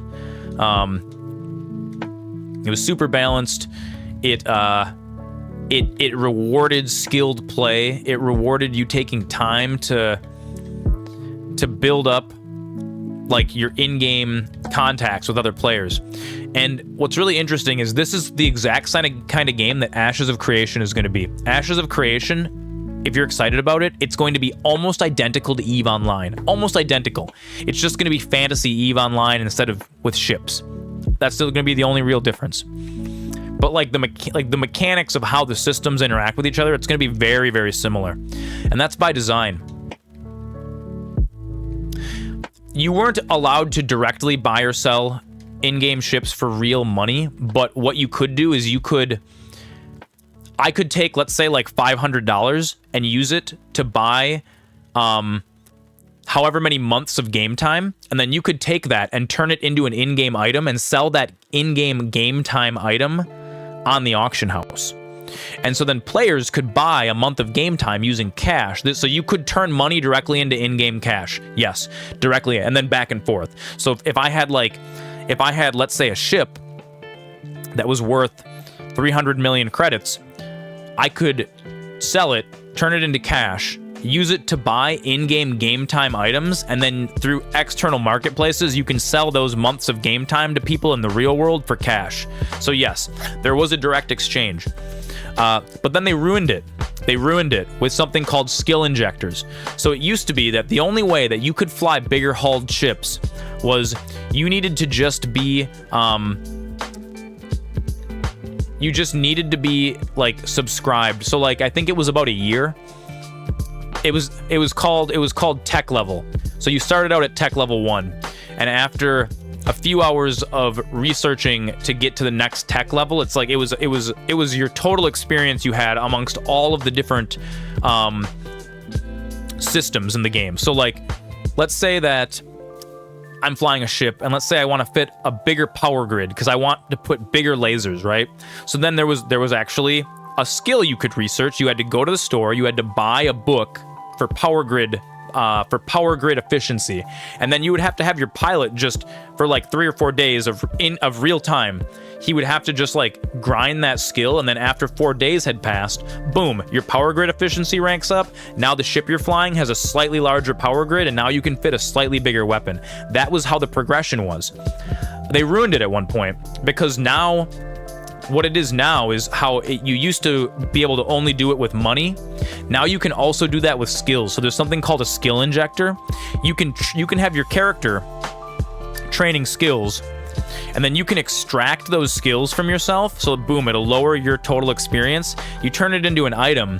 You can now sell that item on the in-game marketplace, which completely ruined the progression. So now essentially you can buy high-level accounts very, very easily, and that kind of ruined the game. And it did this thing where whales were able to fund wars directly, and like, oh, normally if you wanted to be someone who was flying like a super carrier, like a space station sized ship, it was super neat.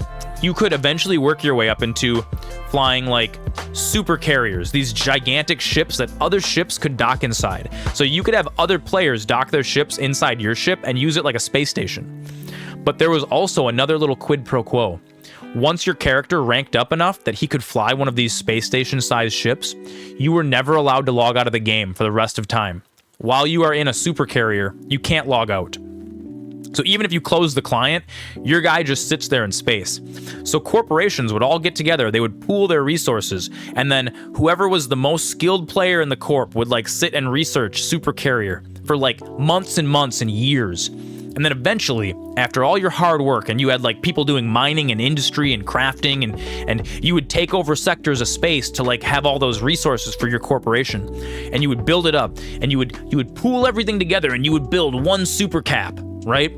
And super caps were really crazy because you could have a bunch of ships go inside of it, and then that super cap, it was very expensive. You had to like research this specific kind of fuel for the supercapacitor that allowed it to teleport across the galaxy. So one thing in EVE, moving things around is a very big deal. You can go buy some really nice expensive resources in what's called high security, but if you want to use them to fight wars, you have to transport them using these big space semis. And the space semis are slow, and they would be waylaid by enemies. So other corporations would wait along trade routes for people to be transporting stuff. And if you were transporting expensive goods without like a bunch of other players protecting you, they would just they would warp in, they would scramble your warp drive, now you can't move, and then they would just slowly blow you up, and they would steal all your stuff.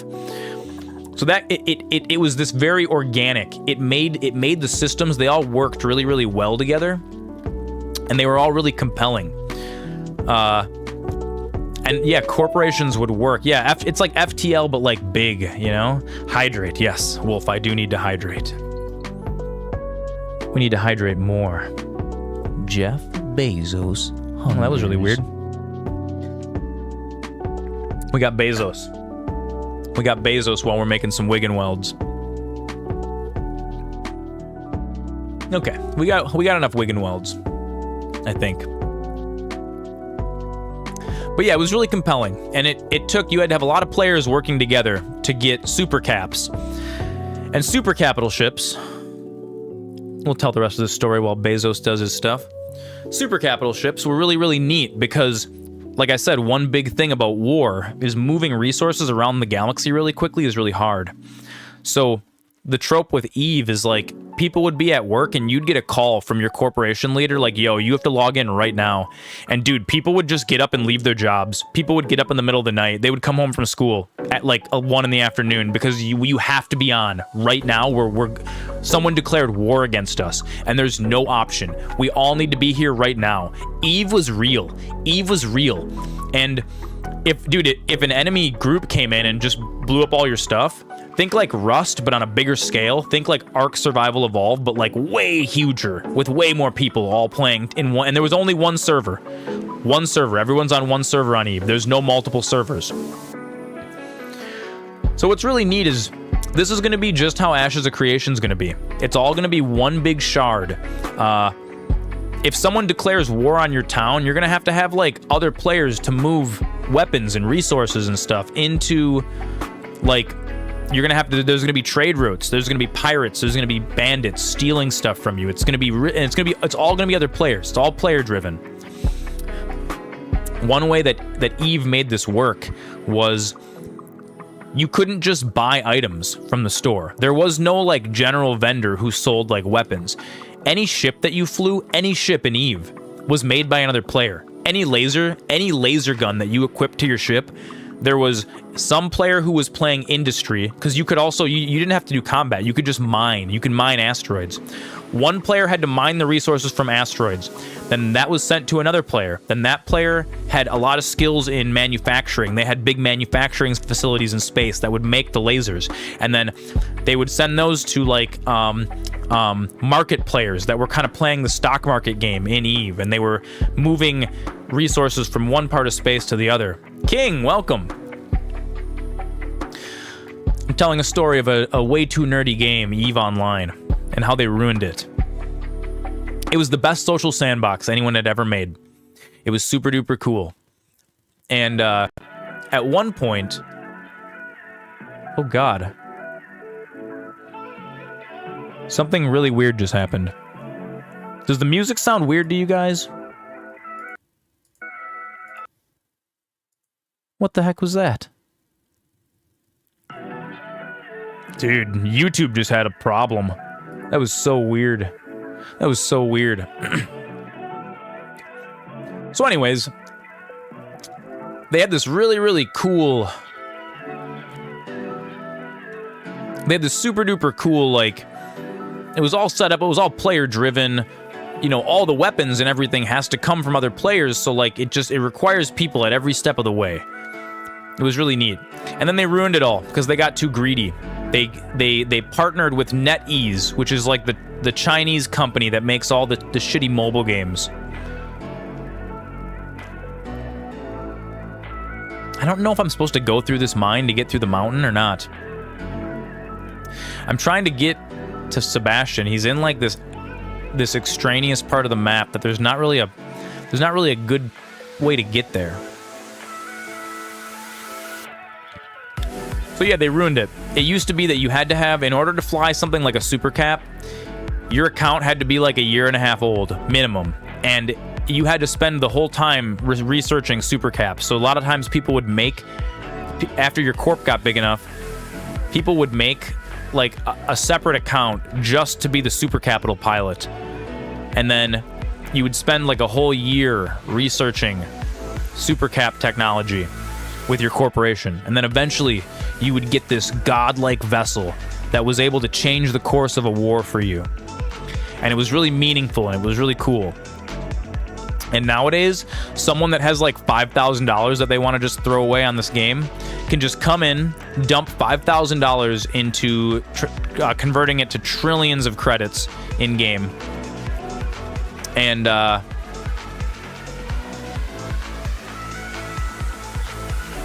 after doing that, you can just buy skill injectors now. And those skill injectors let you just skip that whole grind. And so even if you like, oh, you can be fighting a corporation and, oh, you spent all this time and energy, you know, slowly wearing them down, breaking all their trade routes, war of attrition style, right? It doesn't even matter. If that corporation, if one of the guys in that corporation just like has a lot of money in the real world, it's like, oh, let's just throw $10,000 of real world 2 trolls. No. I didn't ask for 2 trolls. 2 trolls is too much. 2 trolls is a little too much. It's okay. We're gonna play Elden Ring soon, so we gotta get better at, you know. It's like 2 chains. They don't even deal damage to this guy. Fortified troll's not even taking damage. It's crazy. So yeah, they ruined it. They ruined it. And it was really sad because they ruined EVE Online first, and then they released EVE Echoes on mobile. And for a little while, for a very short amount of time, EVE Echoes was really good. It was like OG EVE used to be. And then they ruined that too. They completely ruined these games with money. That's all they did. They got greedy. They realized Confringo de Pulso. Which one is it though? So I like to use Incendio. We can put Confringo on here. The Pulso's this one. I'm so bad at switching my bars in the middle of combat. It's kind of why I like Elden Ring. You make your build, you use like 3 buttons to do all your attacks. That's it. Confringo de Pulso and then the freeze. God, I've never used the freeze one either. I need like Leviosa. It is. It's what a lot of companies are doing. They're ruining their games with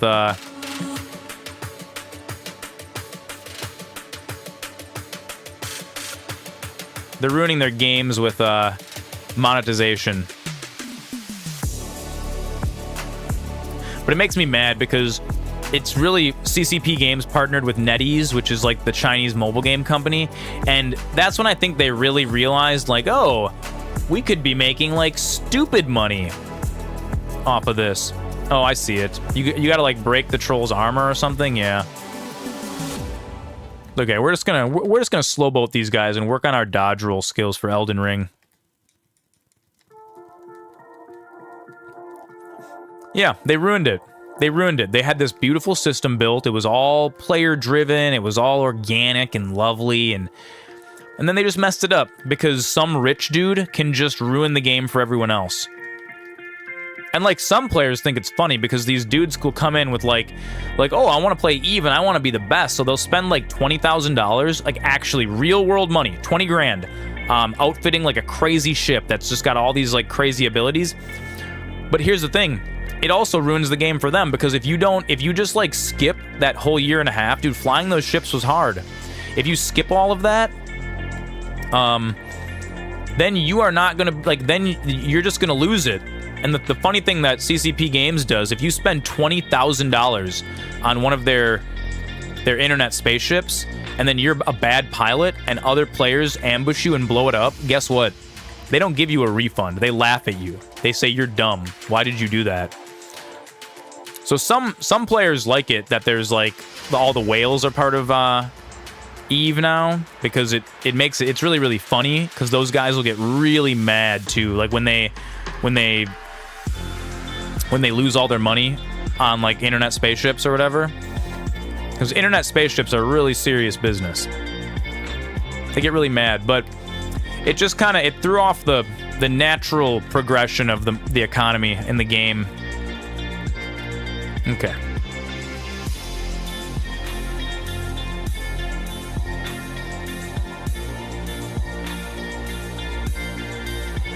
Yeah, it makes me kind of sad.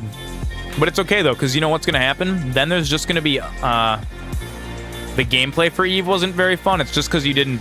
It's because you never learned how to play. EVE is really, really hard. And it's kind of one of those... It's kind of like one of those games that the game also doesn't teach you how to play at all. And that's by design. EVE is a very predatory game. I'm going to tell you guys a story of something that I used to do in EVE. This is not the God story. We're still saving that one. When I played EVE, I was not a good player. I was a villain in EVE Online. And I was a villain partially accidentally, because when I first started playing EVE, there were really no rules. There was no, like, there were no community guidelines. You could do anything you wanted. And I really, really enjoyed EVE when there were no community guidelines, because one of my favorite things to do was hold other players hostage and demand ransom. It was so funny.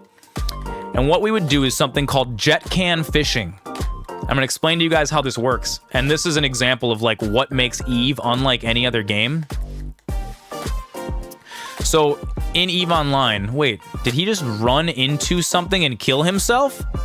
Wow, that's very interesting. So when you're jet can fishing in EVE, there is a mechanic where you can, like, because how I said you have to transport items around space, right? You can eject an item from your cargo hold, and then it floats around in a little can. When you have a can in space, you can't, or other players can loot it, but it becomes illegal. So every sector in high security has space police, and they got guns mounted by all of the entrances and the exits to every sector. And there are also police that just like fly around space and kind of like police space, which is really, really neat. So if another player commits a hostile action against you, depending on what kind of hostile action it was, the police will either warp in and blow them up, or if it was like a minorly hostile action, what'll happen is it just flags you for PvP. And stealing from someone's jet can was one of these things that flagged you for PvP, but the game didn't really explain that very well. And so new players never really understood how this worked. It was really funny. And there's another mechanic in EVE, and it's the quick warp that the game doesn't explain to you either. And depending on, like, when you start the game, you have like a little warp drive, and you can click on an object in space, and you can say warp to within 100 meters, and your ship will charge up, and then it'll say warp drive active, and it goes whoosh, and then it goes really fast, and then it slows down, and then it lands, right? And there's all these rules, like you can't warp within 10,000 space meters of like a portal to leave. So like that's how you get to safety. And there's also there's warp drive scramblers, so you can hold other players hostage by making them stuck. If you scramble someone's warp drive, their warp drive will not function until they blow you up, and it forces them into combat. It's forced combat. It's almost like imagine you're playing New World, and let's say that you run up to somebody and you like hamstring them. Pretend that you couldn't run anymore, right? That's what it's like in EVE. It's like all of a sudden you're stuck in the wilderness and you're moving very slowly and another player's attacking you. So now you're forced to defend yourself. Well, one of the mechanics is if you steal from someone's jet can, it will flag you, not so that the police attack you, but it allows the player you stole from to retaliate without the police interfering in high security space, which was really, really fun. Because what we would do is we'd play this game where we would go to routes that noobs were often flying their brand new starter ships back and forth, trying to scrape together like 100,000 credits to buy their first gun, right? And me being like an advanced player, what I would do is I would take a very expensive item worth like maybe 30 million credits, and I would fly just far enough away from the gate that you could, it would take you like 3 or 4 minutes to fly back and forth, right? And if you're within a certain distance, you're not able to warp. The minimum warp distance is like 100 million, or like it's like 100,000 meters or whatever. And so all of this is very arcane, and they don't explain this to you when you start the game, like at all. You have to just figure this stuff all out. So what we would do is we'd go by main trade routes, and we would drop an item out of a can that was worth like 30 million credits. And then new players are like, huh, they're flying by. There's a can sitting there, and it would say Master Zoran's can. And then they would see me way far away, like 50,000 meters out in the distance, just floating there, pointed at the can. And they'd be like, huh. So you'd watch them. Oh, hydrate. King, I will hydrate. I'd sit and watch. Players would be flying through, they would warp into the gate, they would head towards the gate, they would warp on. But every once in a while, a player would notice, hey, there's a jet can floating out there. Pete Boss, it was excellent hanging with you. Take it easy, my friend. We'll see you next time. They'd say, huh, there's a jet can out there. I wonder what's in it. And you'd see them fly out, and they'd check the can. And they'd go, holy crap, there's 30 million credits in this can. That's like more. I've been playing the game for 3 weeks, and I only have 80,000. Like, that's enough money for me to buy a whole month of game time. And then they'd see you out in the distance, and like some of the players even had like a basic understanding of like, oh, if I steal from the jet can, that guy's gonna be able to attack me. But see, if you can make it back to the warp gate, then it's almost impossible for you to find another player once they've warped to another system, because then you can just warp off into the distance, and like it's kind of very like the Wild West like that, right? So we'd play this game. We would drop expensive items. right by the starter system, the systems that you would start the game in. So it's all new players that don't know how the game works. And we would wait, and you'd see a little icon float towards your can. It was just like fishing. And the moment that they grabbed your item, it would turn red. And then these players would turn around thinking that they had enough time to get back to the gate. But they didn't, because I had my ship equipped with special warp drive that spooled up really, really quickly. And it's something you don't get till later. It's like kind of a hard thing to find. So I would have my ship equipped with this special warp drive that let me warp instantly. So the moment someone turned red, I would turn on this super extra special crazy fast warp drive and I would land on top of them and I would turn my warp scrambler on. And now you are stuck 10,000 kilometers from the gate and you are going 20 kilometers every 10 seconds. So it's going to take you like half an hour to get there. Unless you fight me, and I'm a lot stronger than you. And so then we would play this hilarious game, and I would open a chat with this player, and I would say, "Hi, I've captured you. You stole an item from me. How much is your life worth?" I would say, "How much money do you have in the bank? Transfer it all to my bank account immediately or I'll blow your ship up." And these players would start begging. They'd start crying, "No, please. I've been playing the game for 3 weeks. It took me 3 weeks to build up this ship. If you blow it up, I'll have to start all over again." And I say, "Yeah, that's cool. I don't care. How much money you got in your bank account?" I'm like, "Oh, what? You've been playing for 3 weeks. You've got 80,000 credits." I'm like, "I want you to transfer all 80,000 of those credits to me right now or I'll blow you up." And so they'd get real mad. They'd try to fight back. They'd realize that they could not possibly defeat me.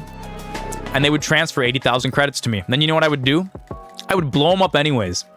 I would blow them up anyways because there's no rules in EVE.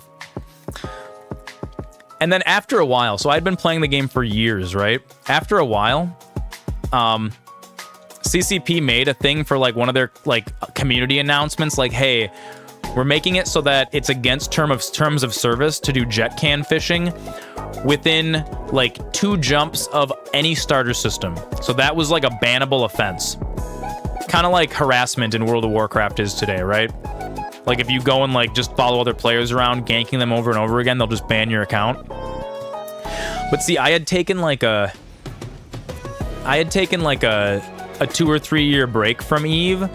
So I had no idea that this was a bannable offense. And so then me and my buddies just still did it. And like, these are all new players, so they didn't, a lot of them didn't know that it was a bannable offense either. So we just did very illegal and very against TOS actions for years, dude. It was so funny. I would invite my friends over. We would sit here. We'd sit here in my living room. And we would just jet can fish noobs, and we would hold people ransom, and we would demand all of their money, all of their hard work that they had done for weeks and weeks. And it was really, really funny. It was really, really entertaining. And that's what Ashes of Creation is going to be like. So any of you guys that are getting excited about Ashes of Creation, you got to realize it's going to be a really, really sweaty, really, really greasy game that it's going to be hardcore. You're gonna hold people hostage. I was looking into how you have to transfer, like if you want to build a city like far away from the starting zone, you have to actually like have people mine materials, and then you have to put it on these carts, and then you have to like have one or a couple players have to slowly bring these carts along the roads, and then once you get out into the wilderness, other players can just show up and be like, "Yo, knives out, fight us or give us half of your money." You know what I mean? That's going to be a real thing. It's going to be so cool. I'm really excited. I'm really excited for it. I know they've tried to do this before. I think Age of Conan or one of the other like more obscure MMOs tried to do this like real world economy blah blah blah thing, and I don't know, they chickened out. They gave up part way through. They started doing it and then they changed it. They said, it's really hard for new players to figure that out, and it's pushing people away from our game. Dude, when EVE started, they didn't care. They were like, haha, big spaceship and internet go boom. Get good or go away. And it's a little exclusionary. It's kind of toxic, but it's also kind of fun. It's also kind of fun to do that, to be like just the kings, the kings of space, and you got to figure it out. And honestly, that's kind of what attracted me to EVE at first. When I started playing, I had no idea what was going on, and I would just die all the time, and I had to start over so much, dude. I had to start from the beginning so many times, and I couldn't understand, like, how people moved stuff. There's more to it than just ganking people on the roads. PvE is going to be really sick too. Yeah, Ashes of Creation is going to have that. EVE Online added a bunch of PvE stuff later on. But it was like too little too late. The game, I think the thing with EVE is like built upon it would get fun but easily very toxic. People are going to be able to camp everything. No, dude, you don't understand. People are going to be able to camp everything with Ashes of Creation. That's going to be it.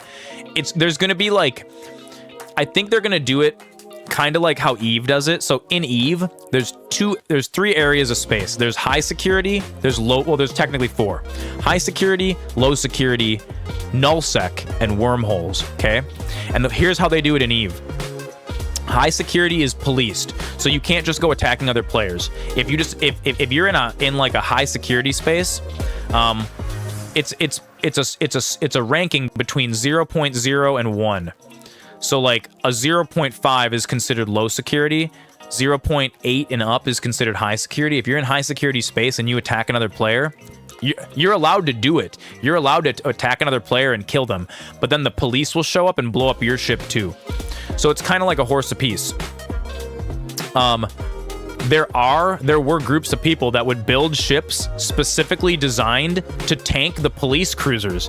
They would outfit, they would research, like, what kind of damage are the police ships doing? Let's put power grids on that prevent that kind of damage and add resistances. And then what they would do is they would roll around in these special ships that had like 9 guns, and they would roll up to people in high sec and they'd start shooting them. And the whole goal was that, like, my ship is disposable, your ship is expensive, and I can blow your ship up before the police show up. And that was funny too. Even though I'm gonna die, we're both gonna die, but I only spent maybe 1.5 million credits on my ship. Yours was 30 million. So now I'm causing you... The name of the game was to cause your enemies to lose more than you. And I think Ashes of Creation is going to do something similar, where they're going to have, like, the civilized area, where when you're in it, you're not allowed to do certain actions, and there's, like, police that'll interfere. Nothing pleasant about this coast. And I think... And then the thing is when you're out in the wilderness, there's no law. Everything's lawless. But here's where it gets interesting. The best resources are out in the wilderness. So, like, there are groups of players in EVE called Care Bears. There's groups of players in EVE called Care Bears, and the Care Bears only hang out in high security space. It's really easy, because you don't have to worry about other players in high security. Nobody's stealing from you. It's all very, like, it's like World of Warcraft, right?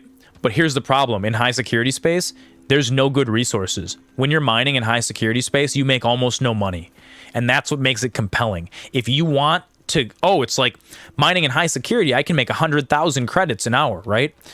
Mining in low sec, you can make 500,000. Mining in null sec or wormhole space, you can make millions, 10s, 20s, 30 million credits an hour, right? But now you have other players. And I think Ashes of Creation is going to do something similar. You're going to be forced to go out into the lawless zones to get the best items to make the best gear. And that's kind of how they balance it. It kind of forces you to kind of go deal with that toxicity. She was unnerved by Isadora's It will be toxic. It will be toxic, but that's also what makes it fun. Can't be sure how I think a little bit. To Ranrock. These keepers are playing games with you. You need to press them for more information. It doesn't work like that. To access each of these memories, I have to complete a trial. It's not as easy. Dude, Sebastian's getting aggro. They're showing me the memories in a particular order. Either they don't trust you, or you don't care enough about Anne to ask the difficult questions. Dude, Sebastian reminds me a lot of, like, Ozymandias from Watchmen, right? Of course I care, Sebastian. We've come this far. He's like... Don't let your frustration... Kill millions to save billions. He's like, he doesn't care who gets injured in his quest to save Anne. We don't have a choice. Now... Shall we see why the triptych led us here? Let's go. Quickly, yeah, I think Ashes of Creation. I was reading some of the stuff about. I saw some of Ranrock's crew moving off the path just ahead. How they plan to handle different systems, and I think there's going to be a lot less toxicity in Ashes of Creation than there is going to be in EVE. I think it's going to be a little bit because they've. I mean, you know, it's 2024. EVE Online came out in like 1998. You know what I mean? It was a different time back then. They're definitely going to they're going to put some systems in play that, you know, make it kind of neat. But dude, I really, really hope they figure out some way to do, like, I want character death to mean something. I don't want people to just be able to respawn infinitely and have it be, like, no big deal. I want it to be like, if you die over and over and over again, eventually you have to just start over, brand new. Like, it's like if Star Citizen hadn't dropped the ball, they actually had a really, really good idea until they changed it halfway through development, and they said, oh, this is going to be too hard for our players. This isn't going to be fun. Chris Roberts kind of, he went soft. See, Star Citizen, originally, they were going to have this heritage system where if you were flying your ship around and you got blown up, you would respawn, but you would respawn in the hospital. And then, like, if your arm got injured, maybe you had like a bionic arm now that didn't work quite as well as your regular one. So you would get like a penalty when you were shooting weapons with your right arm. And then if you died 6 or 7 times, eventually all your components would have to get replaced with like robot parts and like whatever.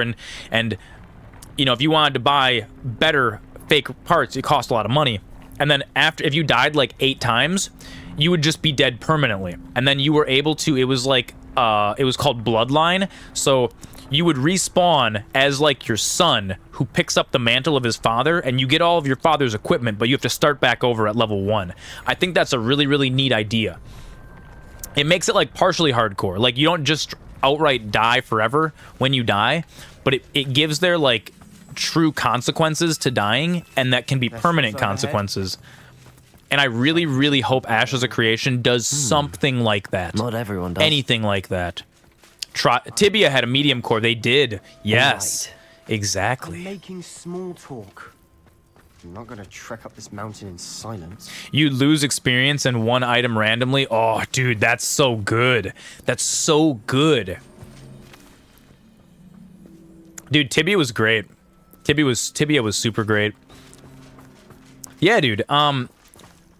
And nowadays, everyone is so obsessed with like, we need millions of people to play it, so it has to be like really comfy for everyone to play. And oh, we can't piss anyone off. If players work really hard and then they lose an item that they worked really hard for, they're just gonna quit. And it's like, yeah, dude. Casuals, filthy casuals, dude. No. We need. I get it. You know what? And there are lots of games out there for casuals. There's so many games out there for casual players. There's so many of them. We need one. The hardcore gamers need one. You got to give us one. Something. Anything.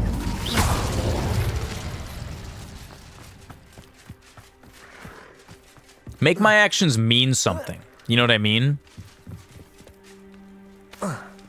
Sometimes playing World of Warcraft feels a little bit too much like a theme park. Something I'd hope we'd have in common. Which is like, there's nothing wrong with that. That's kind of like, you know, the PvP and stuff is really cool. WoW is the perfect example of a theme park MMO done really, really well. Dude, I do not understand how this trial even works. I think World of Warcraft did a really is like the best example of what a theme park MMO can be.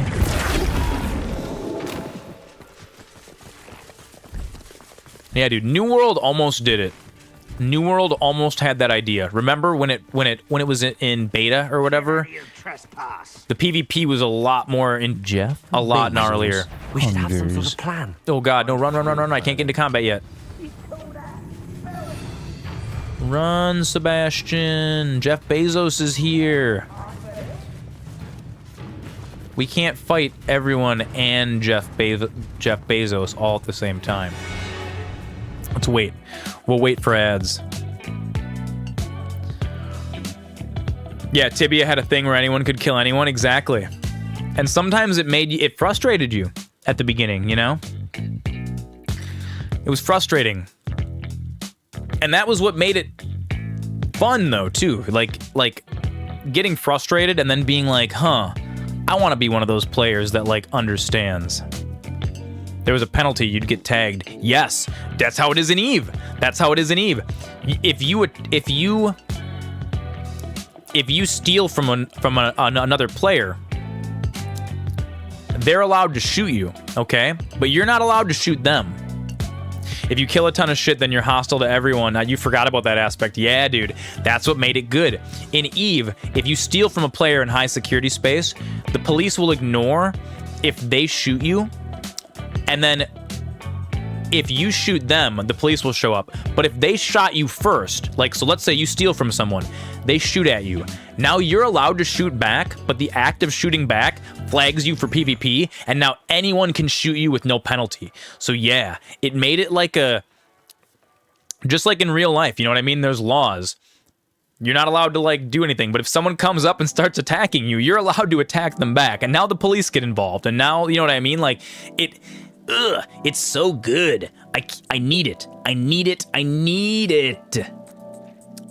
Because, see, when I play video games, I don't want this just to be like I'm in my living room, you know, I'm having a good time in my living room, I'm hanging out, whatever, I'm playing a video game. The video game is there on the TV, right?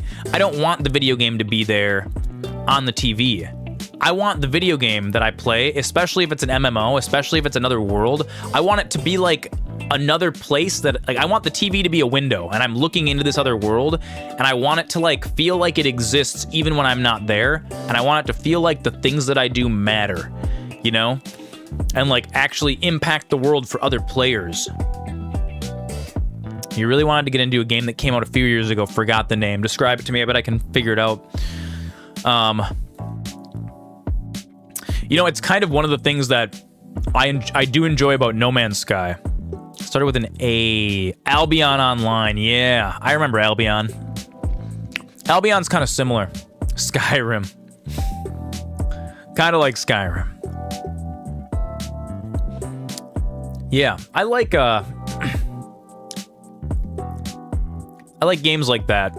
It's one of the things that really compelled me about modern No Man's Sky. So there is kind of PvP in No Man's Sky. You'll probably get Skyrim in one of the next sales. Do it. Wait for a sale, though. Wait for a sale. Todd Howard's made plenty of money. Go on deals.gg and see if there's anything cool.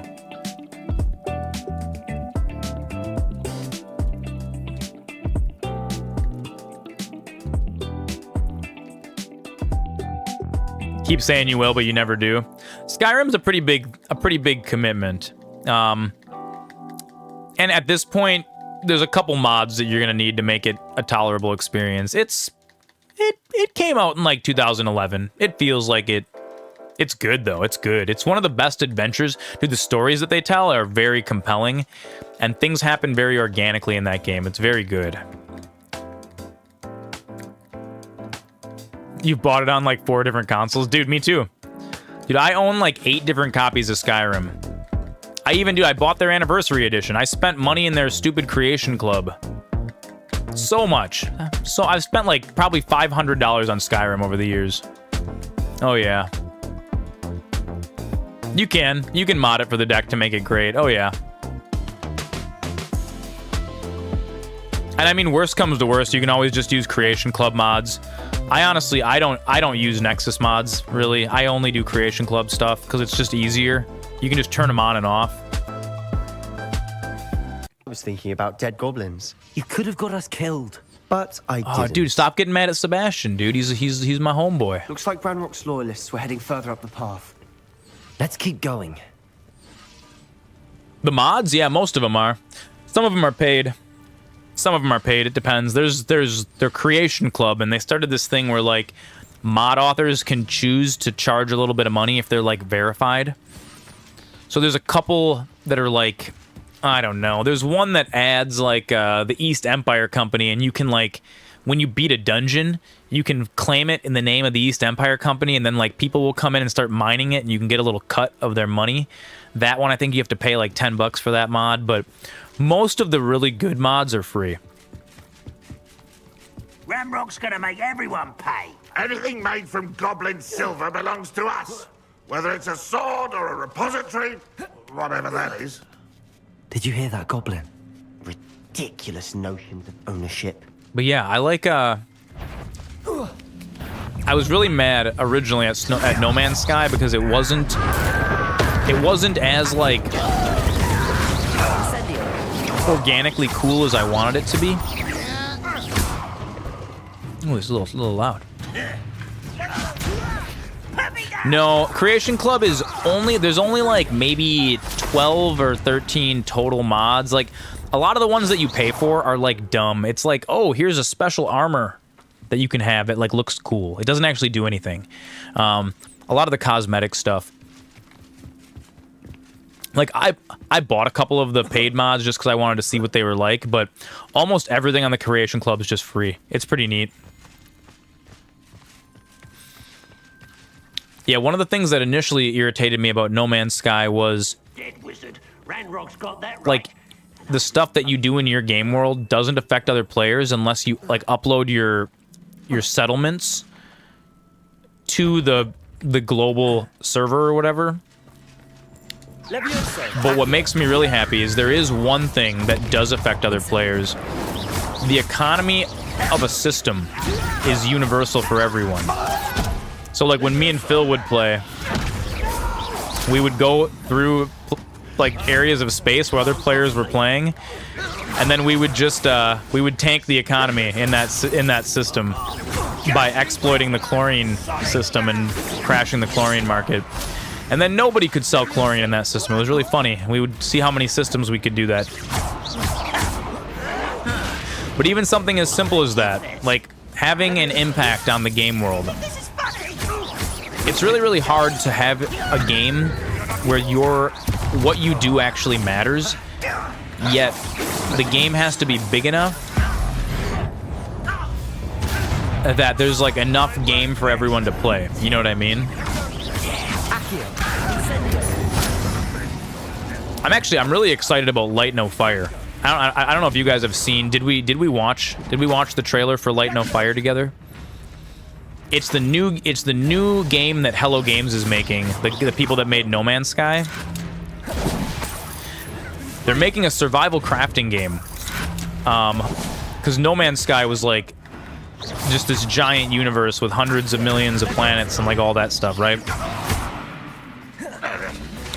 Dude, take it easy, King. Thanks for stopping by. Appreciate you. Good to talk to you, man. Sebastian, wait. For what? Why are you suddenly so cautious? Oh, dude, we should watch the trailer for Light No Fire. Angry and I frustrated. think I'm gonna pull that up. But charging ahead now could undo all the progress we've made. Lord Gok said, "Oh, your goblin friend." Stop it. That's enough. Not all goblins are like Ranrock. I am not. Dude, Sebastian's getting kind of. He's acting like kind of a little bitch. To find answers. I thought we wanted the same thing. We do. Listen to me. Lord Gok has insights into Ranrock that we don't. Today feels super late. Yeah, it does. About the keepers and is searching it does. Connected to each of them. We might end the stream a little early. Yeah, low sleep for the last few days, dude. Same. I know. Feels like 11. It does. You need to we might end the stream a little bit early today because I'm getting up early tomorrow too with you. We're all getting up early tomorrow to do that sync thing. Sorry. And also tomorrow's stream is going to be a couple hours late too. And I have been for I'm gonna schedule it for 7. Trust you. May or may not. I don't think we'll I see. Can help Anne without you. Good. If we have to push it back even later, we can do that. It's not that big of a deal. We need to be careful and do this right, not just go charging in. But new sync is very important. We need to work together if we're going to find the final piece to the triptych. Agreed. All right, check this out. Check. Let's watch this trailer because it's super cool. I'm really excited about this.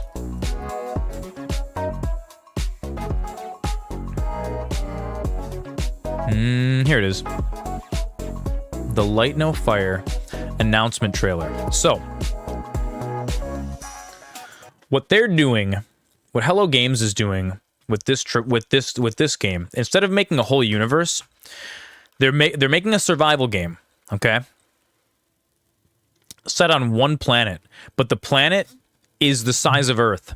It's actually a gigantic, enormous planet, and you can like PvP, make your own stuff. It looks really, really neat. Let's watch it.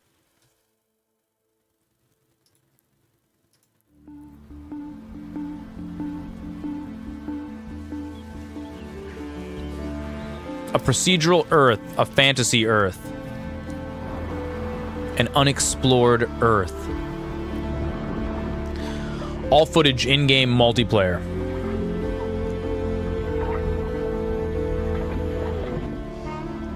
These games are all roughly the same and you love it?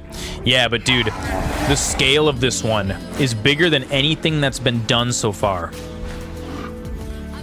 Like, those giant mountains are actually to scale. And,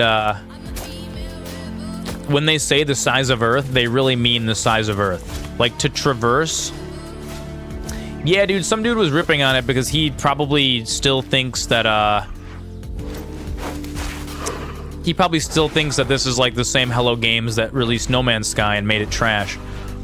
When they say the size of Earth, they really mean like the size of Earth. For you to traverse all around the entire planet will take months. Actually months. Probably not for like, they just announced it. Late 2025, maybe early 2026. We got like another year or two.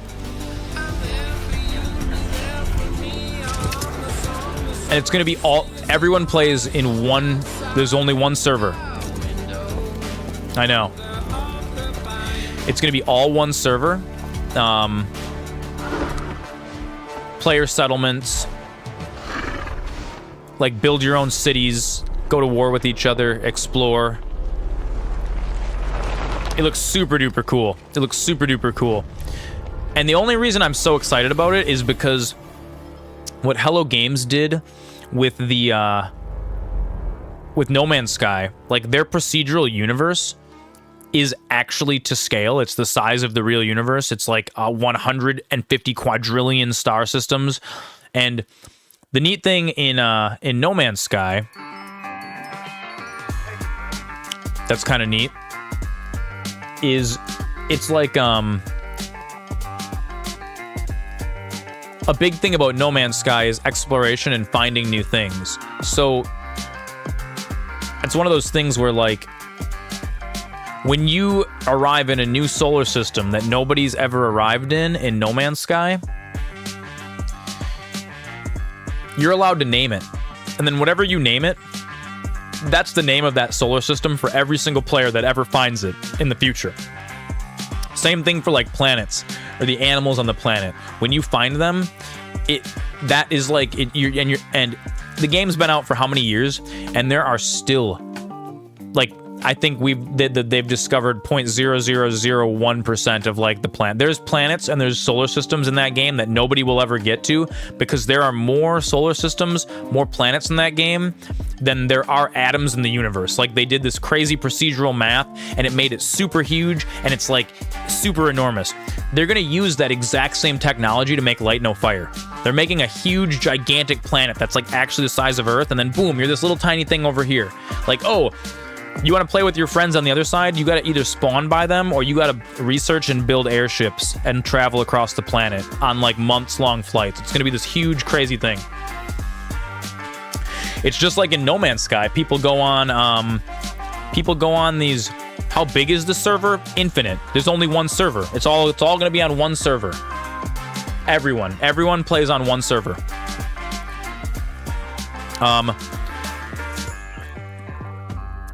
However many square meters, it's like, okay, so you think about like, okay, a game like GTA 5, okay? The map is pretty big, right? How big is let's look up the size of the GTA 5 map. Oh, the number of players, infinity. Everyone's gonna play on the same server. There is not going to be like how many players can play. If you're playing Light No Fire, you're in the same game world with anyone else who's playing Light No Fire. Millions of people. That's how big it's going to be. There's not going to be like server limits where it's like, oh, only 100 players can play on the same Earth. No, it's to scale. Okay, so think about how big Earth is. Think about how there's 6.8 billion people on the planet, and like the people that are over in like Japan, like you've never talked to them. They're doing their thing over there. That's what it's gonna be like. Like you can spawn in with your friends in an area, and then that's where you are, over in the jungles of whatever. And like there's gonna be places on that planet that you never explore, that nobody ever explores, because the planet's gonna be so big, so huge. So the GTA map is 80 square kilometers, so it's 31 square miles, right? The GTA 5 map is 30 miles by 30 miles. You can run around the GTA 5 map for a while. It's huge, okay? How big is Earth? I think they actually said the planet for Light No Fire is going to be bigger than Earth. So Earth is... square miles. Square mileage Earth. I just want to get a comparison. It has an area of about 510 or 197 million square miles, right? So imagine the map is 197 million miles by 197 million miles. That's how big the map is. It's just going to be so big. There will only be one server. Everyone playing on one big server. 197 million mile by 197 million mile map. Mapped to the surface of a planet. That's what makes it so compelling. It's the first time we've ever seen a game world that big in any game ever. I don't think anyone's done that before. I don't think it's been done. That's super crazy. Yeah, dude, I'm excited for that. And you know, people can naysay whatever they want about.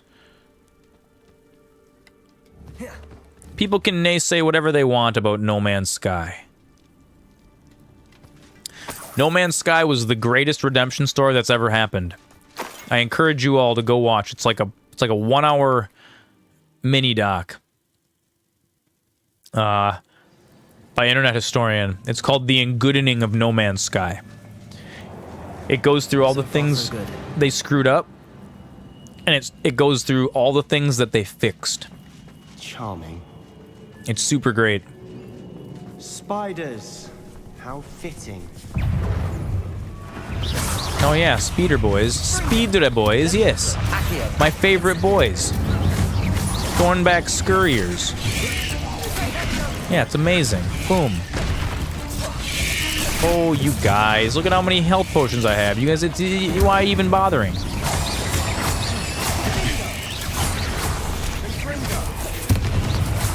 I'm considering this game my training for doing the level 1 Wretch playthrough of Elden Ring.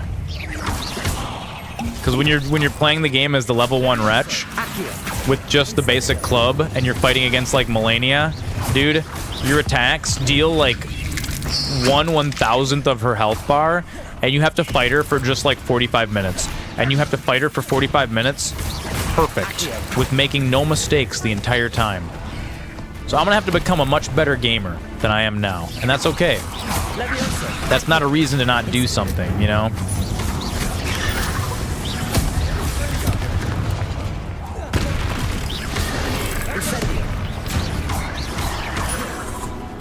It's just like, you know, the World of Warcraft hardcore solo self-found level 60 challenge.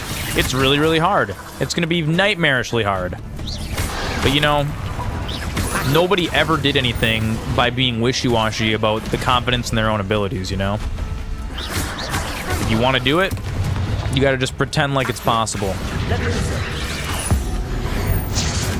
And then maybe, if you're super lucky, and you try really, really hard, you might be able to figure out how to actually make it happen.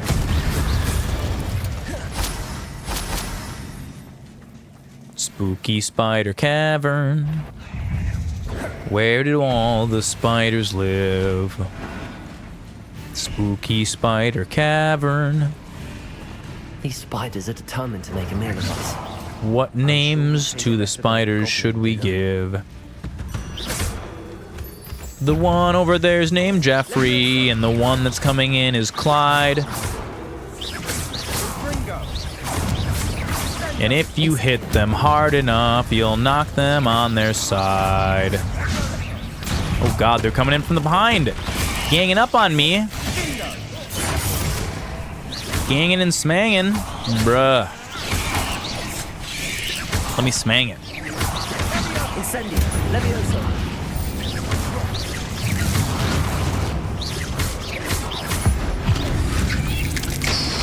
You know, or for Light No Fire, No Man's Sky, Sean Murray and Hello Games, maybe they'll just do what they did last time, lie to everyone, release a broken mess, and then spend 8 years fixing it. Beasts, aren't they? Maybe they'll do that. I don't think so, though. I don't think it's gonna happen, because you could tell when all that stuff went down with Hello Games, the whole staff they were really wrecked up about it. They felt really, really bad. You could tell that wasn't their intention to mislead people. And I think that's why they spent 6 years. Whatever for? Dude, every single expansion and patch for No Man's Sky has been free. They haven't charged for any of them. Do you know why? It's because Sean Murray felt bad about it. He actually wanted to make what he did right. And you know, if you go play that game today, they made it right. It slaps. It slaps real hard, and we're definitely going to be playing that on stream.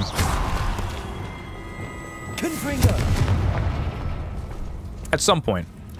Not today. Oh, God. Fire. Fire. Kill it with fire. Spider infestation, burn the whole house down. This place.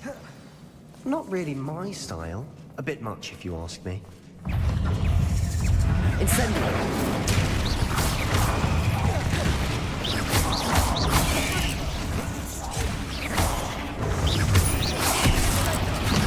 Come on, Thornbacks. It's a Rhodesian Ridgeback.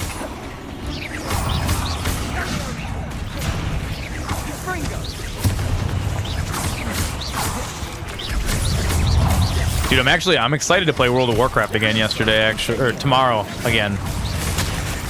Oh no! I got spider wrapped. I've never had this happen before. This has never happened before. I've never seen that one. That's a new move. I didn't know you guys could do that, little speeder boys.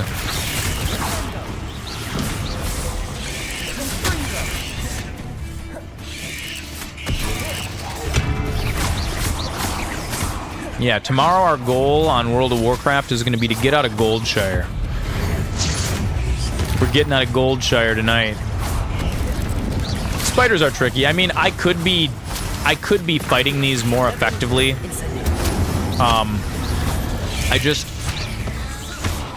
one of like the second or third nights I played this game, I had this kid in YouTube chat getting real mad that I wasn't like, he's like, oh, you gotta use like, like my Thunder Brew, right? He's like, oh, you gotta be using Thunder Brew potion or whatever, and you gotta be using all these things. He was giving me all this like advice. And he was getting real mad because I was just kind of like playing the game using the 3 basic spells that they taught you. He kept telling me that this game was impossible to beat without min-maxing and doing all of the little tricks. And so there's a little part of me that wants to just keep doing things the most difficult way. Like, I want to beat every enemy in the game just using my basic wand blast and by dodge rolling like Dark Souls. And just chugging potions. That's it. This is how we're gonna beat the whole game. And this one's for that kid. This one's for I don't remember what his name was. It was like a mead or something. He's real mad. He got real angry. He started dropping F-bombs in YouTube. He's like, "You'll never beat Rookwood. You'll never beat Rookwood. You're too weak." He called me too weak. And I was like, "Well, you ain't been around long then, kid. You don't know how we do things."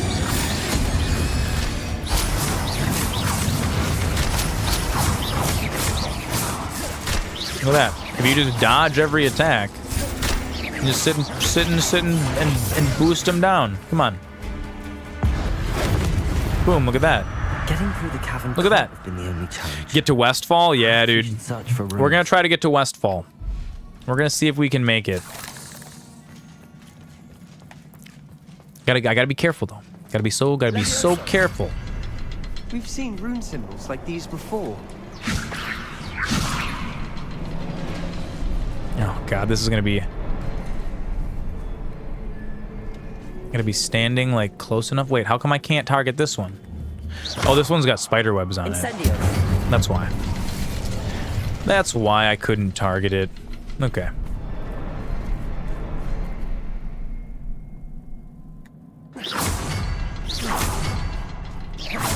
can't get out of here quick enough.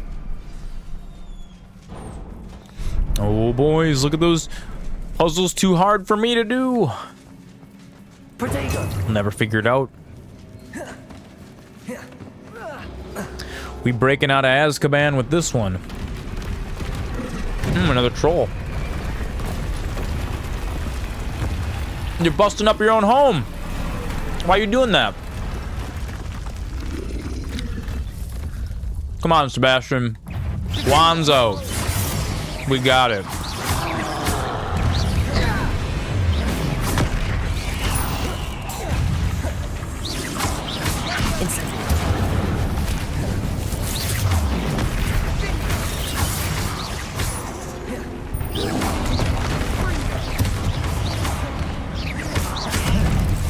I always forget that there's parry in this game.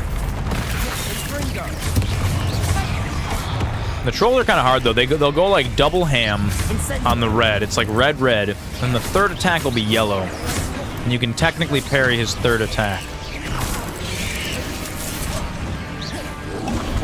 Yeah, dude, Hogwarts Legacy is kind of like Dark Souls Light, almost, if you will. It's like Dark Souls Light mixed with Batman Arkham. To an extent. You know what, here? Let's take care of all the spiders first.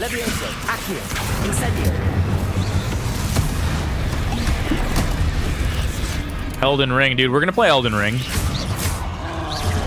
We're gonna play Elden Ring like y'all never seen before. It's gonna be crazy.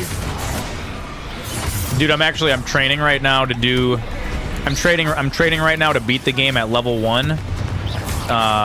With just a club. Soda Poppin' started playing, but here's the catch.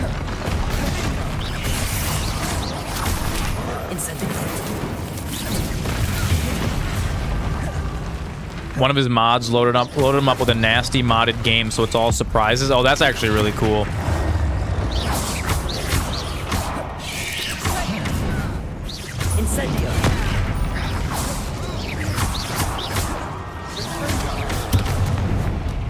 Yeah, I really, really want to learn how to do... If you go get the parry, Ash of War, and you put it on like a shitty shield, and you play as the Wretch, you guys could do an Elden Ring Plus for me. Oh, that would be super cool, dude. That would be super duper cool. I would love that. Yeah, troll, get Crucio'd, boy. Get Crucio'd, baby.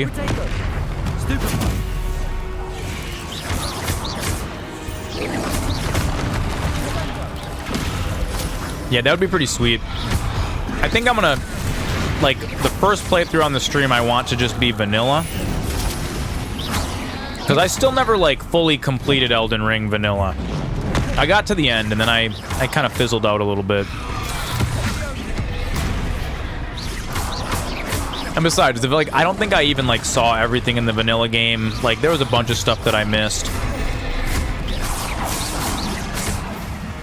So we will do, like, a regular playthrough as well.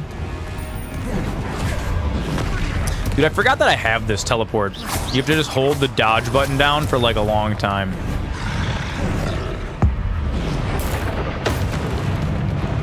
I kinda was. I mean, I wasn't, like, at the actual end. You remember where I was. There was, like, a big thing I had to fight. I think I was, like, four bosses from the actual end. I was in, like, the final zone. Bezos. Hungers. Oh, no, Jeff Bezos, you can't come out right now when I'm fighting a troll. Bezos, you gotta wait. I can only fight one big boss monster at a time. Jeff Bezos is too powerful. Oh, no. He always gets me with that last one. Come on. Do it, do it, do it, do it.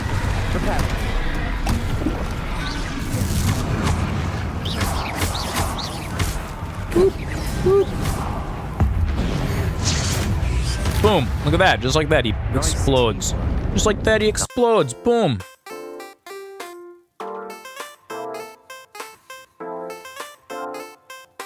Oh yeah, we got Jeff Bezos. He needs another yacht. We gotta buy it for him with our eyeballs watching. Lots of... What is what? Me? Is me?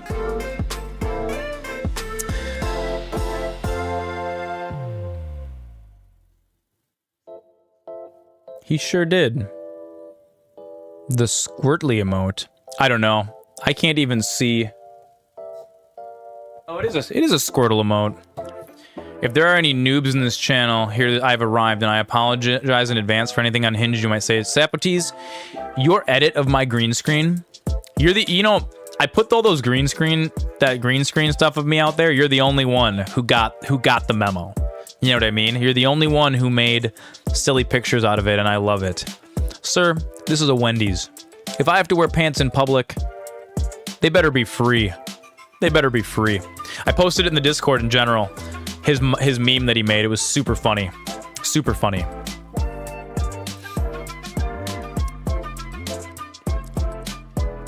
But yeah, dude, my Elden Ring playthrough, if I train my body hard enough, if I can become strong enough, I really think I'm gonna be able to impress you guys. That's my hope. I want my government issued pants. Me too. It's Reparo. Look at that. I'm a wizard. Look at that. We can just fix it with magic. Boom. Sapotes, I want government issued pants too. I hope they come with government issued diapers, and then I don't ever have to move. And I want a government issued... Oh, I see statues in here. We gotta fight statues. We gotta fight statues. All right, I gotta pee before the statues. I should have timed it better. I should have done it during the Bezos ad break, but I didn't do it.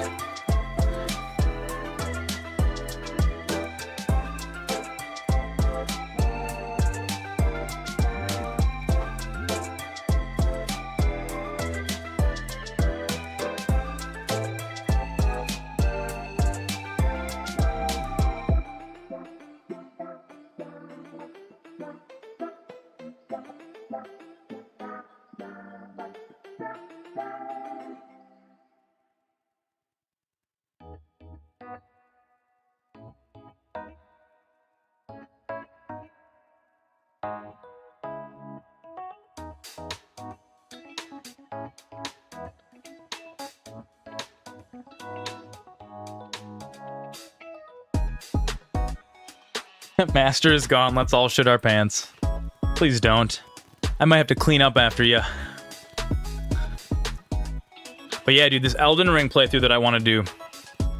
Too late. The Elden Ring playthrough I want to do is the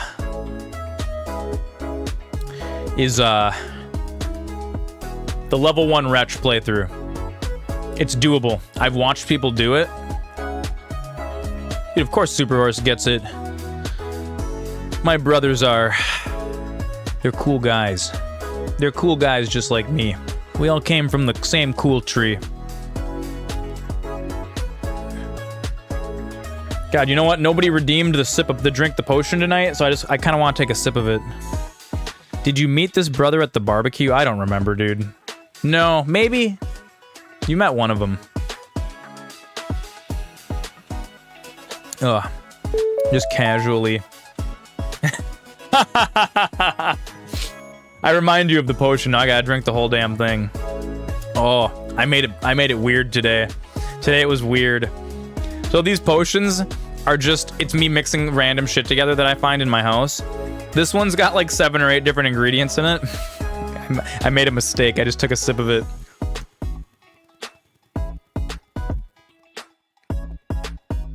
Oh god. Oh, this is some Polyjuice potion, chat. This is some straight Polyjuice potion. This tastes like you mixed a mana and a health potion together. See, it's kind of purple. It's kind of opaque. Oh, it's one of the things. You can redeem it once per day. It costs 10,000 channel points. Drink the potion. Master Zoran has to drink today's potion. Today's potion is brought to you by...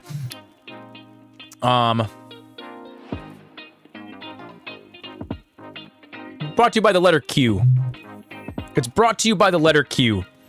No, it's the letter Q because, you know, Q is way too far up in the alphabet. We all know that it should be down with the other goth letters, the Y and the Z, but it's not. Somehow it snuck its way 2/3 of the way back.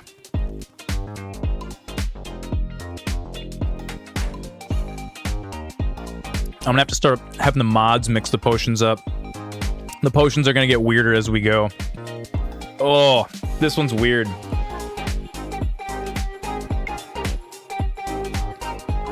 Have you ever tried to drink 800 milliliters of liquid quickly? It's really hard.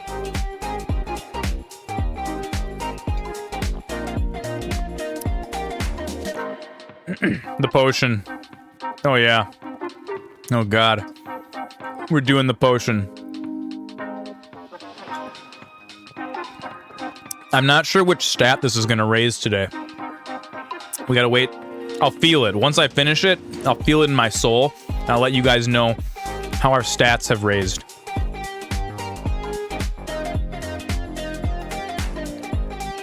Next potion, aged Metamucil. I could do it. You know what we should do? For one day, the potion should be thick water.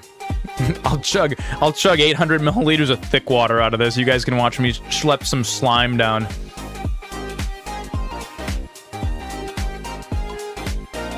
Oh god. Don't just mix like four or five random things in your kitchen together. I feel like me and Pete Boss used to do this. You read online if you take baking powder plus water before bed, it helps you sleep. I don't know about that. I don't know what baking powder is. Like, baking powder and baking soda are different. Not the shitty Arm & Hammer baking powder. Metamucil congeals quickly, sort of like thick water. It does. I know this. Dude, we're no stranger to Metamucil in our house. You gotta get that fiber in there. You gotta move it along. Gotta keep it moving. If you don't get enough fiber, bad things can happen. Oh. Ah, dude, I put too much. Oh, it tastes like aspartame. This is a tough one today, chat. This potion is tough to get down. I'm almost wondering if it's a cursed potion. This one might be cursed today. I'm gonna be shitting my guts out at 4:30 in the morning.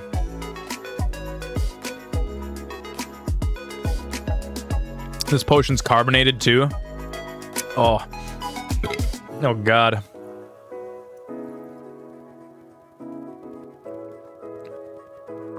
Potion complete.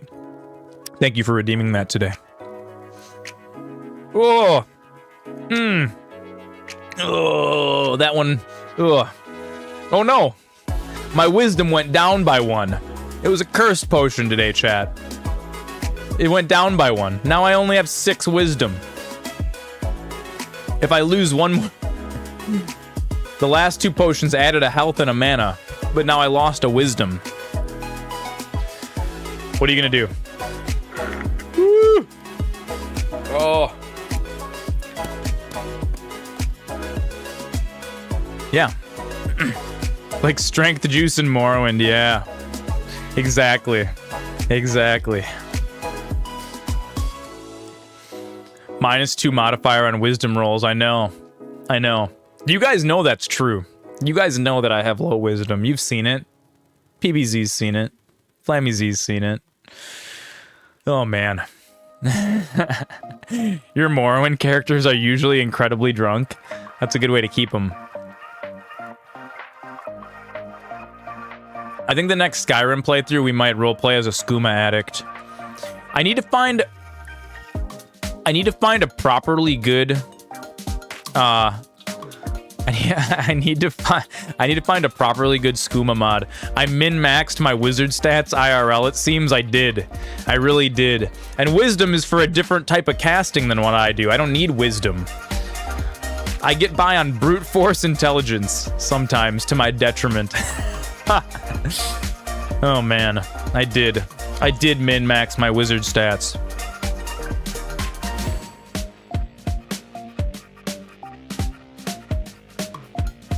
Wisdom could even limit you, that's true.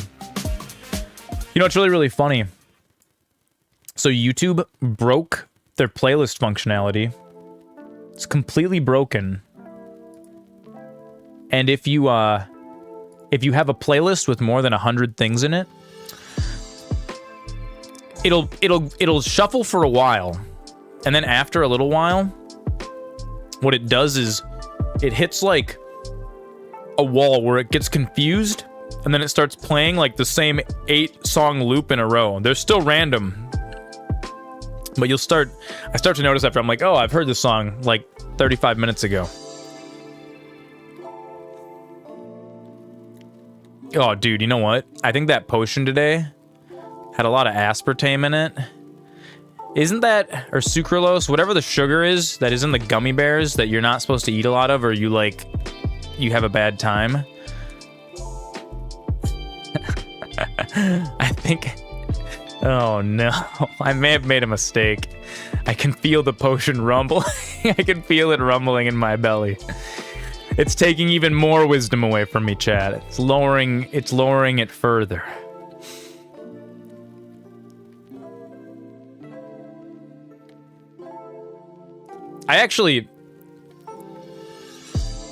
What I really wanted to do on stream was drink some of the milk that's like 25 days expired, but Jen told me I wasn't allowed to do it on stream. She's like, no, that's too gross. Nobody wants to see you do that. And I was like, I kind of want to do it, though. I kind of want to do it. No, Flammy's with Jen. He doesn't want to see it either. Okay, that's fair. Thank God for Jen, I know.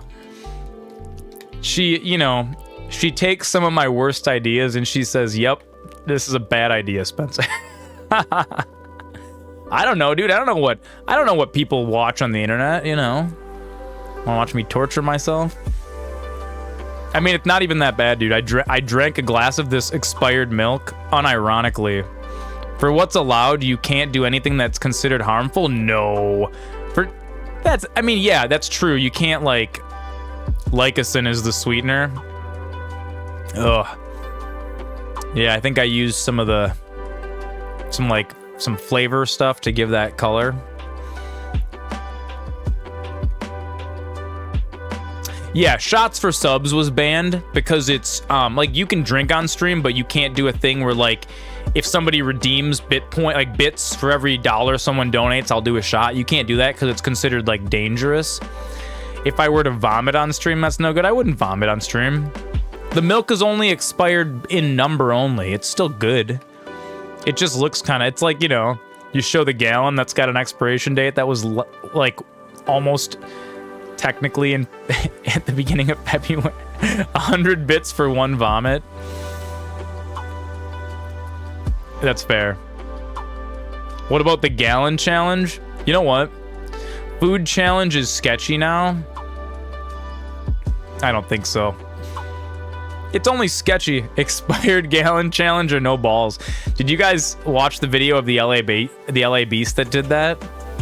Dude, LA Beast does that. Dude, he even went further than that. It wasn't just expired gallon challenge. It was an expired gallon of milk that he let sit out in the sun for 2 days, and then he chugs the whole gallon. That was on YouTube though. YouTube's a little more. You can do some different things on YouTube. That's too gnarly for me. I can't go that far. I'm a big boy, but I ain't that big. Dude, you never seen LA Beast? Dude, he's a legend. I don't think you can have bodily fluids on Twitch. Yeah, that's fair. That's fair. Hey, it's only TOS if I throw up. It's only TOS. It's only TOS if I throw up, right? As long as I keep it down, we're good. Okay, maybe doing it right now would be bad because there's already potion going on in there. We don't want to cross the streams. What if I sit down? Shoe Nice is the goat. He is. Shoe Nice is the goat, but some of Shoe Nice's challenges were like a little bit fake. Just a little bit, not 100%. Like, don't get me wrong, the guy's impressive. When he does he chugged a bottle of whiskey, like an actual like 1.5 liters of whiskey. That wasn't That wasn't fake. That was him really doing that, and that's wacky. That's wacky business. He chugged a bottle of shampoo, yeah. Nah, dude, LA Beast is great. I still will watch LA Beast, like, unironically. LA Beast slaps. You know, Super Horse, I'm with you. I think, so people say like, oh, it's impossible to drink a gallon of milk in an hour without vomiting. I think I could do it. I actually think I could do it. I've drank enough milk in enough, like, dude, if I'm eating cookies or something, dude, you can ask Jen. She said it's wacky. It's wacky watching me do it. But she's like, dude, you'll just pour yourself glass after glass. Like, and I'm talking like 16 ounce, like full big boy pints of milk, dude. I think I could do a gallon in an hour, like easy. You do like, dude, give me a sleeve of Oreos. It gets so heavy. Nah, dude. See, cause dude, I drink whole milk. I drink heavy cream unironically. Like I can drink a pint of heavy cream, dude. That's as much fat as is in a gallon, easy. It's just a lot of liquid, but so see, I also have a fast metabolism, so you have to just pace yourself, right? So here's the strategy for the gallon of milk, right? Immediately, you chug 3 pints, right? Have I done the banana Sierra Mist challenge? No, but I know about it. So that one is hard because the banana is gonna foam and you start throwing up because you can't, it expands. When your grandpa was in the military in World War II, when he first started out, someone told him not to let anyone borrow his shampoo, but not why. So he let someone borrow his shampoo, but didn't get it back because they drank it for the alcohol that was in it. Oh no. Release a bunch of bees in my house and try to beat the hardest level in Dance Dance Revolution. I'm not a fan of bees, dude. Bees are like flying needles, and I don't like needles very much. Like, even as an adult, dude, if I have to go to the doctor and get, like, a shot or have my blood drawn, I have to, like, I have a little kid freak out for, like, a week.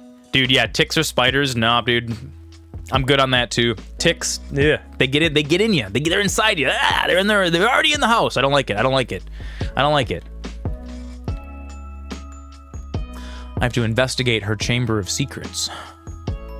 It would be so chaotic. Dude, I'd end up breaking half my stuff. Eat 2 fish from the Fox River Challenge. You know, actually, according to the DNR, you are allowed to eat 2 fish from the Fox River every year, and like that's an acceptable amount of lead or whatever. It's cleaner than it was at one point. They say that it's okay now. It's 2 fish a week. Yeah, you might be right. They're pretty lax on it now. Like, I still wouldn't do it because it's like, I don't know, man. We've all seen how lead poisoning can affect people. I'm good on that. And I think in the Fox River it might be a little sketchier than lead poisoning. You're right, there's better places to fish. You don't need to eat all that mill sludge. Dora should not have had to keep all this secret. I know from the memories I've seen that the Keepers and Isadora didn't see eye to eye on the use of ancient magic. But I don't understand why she seems to have gone to such great lengths to tell her story without their knowledge. I wish you could What see do the one of our numbers that memories. pop up to So the do left I. of your chat box mean? Perhaps I don't know. completing the triptych will shed more light on all of this. Is it a timestamp? I don't know. I don't see the same thing as you do. My view is really weird. Use the magic passageway. Does this lead back to the chamber? The chamber of Pepsi's? Oh, it is it's the Undercroft. But yeah, I seriously, honestly think that I could do the gallon of milk challenge. And maybe that'll be a YouTube video. Journey this triptych took us on. Maybe I'll sit down on my kitchen floor in front of the green screen and I'll drink a whole gallon of milk in under an hour. Oh, maybe. Maybe it's the gifts. I don't know.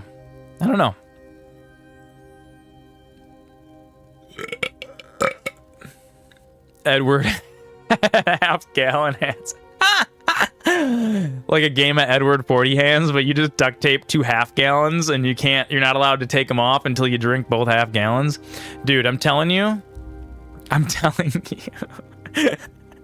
I'm telling you I could do it. You used to drink almost 4 gallons. Dude, I'm telling you, dude. It's some. I think it's certain people are built. Yeah, Wolf, I'm with you, dude. I think some people are just built differently. Like, you know, maybe a normal person trying to drink a gallon of milk in an hour is like too much, dude. But, dude. Keep me in suspense. Go on. We grew up in Wisconsin, dude. It's like it's milk land. It's where the milk comes from. When you were a kid, you were hungry, you drink a glass of milk, drink 2. Make sure to finish all your milk. It'll give you good bones. Yeah, 4 glasses of milk with a meal is totally normal, dude. If you think about that, how many pints are in a gallon? Is it 4? It's 8. It's 8. So, dude, a gallon of milk is just 8 glasses. That's easy. That's so easy. Yeah, dude. Yeah. The cold drink like milk going down your throat felt so good. Exactly, dude. Milk's so smooth. It's so cooling. It's just like this nice. It's got like some. Tastes a little bit like butter, dude. Ugh. It's so good. It's so good. I agree. I'm a milkman. I think I could drink 8. Your 150-pound pale ass saying I'm built different with 2 half gallons of milk taped to your hands is top-tiered comedy. You want a cheese-flavored milk. Now, I don't know about that. I don't know about savory milk flavorings. I like milk as like a dessert item. I'm a fan of chocolate milk. Strawberry milk. Why not every other flavor? You'll never get lactose intolerant if you drink that much milk. Huh. Another pensive. Dude. This is what we've been chasing. I don't know. Keep an eye on the YouTube. That might be a thing. Maybe I'll try it. I wonder. You guys will get to watch me be a man filled with regrets. I'll get 6 glasses in and be like, let's find out. I regret everything that's led me to this point.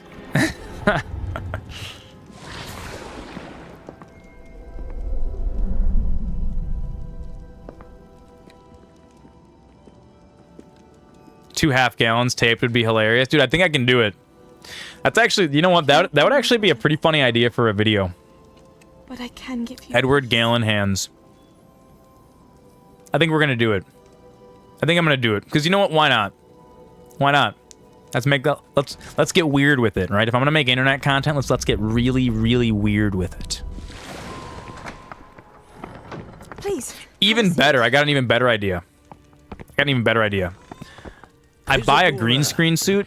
We are all I buy like one of those Green Man suits, and I wear it, except for my hands and my head. So I'll just be a disembodied head with 2 half gallons floating, just drinking them.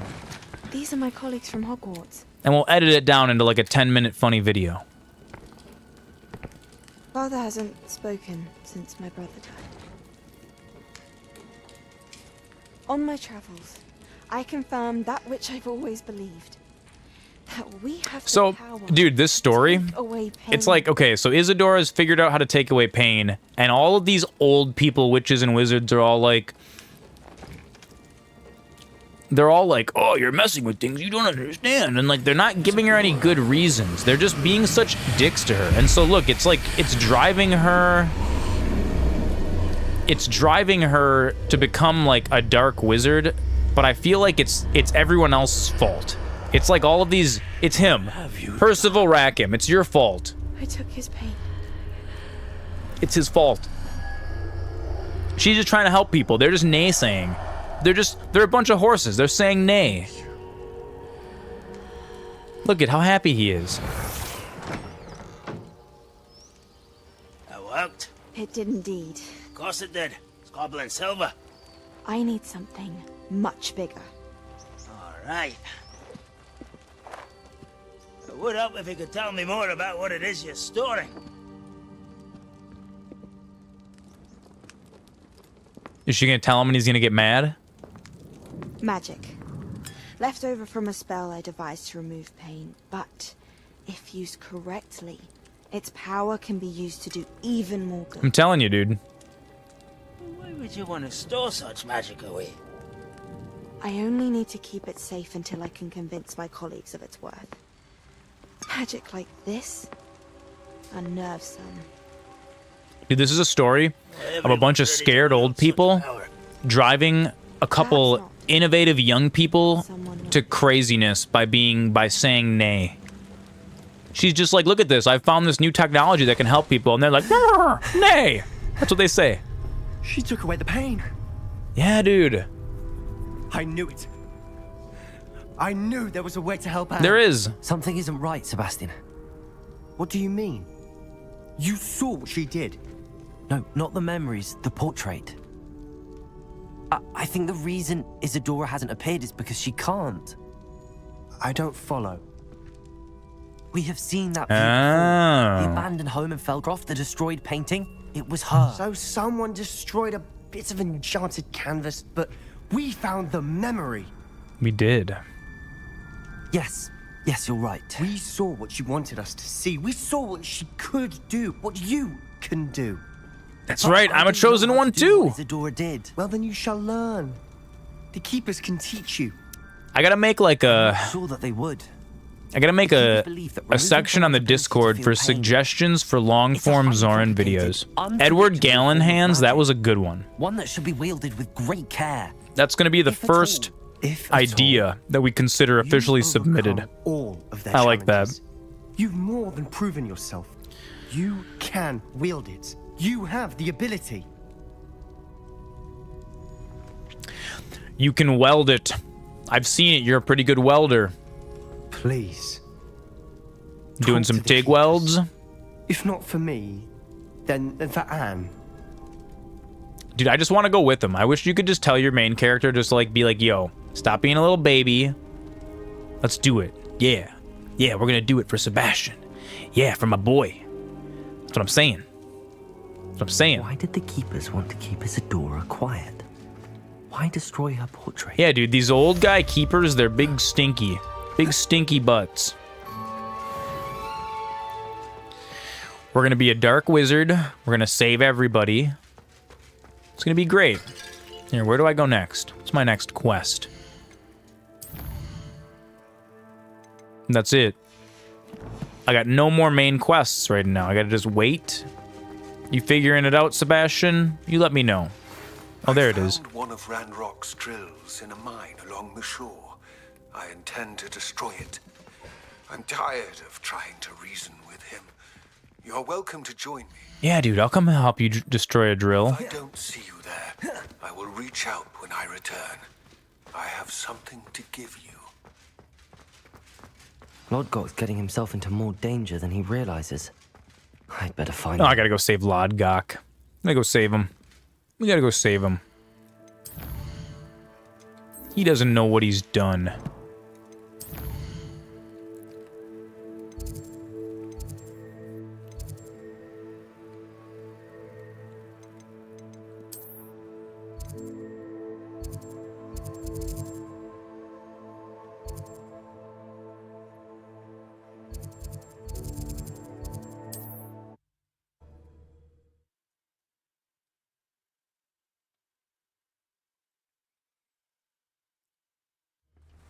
I really gotta pick up more of these Revelio. These flu flames. Yeah. Is that Bob Ross? It is Bob Ross. It is Bob Ross. Painting stream. That's something we're gonna do. We're gonna do a painting stream. Teach you guys how to paint. Make a big mess. Be fun. Jeff Bezos hungers. Jeffrey Bezos. Welcome back. A wild Jeff Bezos has appeared. He's wild. Should we try to capture him, chat? You know what I should do? I should make like 7 or 8 different ads animations and have it play a random one every time. That'd be kind of neat. It's gonna take a while. That'll be like a project for the rest of the winter.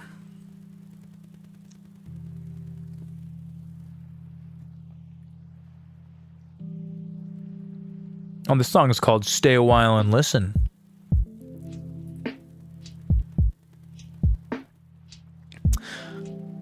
How can we make the painting challenge unhinged and participatory? That's not a bad question. We could make it so that you guys vote. I don't know. Something with polls. We could take a poll.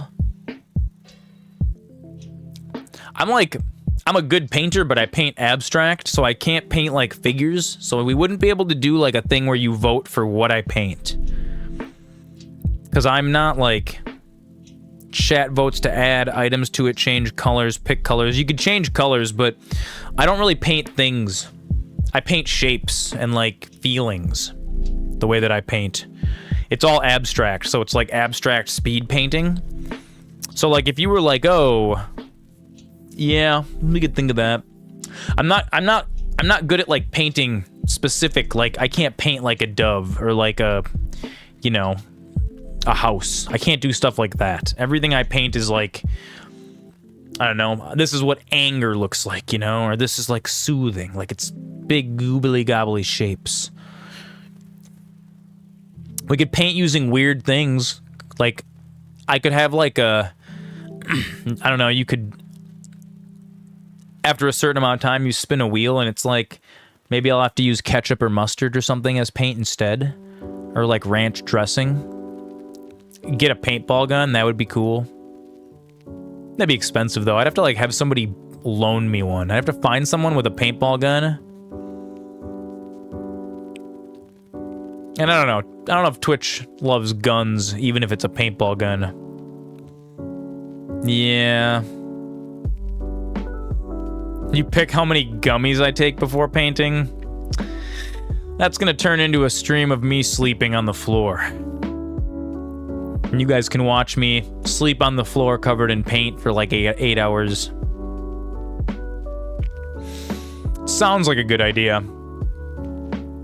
But even like the, I don't know, even like pay money wubbies. Can I paint this picture after eating 12 edibles? Chat votes.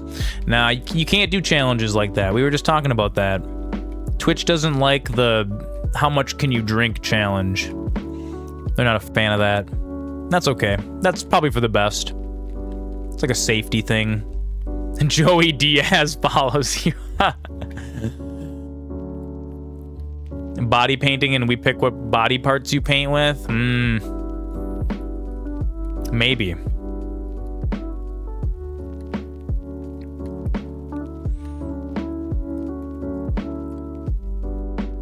I really do have to figure out how I'm going to set up cameras in my kitchen.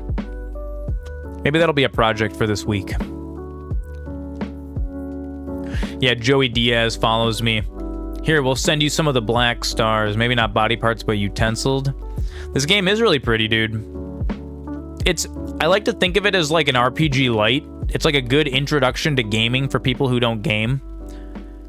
It's got a lot of good systems baked into it.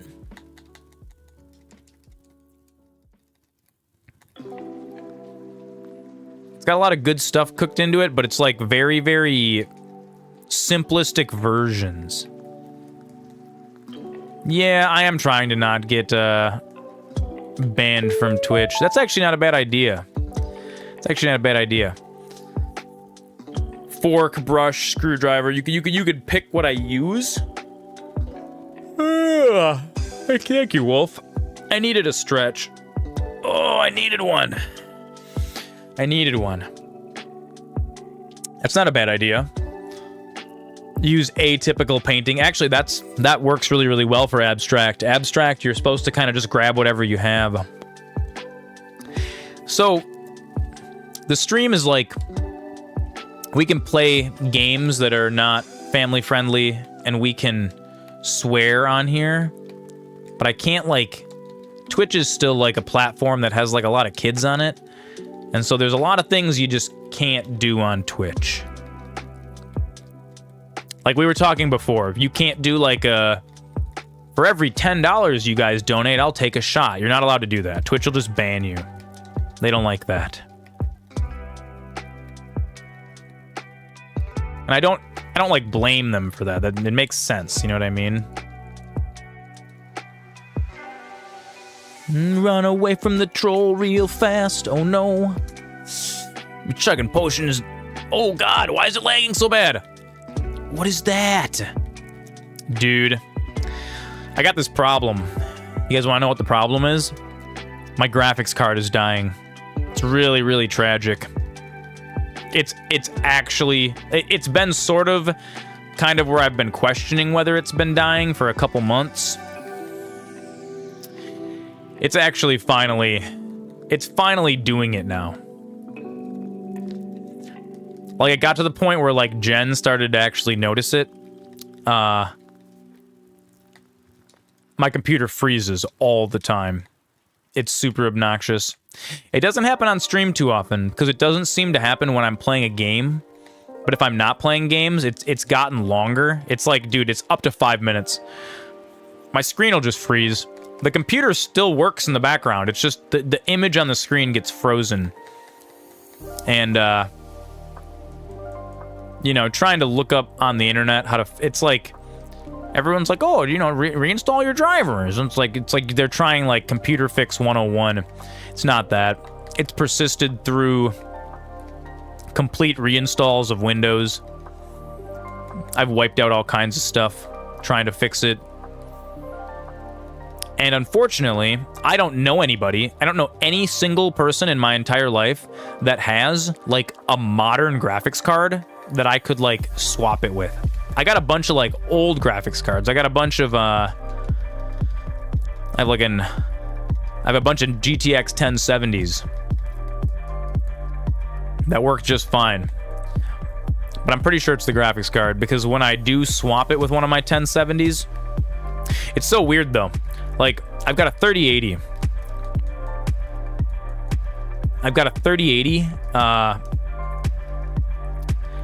In my main computer. And I've got, like, 6 1070s that I've amassed over the years when I used to do, like, Ethereum mining.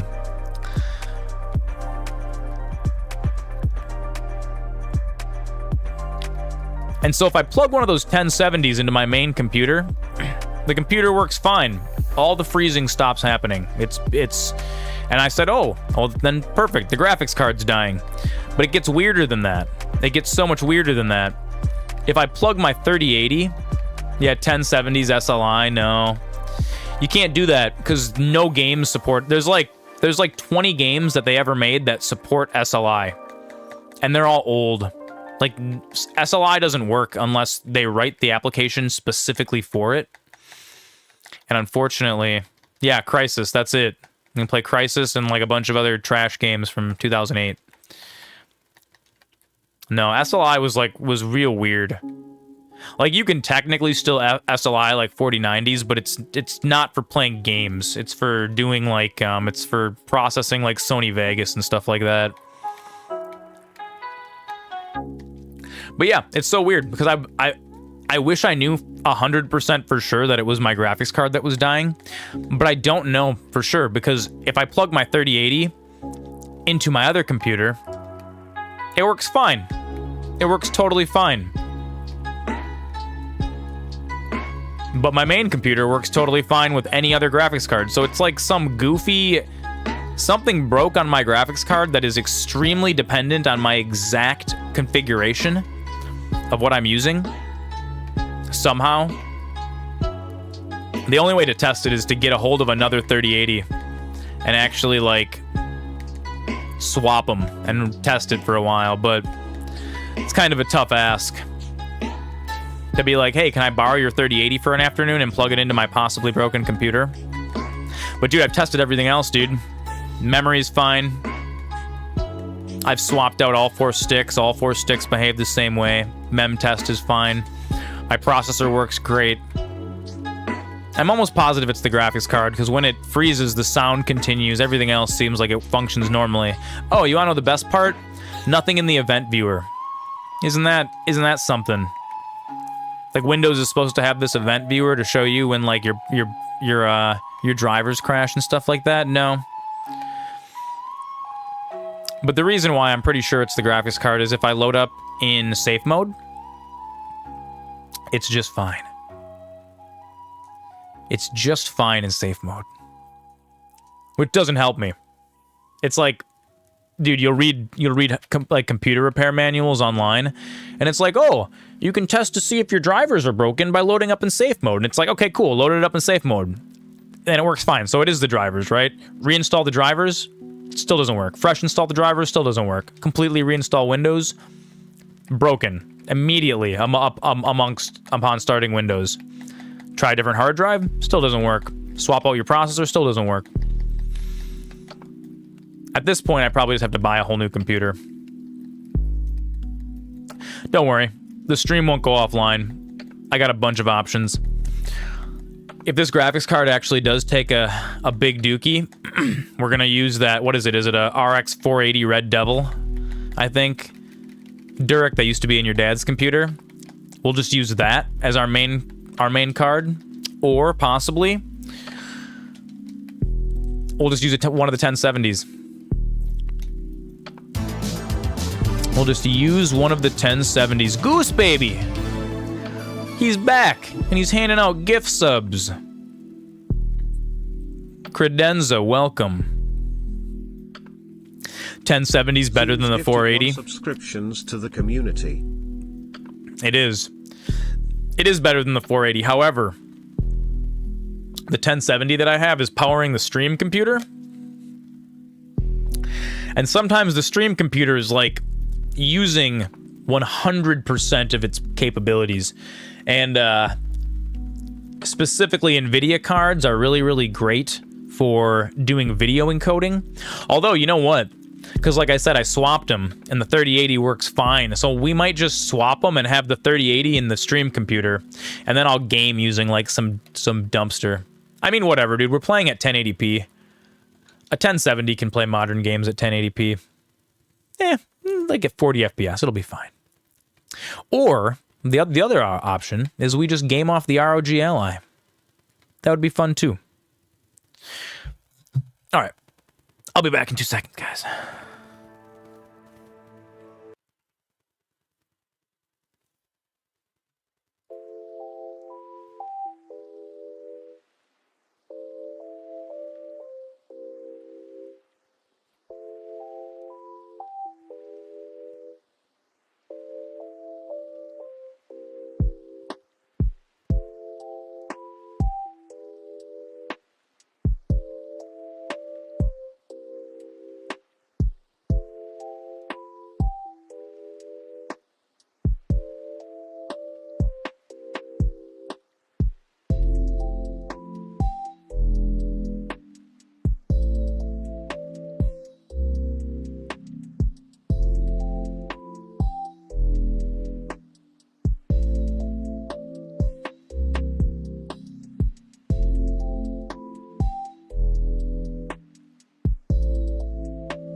Master's gone. Let's all upgrade our graphics cards. Dude, please do. Upgrade your cards.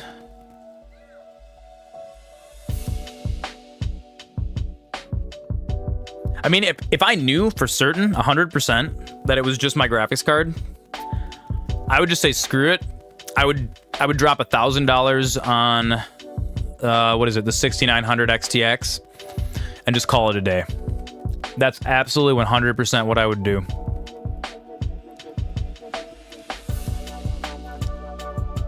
Because I kind of want to get out of Team Green.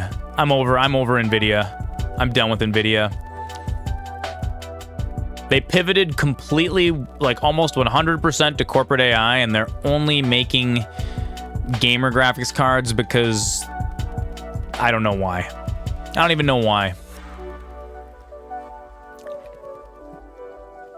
But AMD actually is still a gaming-focused company, and since I'm a gamer, I play games.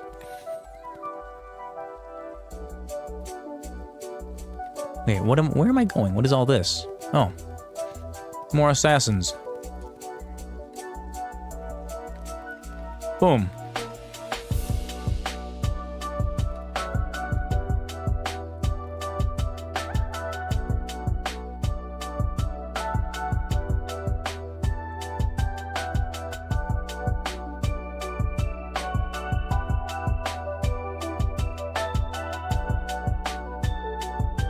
Like whenever my computer starts lagging real bad like this and acting real funny, my natural instinct is to just rebuild it.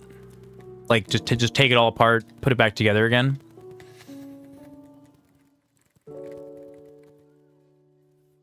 This game looks like it could be fun for a noob. It is. It is. I consider it like it's like an RPG light almost. It's really, really great like that. It's got everything in it that you would want from like a big boy complicated gamery game, but it's really accessible. It's really accessible. The combat's kind of like Batman Arkham. Batman Arkham is a pretty accessible game too, or like Spider-Man. Those are all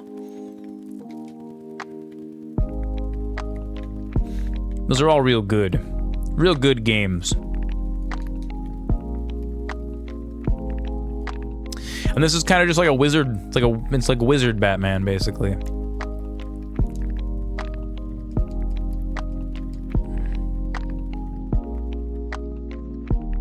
What am I supposed to be doing down here? Oh, goodness. Oh, no. Why did you just jump off the edge? Daniel Radcliffe, why? No. Oh, no. Tragedy. Tragedy. It's truly a tragedy.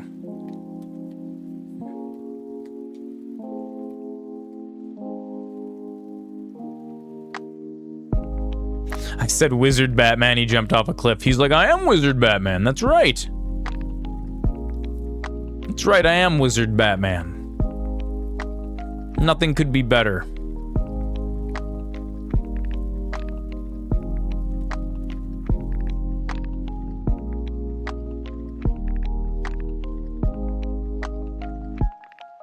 Yeah, it sucks. When my computer's broken, I feel incomplete as a human being.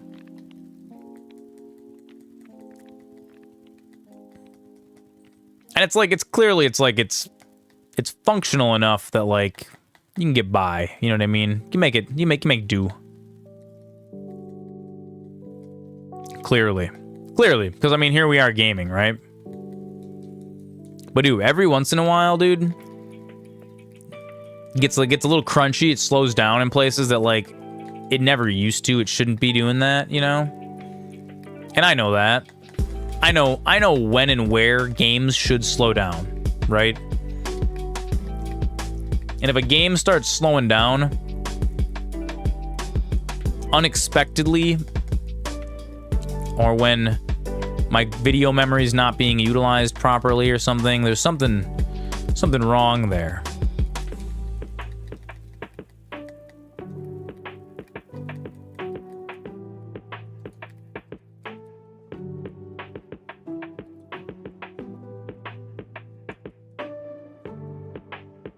And my natural inclination is to just fix it. But computer stuff's gotten so expensive lately.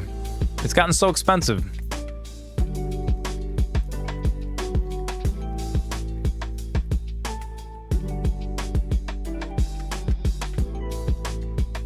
The other thing that's annoying too is you'd think that like, okay, You think your video card's starting to go out. Run some graphics tests, right? It passes them all.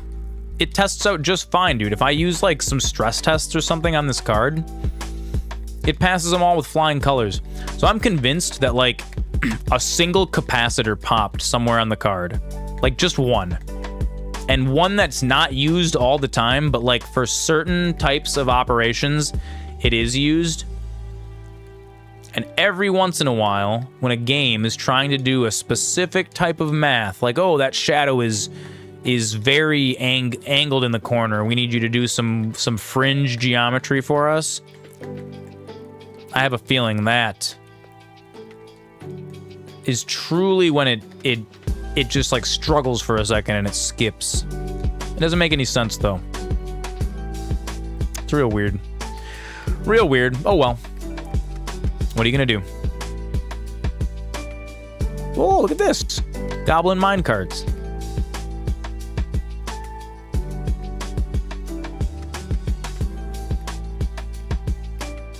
This is intriguing. This is an intriguing little side jaunt into the mine. A little intriguing little...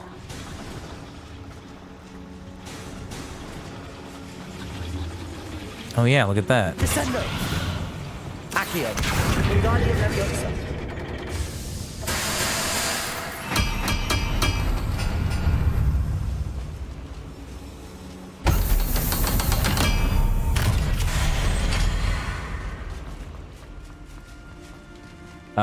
What's in here? Medium decorated tables. That was the big secret that I found in here. Come on.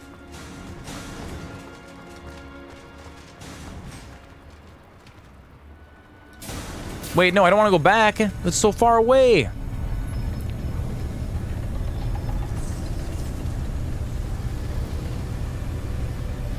Yeah, there's no feeling worse, in my opinion, than having broken hardware. It's so sad. Such a sad thing. And I'm supposed to be like the... should be enough to light these flames. And I'm supposed to be like the Master Zoran, the Master of Tech. The Master of Disaster.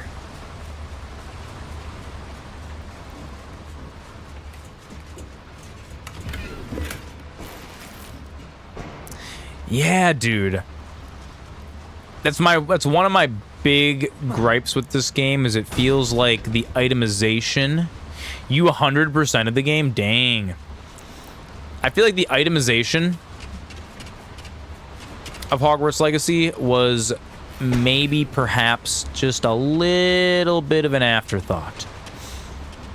It's my one gripe. I feel like they could have done, like sometimes I'll like be exploring and I'll like, ooh, I found this secret passage. Ooh, like I solved this little puzzle. And then you get to the end of it and there's like a treasure chest with like I hope I can get to Ranrock 30 gold. And you're like, really? Really, that was it? That was all that you put at the end here? It's not like, they should be like, you know, it's like in Skyrim when you find those little secret spooks.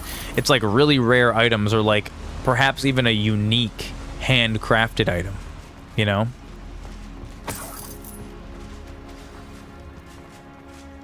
Another drill is complete. Dude, Ranrock, I'm gonna get to fight him soon.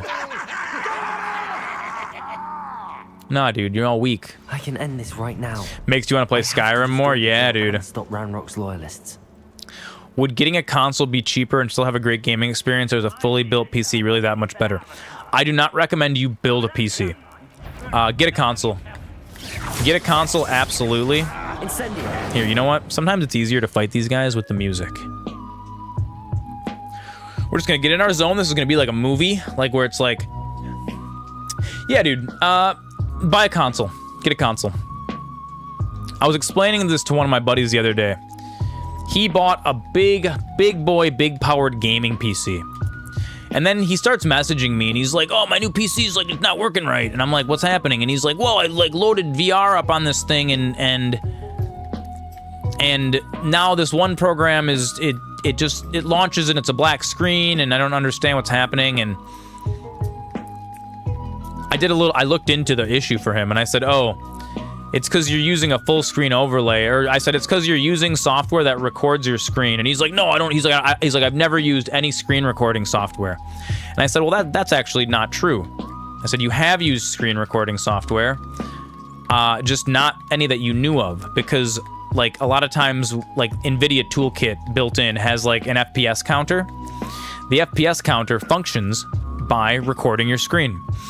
And the thing about PCs is they require constant maintenance. So think of a high-powered gaming PC, kind of like a performance race car, like an F1 car, right? And then think of a console kind of like your mom's sedan, okay? They can both drive around. Now the F1 car performs better. It handles turns a little better. It's faster. But what do you notice about the F1 car? F1 started back up this weekend? I didn't even know that. The F1 car requires constant maintenance. Like you'll notice after like multiple times during a race, you'll have pit crews that are swapping out their tires. The fluids are constantly being adjusted. Maybe, you know, this dyno broken or whatever, and then you need to swap that part out. And that's kind of like a gaming PC.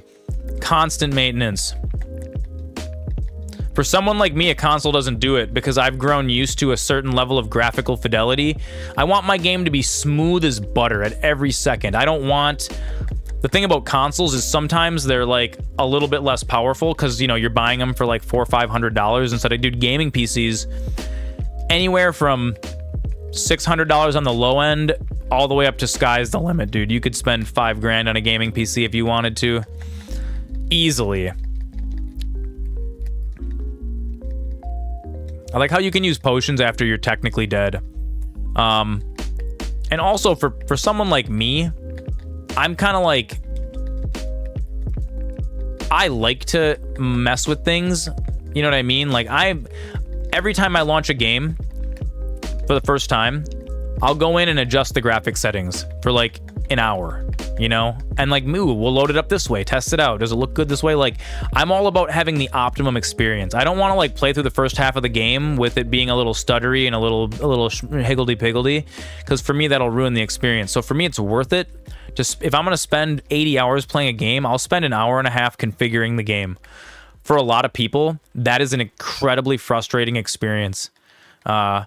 And especially if you're new to it and you haven't been doing it your whole life, a lot of stuff is really arcane and kind of weird. It's like things will happen for nonsensical reasons, or it's like okay, a perfect example is my buddy, who he's got VR loaded up on his computer. He's using an Oculus Quest, and he's also trying to play Cyberpunk and Detroit Become Human. Just like regular, okay? So he has special drivers installed on his computer just for doing VR. VR has its own driver set. And that is like the software that makes your graphics card make images come out or whatever. Any component of your computer usually has drivers. That's like the software that tells the hardware how to work. So he's mad because he goes on the internet and he's like, there's other people that have games that are playing the same games that I am, and their computer works just fine. And I had to explain to him how software development works and how your exact combination of hardware means that things on your computer are going to be different than on anyone else's, and it's on you to kind of just figure that out. And sometimes the things that you're going to need to do to make things work on your computer the same way that they work on other people's computer is going to be really annoying, and sometimes it's going to be really hard to figure out. Like, he wanted me to come just, like, fix it for him. And I said, well, okay, but what happens when you install another game that breaks something, you know? We'll pause it. We'll pause it for Beezy Boy for a second. And I said, what happens when you install another game? So the issue that was happening was he's using a PC, but he's using an Oculus. And those are two different, like, Steam, he's playing games on Steam. Steam has their own VR. They have the I don't even remember what it's called, the Valve Index. It's like $1,000 VR, right? But Steam is like a marketplace. And then you have the Oculus Quest. The Oculus is a Facebook Meta thing. And they have their own marketplace, right? But a lot of people are like, hey, I have a Quest. I want to use it to play my VR games on PC. And so both companies kind of like said, okay, and they released a little tool called, it's I don't remember, it's called Virtual Desktop for Oculus. And there's a Steam version and there's a Oculus version. And he was kind of mad because, like, he's like, I see other people that are doing this exactly the same way and it just works for them. And I had to explain to him that, like, okay, the Steam version of Virtual Desktop is not supported anymore. So it was made about 1.5 years ago and they have not released a patch for it. My little ad guy, I should do that in the future. Try to give his little forehead a kiss. I like to try to, like, pick him up too, like, whoop, pluck him out of there. I think that'd be neat. I should get a little paper cutout of it so I can, like, have it be animated right. So he was getting real mad. He's getting real mad that it just doesn't just work. He's like, I spent $5,000 on this. It should just work. And I'm like, that's not how computers work. The more money you spend, sometimes the more you have to configure. You're using performance parts. You're using the best of the best. And I also explained to him that, like, the way software development works, if a company released this toolkit 1.5 years ago, let's say they got it working on every computer that they had in their lab, right? All the different hardware. And so they're like, oh, it works. Version 1.0, boom. Then they release it into the wild. And they've got some users are like, oh, hey, I have an Intel processor, but an NVIDIA graphics card, and I'm getting this issue where all the menus look like black. And the reason that this happens, I was explaining to him, like, in a very layman's terms, is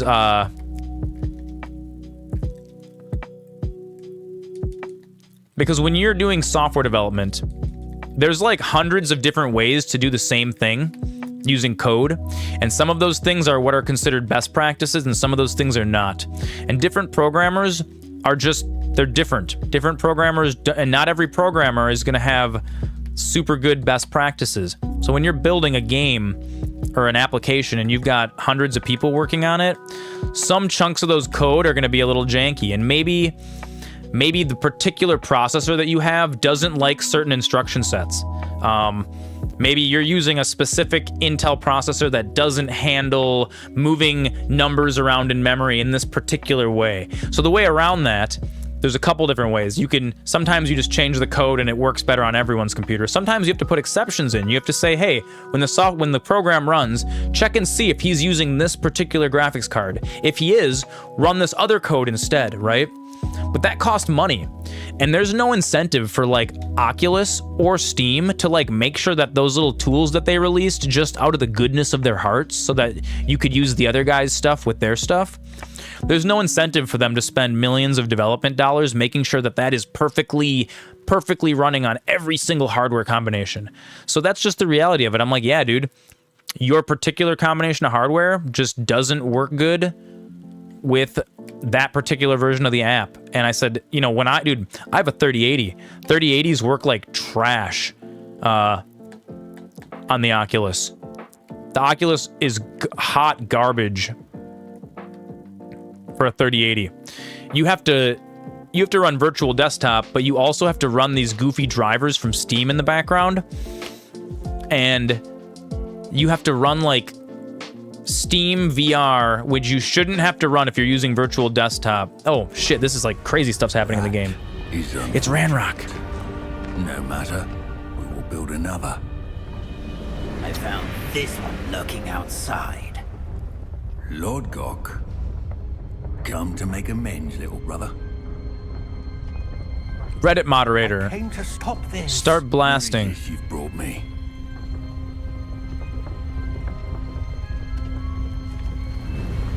Just start blasting, dude. I can take him right now. I can take him right now. I bet I could fight Ranrock right now at my current level. It cannot be. All this time, you knew. You knew where it was. Go save him. Go save him. Go save him. Reddit moderator to the rescue. Do some moderation. You're wearing... Don't! You're right. never Are there goblins in Harry Potter? There are. The goblins run the bank. That witch did not consider you an equal. That's where all the controversy came from. People were like, To use you. You're wrong, Ranrock. people would get mad at because in the wizarding world, wizards are super duper racist against goblins. They're like not allowed to have wands, and they're kind of like wizard slaves.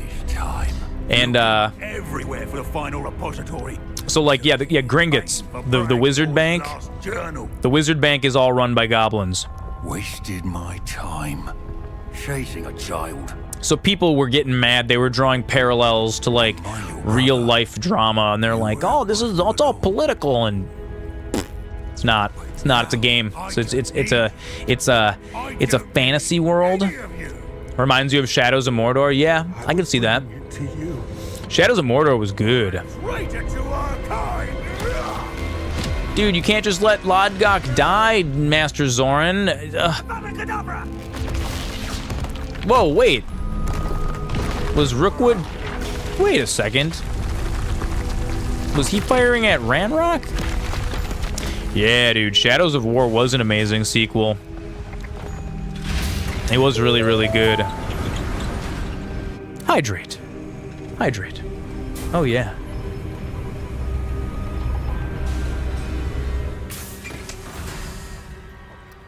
Oh, yeah. Poor Lodgok. Dead by his brother's hand. Dude, they need to make this game more like Tears of the Kingdom or Skyrim, where you can just go fight whoever, whenever. I feel like I could take him. I feel like I'm just standing there watching this. Now to get out of this blasted place. This spooky goblin kill lots of people when I'm strong enough. I'm already strong enough. Yeah, dude, Shadows of War was great. It was just, it took a lot of liberties with Lord of the Rings. I don't know. To Fig to meet me in the match. I mean, to be fair, the movies did too. The keepers need to know Ranrock has that journal and knows where the final repository The movies did too. Aragorn leading the army of ghosts was not exactly how things played out in the books. They did. They did. You know, Shadows of Mordor versus Shadows of War, or like those two games, I find a lot of parallels in like Twilight Princess and Tears of the Kingdom. And it's kind of the reason why I didn't play Tears of the Kingdom, because I already played Twilight Princess, and I feel like Tears of the Kingdom, I've heard such good things about it, and like obviously it was a super duper good game. Oh, Breath of the Wild? Yeah, whatever. The two most recent Zelda games, you know what I'm talking about. Breath of the Wild, Tears of the Kingdom. Twilight Princess was great.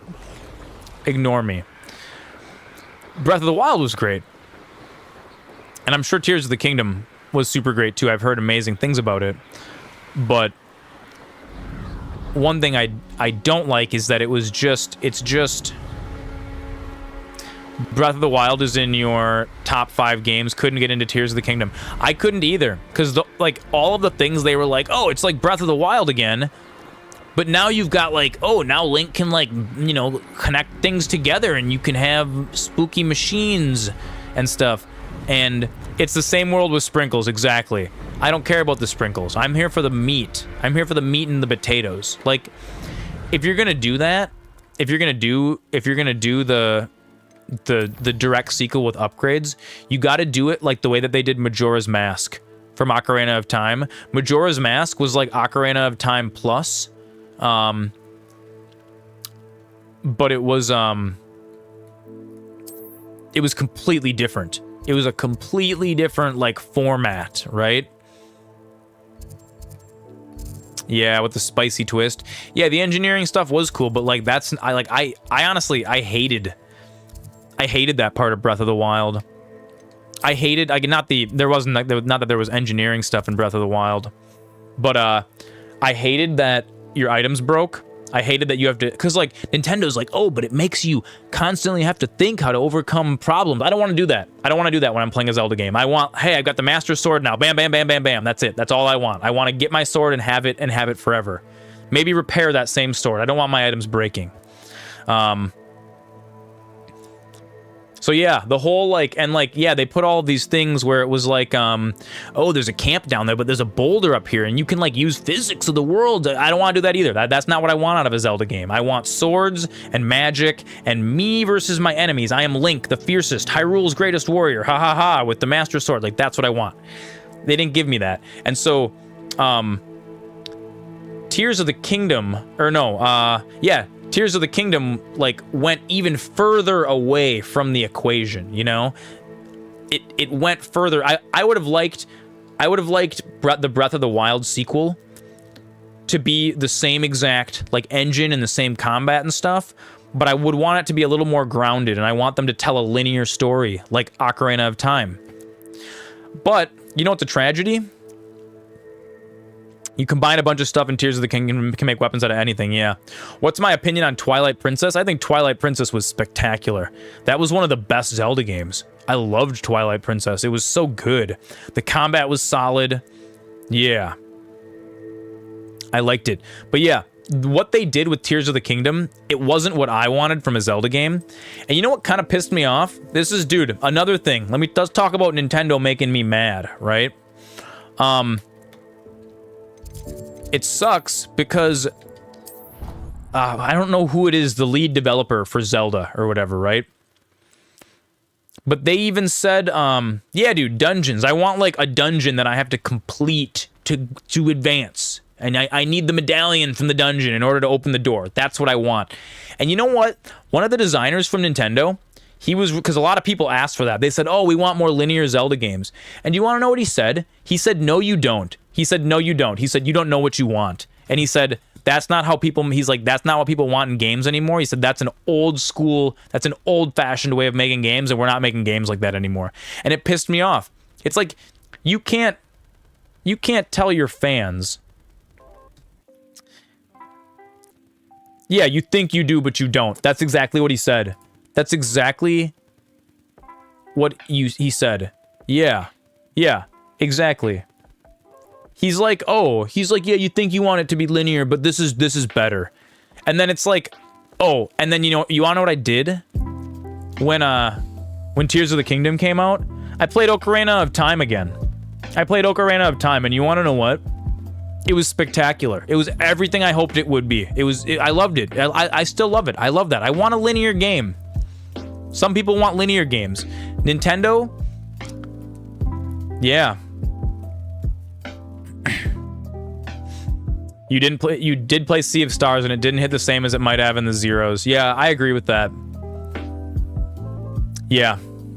No, you're right. That's what they said for WoW too.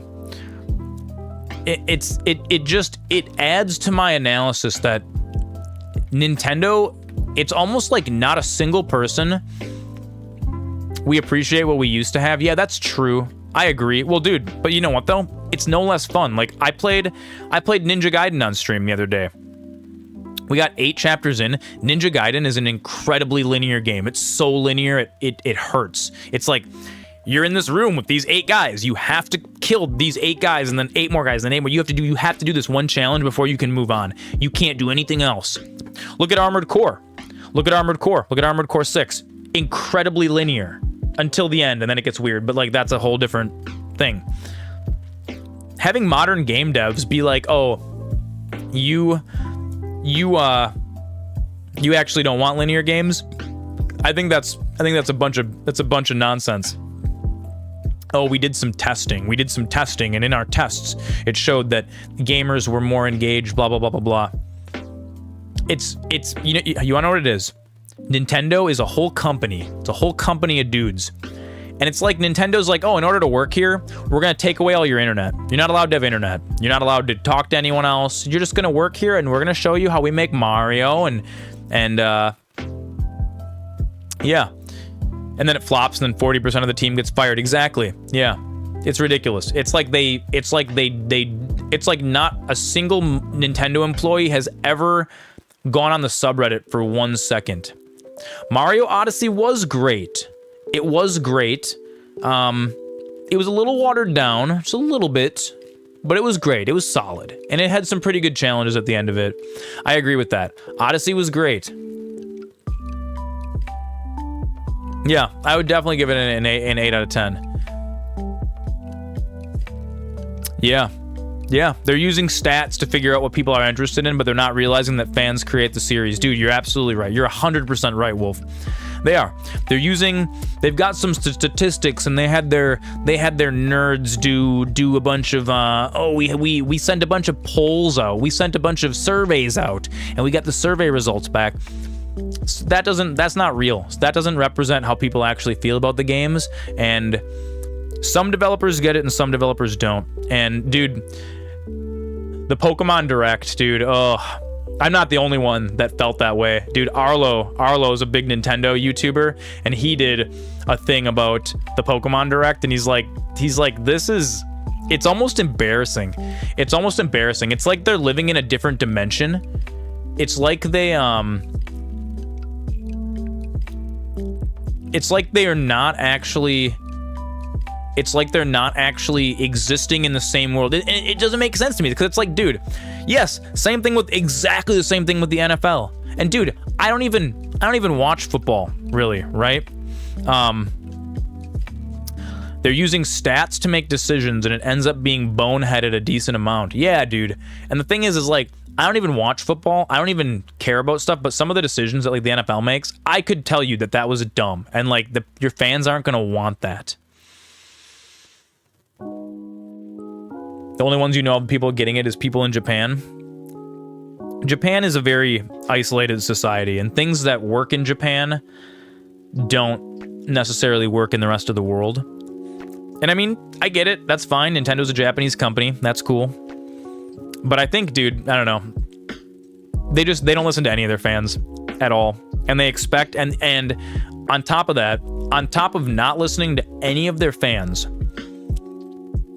they don't give any discounts on their games either. If you want to go buy Mario Odyssey today, you want to know what? It still costs $60. They're like, oh no, we're Nintendo, very premium product, very premium product. It's like you know what it is? It's like Gucci. It's like name brand clothing. That's like designer clothing, but it's garbage. Japan is in the future when you see all the cool stuff they got in Tokyo and stuff, though. Yes, but that's only in Tokyo. That's the thing, is Japan, vending machines and public transport, that's true. That's true. However, that's like saying like if New York City was super futuristic and the whole rest of the United States was all like farmland. That's like saying the United States is really, really futuristic.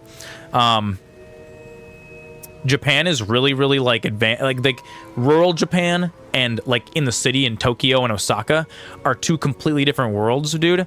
And for some things, Japan's super far behind, dude. Japan still uses fax machines like all the time. Lots of people, like businesses and everything. That's just that they never move past that.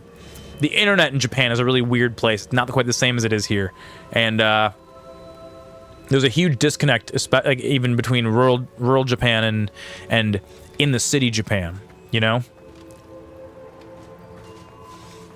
So I don't know what Nintendo's got going on, but Ranrock has the last, dude, nothing that they release excites me anymore at all. To get it, he knows where the last repository is. Godric's heart. Lodgok and Ranrock were brothers.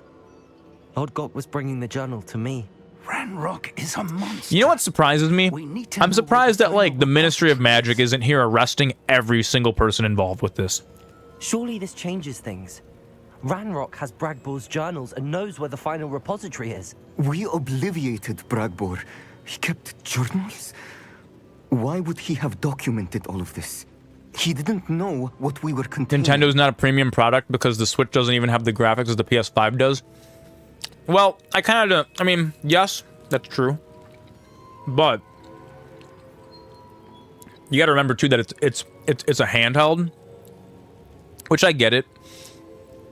I think Nintendo made a mistake though by trying to they let like any company be like, "Oh yeah, we're going to port GTA to the Nintendo Switch or whatever." And then they run like garbage. You thought that in the movies too. Didn't in 1 to 2, but like by like 5 or 6, it's like, what is everyone else doing? Yeah, dude. That's so funny. Isadora told Bragbor about the magic when she asked him to build a container for her. I've seen her memories. I feel like Nintendo memories for someone to Nintendo could stand on like Nintendo's always been the underpowered, right? They've never put as much money into hardware, and that's fine. That's super cool. Nintendo used to get by on the laurels of their good game design. On her use of ancient magic. Have I heard what's going on with the Sony Spider-Man universe? Friend is well aware like Marvel? of the grave circumstances in which we find Marvel in general has been bloated, over-bloated for a long time. Is this like a new thing that's going on? I haven't heard anything new about it in a while. A nuanced ability to interact with beasts. I know that Find a face of stone everybody on the planet is super over superhero I should things. advise you that you must engage with any beast that is part of the trial on your own. Professor Bakar will meet you in his pensive room. Professor Bakar, why do you gotta be such a bitch? Just give me the magic. Level of magical skill? Nuanced ability to interact with beasts? The animated Spider-Man's incredible. I suppose we should begin our search for a face of stone. That's true. Sony owns Spider-Man. Marvel owns a bit of the sales for it. They leased the rights to Sony. Yeah. Keeping an eye on me. Edward Milkhands is the hero 2024 needs. With Professor Black. I shall see you near the Yeah, they're you can tell me a little more about the that little thing with Spider-Man and Marvel and Sony is kind of weird.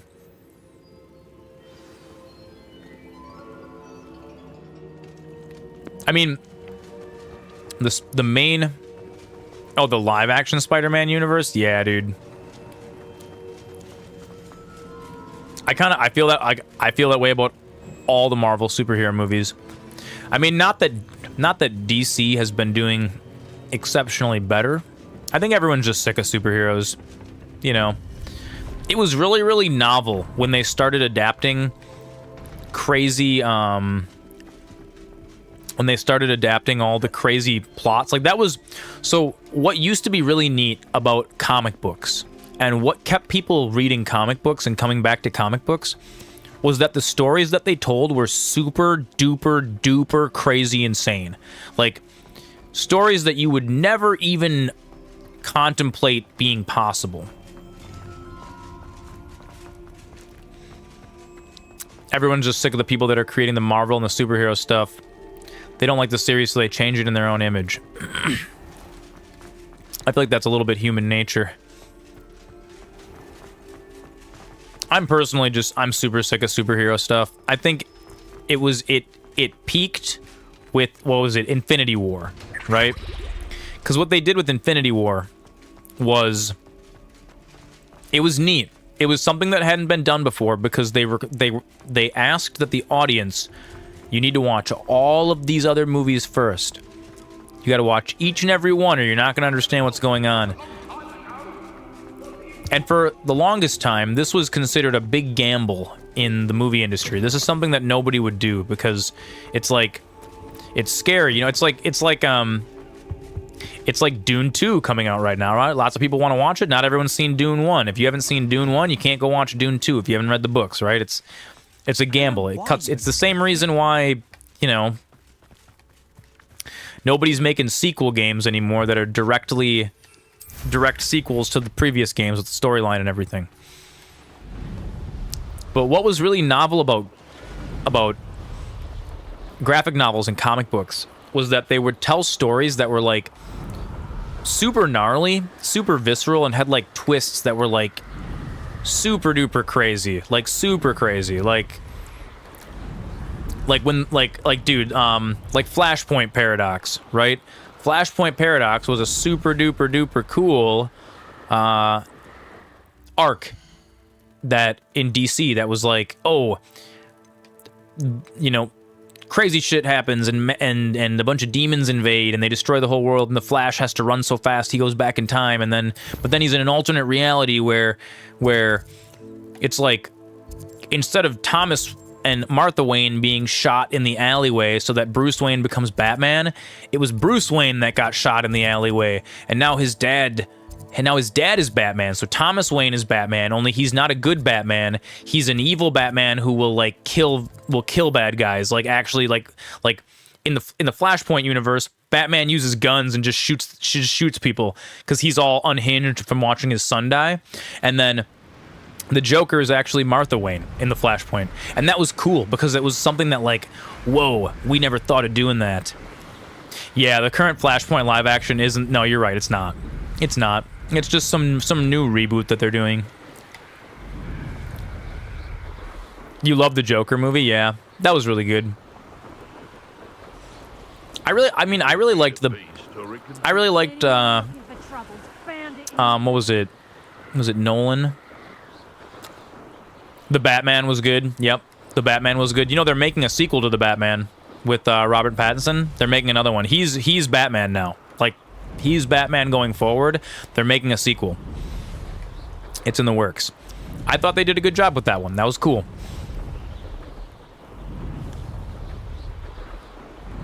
Yeah, they put Flashpoint with Blue Flash. It's supposed to be Barry in the future. Yeah.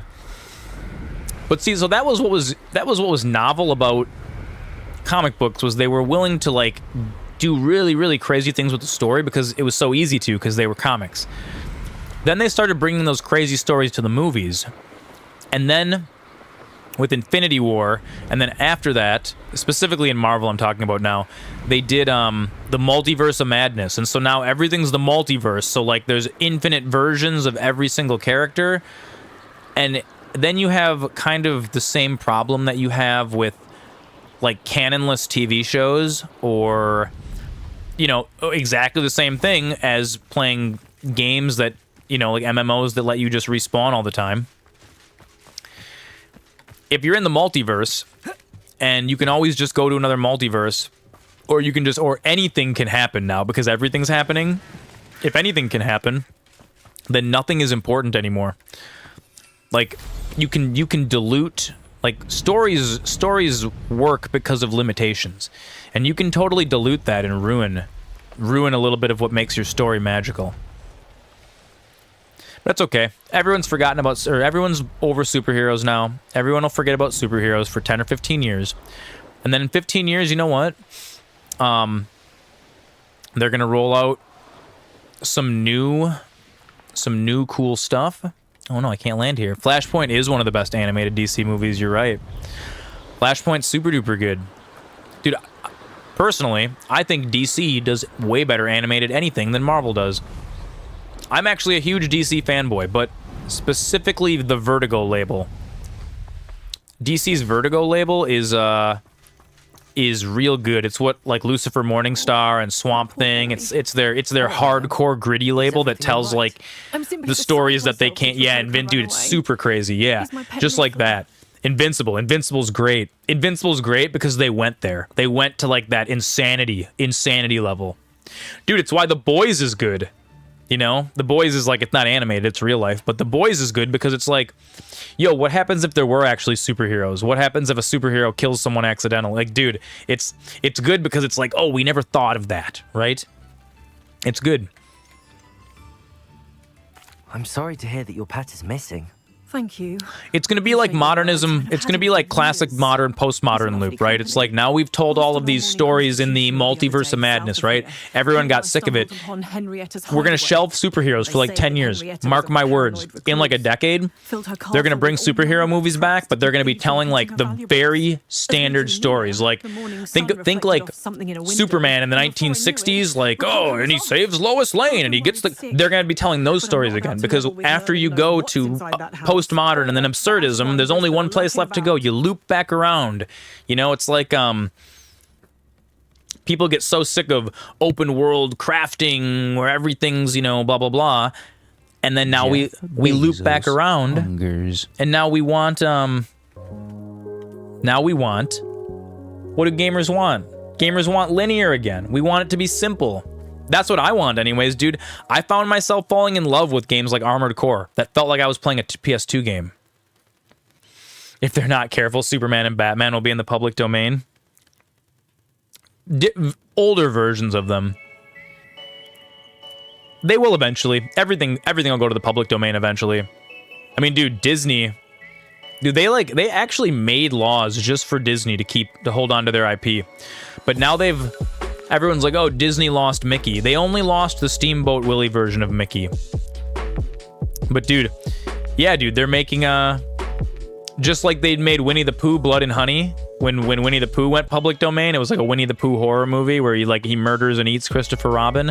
They're doing that with Mickey Mouse now.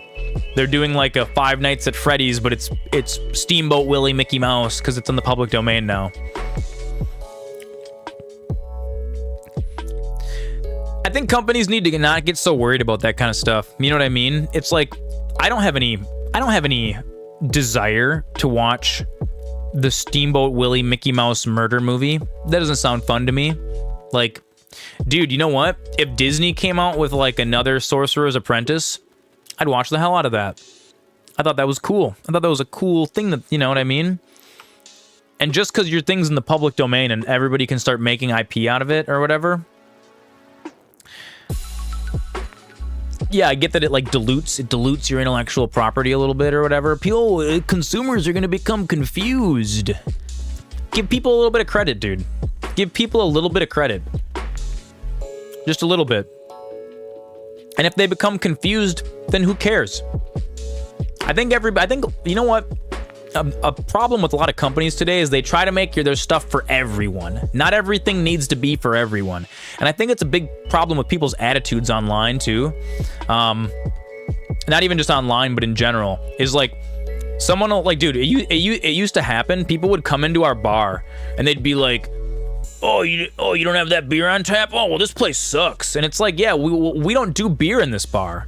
And then they're like, oh, well, just because something's not for you doesn't mean that it sucks. You know what I mean? Something can be not for you and it can still be a good thing for other people. And you know, you see it with businesses. They try to be like, "Oh, how can we, you know, start getting onto this trend or whatever, right?" Stay in your lane. I want to tell business owners, stay in your goddamn lane. Yeah, Star Wars, perfect example. They tried to make it for everyone. For the last 3 movies, all they did was make it. If all they did was make it for the fans would come, and the fans would make sure other people come. Exactly, dude. Exactly. 100%. 100%. You see it with kind of kitschy pubs and stuff where they're just like, oh, we got a little bit of everything for everybody. Then it just seems so sanitized, dude. Specialize in something. You know? Like, dude, I've always wanted to run a bar that was just like, you know, we played like nerdy movies on TV and had like weird cocktails and listened to like techno. You know what, dude? Like, salt of the earth people would come into that bar that just wanted like a Coors Light and to listen to some AC/DC, and they'd be like, oh, this place sucks. And they'd bitch and moan about it. And they would tell all their friends how it was the worst bar they ever went to. But you know what? The people who the bar was for, they would think it's the best bar they've ever been in, because it's like, yeah, dude, you were bold enough to like have a vision and just be like, we're gonna do this. And if you don't like that, then this isn't for you. Go to the Chili's down the road and get your shitty beer and eat your microwave steak, you know?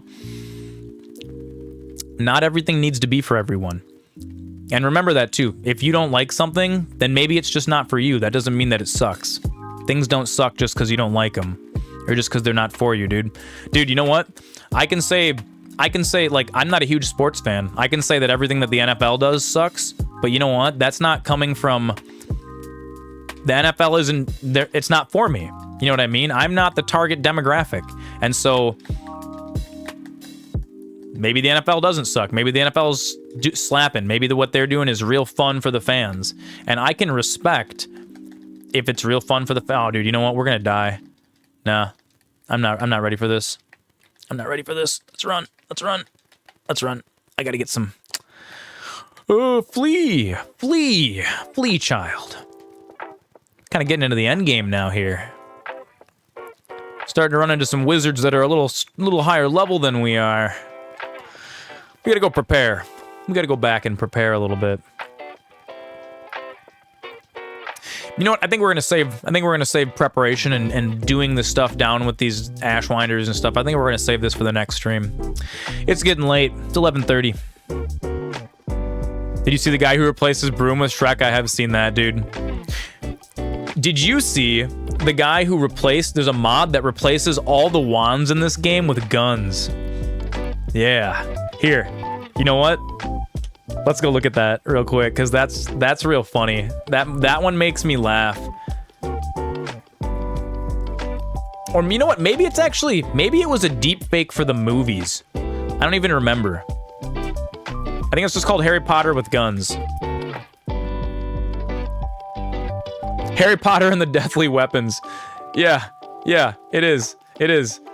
Oh god, it's great. It's amazing. Here, we're gonna watch this. We're gonna watch this. All right, you guys ready for this? This is spectacular. This is spectacular.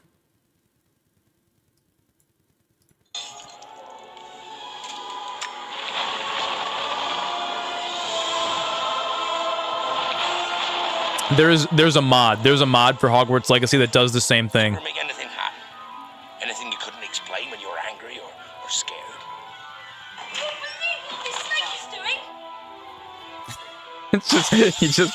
I love it. I love it so much. You're a wizard. He's just got a Glock. I shouldn't have told you that. I should not have told you that. Oh no, it's too much. Oh god. Leviosa.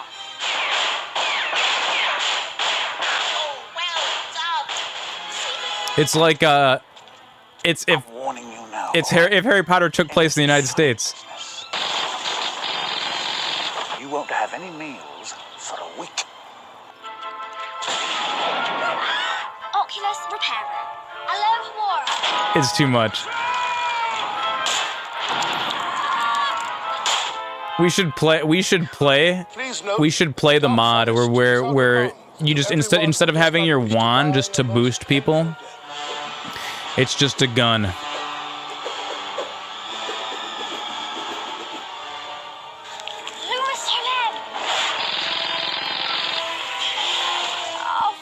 Somebody put way too much. I'm really sorry about this. Somebody put way too much effort into this. How hard is it to make your own mod? Hard. It's hard. Scary sometimes. Okay, that's enough of that. How hard is it to make your own mod? It's pretty hard.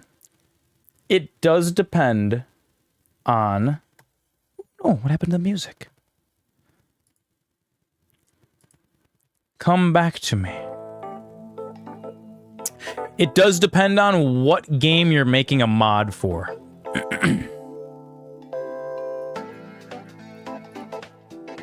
It really does. Some games are easy to make mods for. I mean, easy-ish. Like Skyrim has something called the Creation Kit, which is just specifically designed to make like mods. It's the toolkit that the developers used to make Skyrim. So they built their own tools first, and then they made Skyrim, and then they said, hey, here's all the tools we used. If you want to use them to like change the game up and make little mod packages, we'll make it really easy. To mod a game like Hogwarts Legacy, you gotta get down into its guts with like the code. I'm not talented enough to do that. I could make mods for Skyrim. I couldn't make mods for Hogwarts Legacy. It depends on how much work you want to do. All right. Let's make sure we save this game.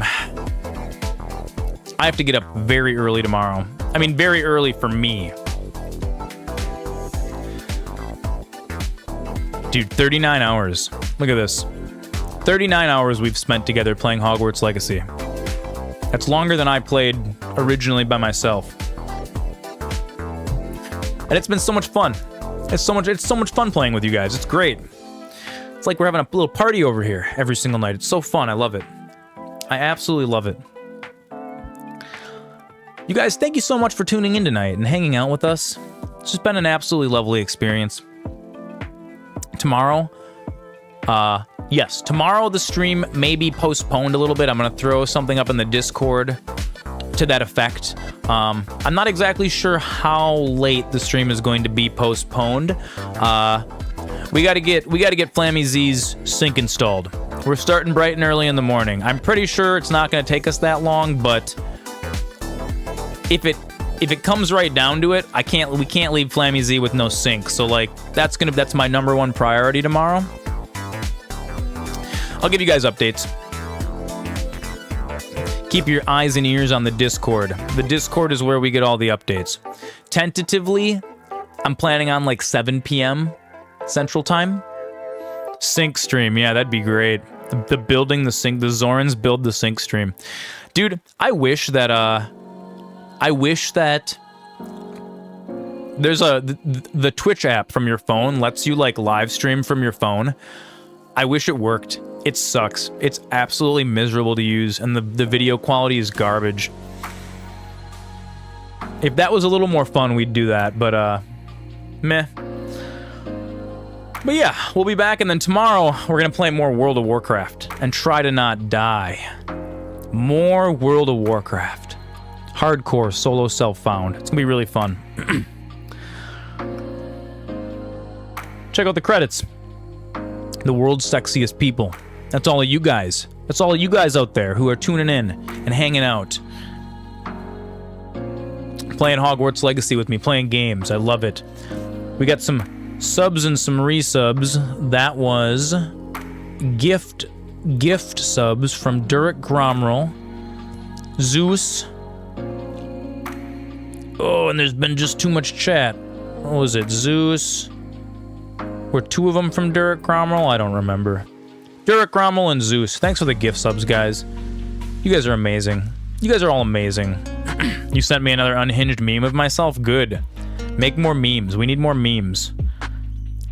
Border Patrol Donkeys, Piecraft Official, Credenza, welcome to the Wizards, moderators, VIPs, Flammy Z, Dusty Balls, Super Horse, Durek Gromrel, G Tater, Wolf Fang. You guys are all awesome. Sapotees, McMonkeytron. Love you guys so much. Thank you guys for tuning in with me tonight. I'm gonna keep making cool stuff. We're just gonna keep trying to make cool stuff, you know? If I can make you guys laugh, if I can entertain you, and did we get 1,000 chats? Not tonight. Not tonight. The stream was a little quieter tonight than it normally is. A little quieter tonight. But it's Friday night, dude. You know what I mean? Different things happen. Ooh. One final hydrate for Wolf. Oh yeah, we got just enough water in there. Look at that, we did the whole thing. We did the whole thing. We did such a good job. We did such a good job. A little bit of the ice melt. We didn't get 1,000 chats today. That's okay. We don't need to get 1,000 chats every day. Every day is different, you know what I mean? And, dude, I mean, it's like, you know, people got stuff going on. It's like you can't always tune into your favorite TV show every single night. I don't expect you guys to tune in every single night. But, one thing's for sure. Master Zoran will always be here. Whenever you're ready. Whenever you need, you know, whenever you're feeling a little lonely or sad, or you just need some connection with some games and some Zoran and all of us. You need some advice. I'll be here. Jump on. Feel free to ask me anything. AMA. All the time. For the whole summer. Lots of Zoran fun. Lots of Zoran fun stream stuff. It's gonna be great. I love you guys so much. I'm gonna get some rest so I can get up tomorrow bright and early and do some plumbing. Big Zoran plumbing project. It's gonna be real fun. I'll see you guys tomorrow, hopefully not too late. But if it is gonna be a bit later, if it's gonna be a bit later than 7, I'll shoot a message into the Discord. We'll use that, our little announcement thing. So I'll let you guys know. Otherwise, you know, just pop in later on, see if we're doing some stuff. Take it easy, fellas. Have an excellent rest of your night.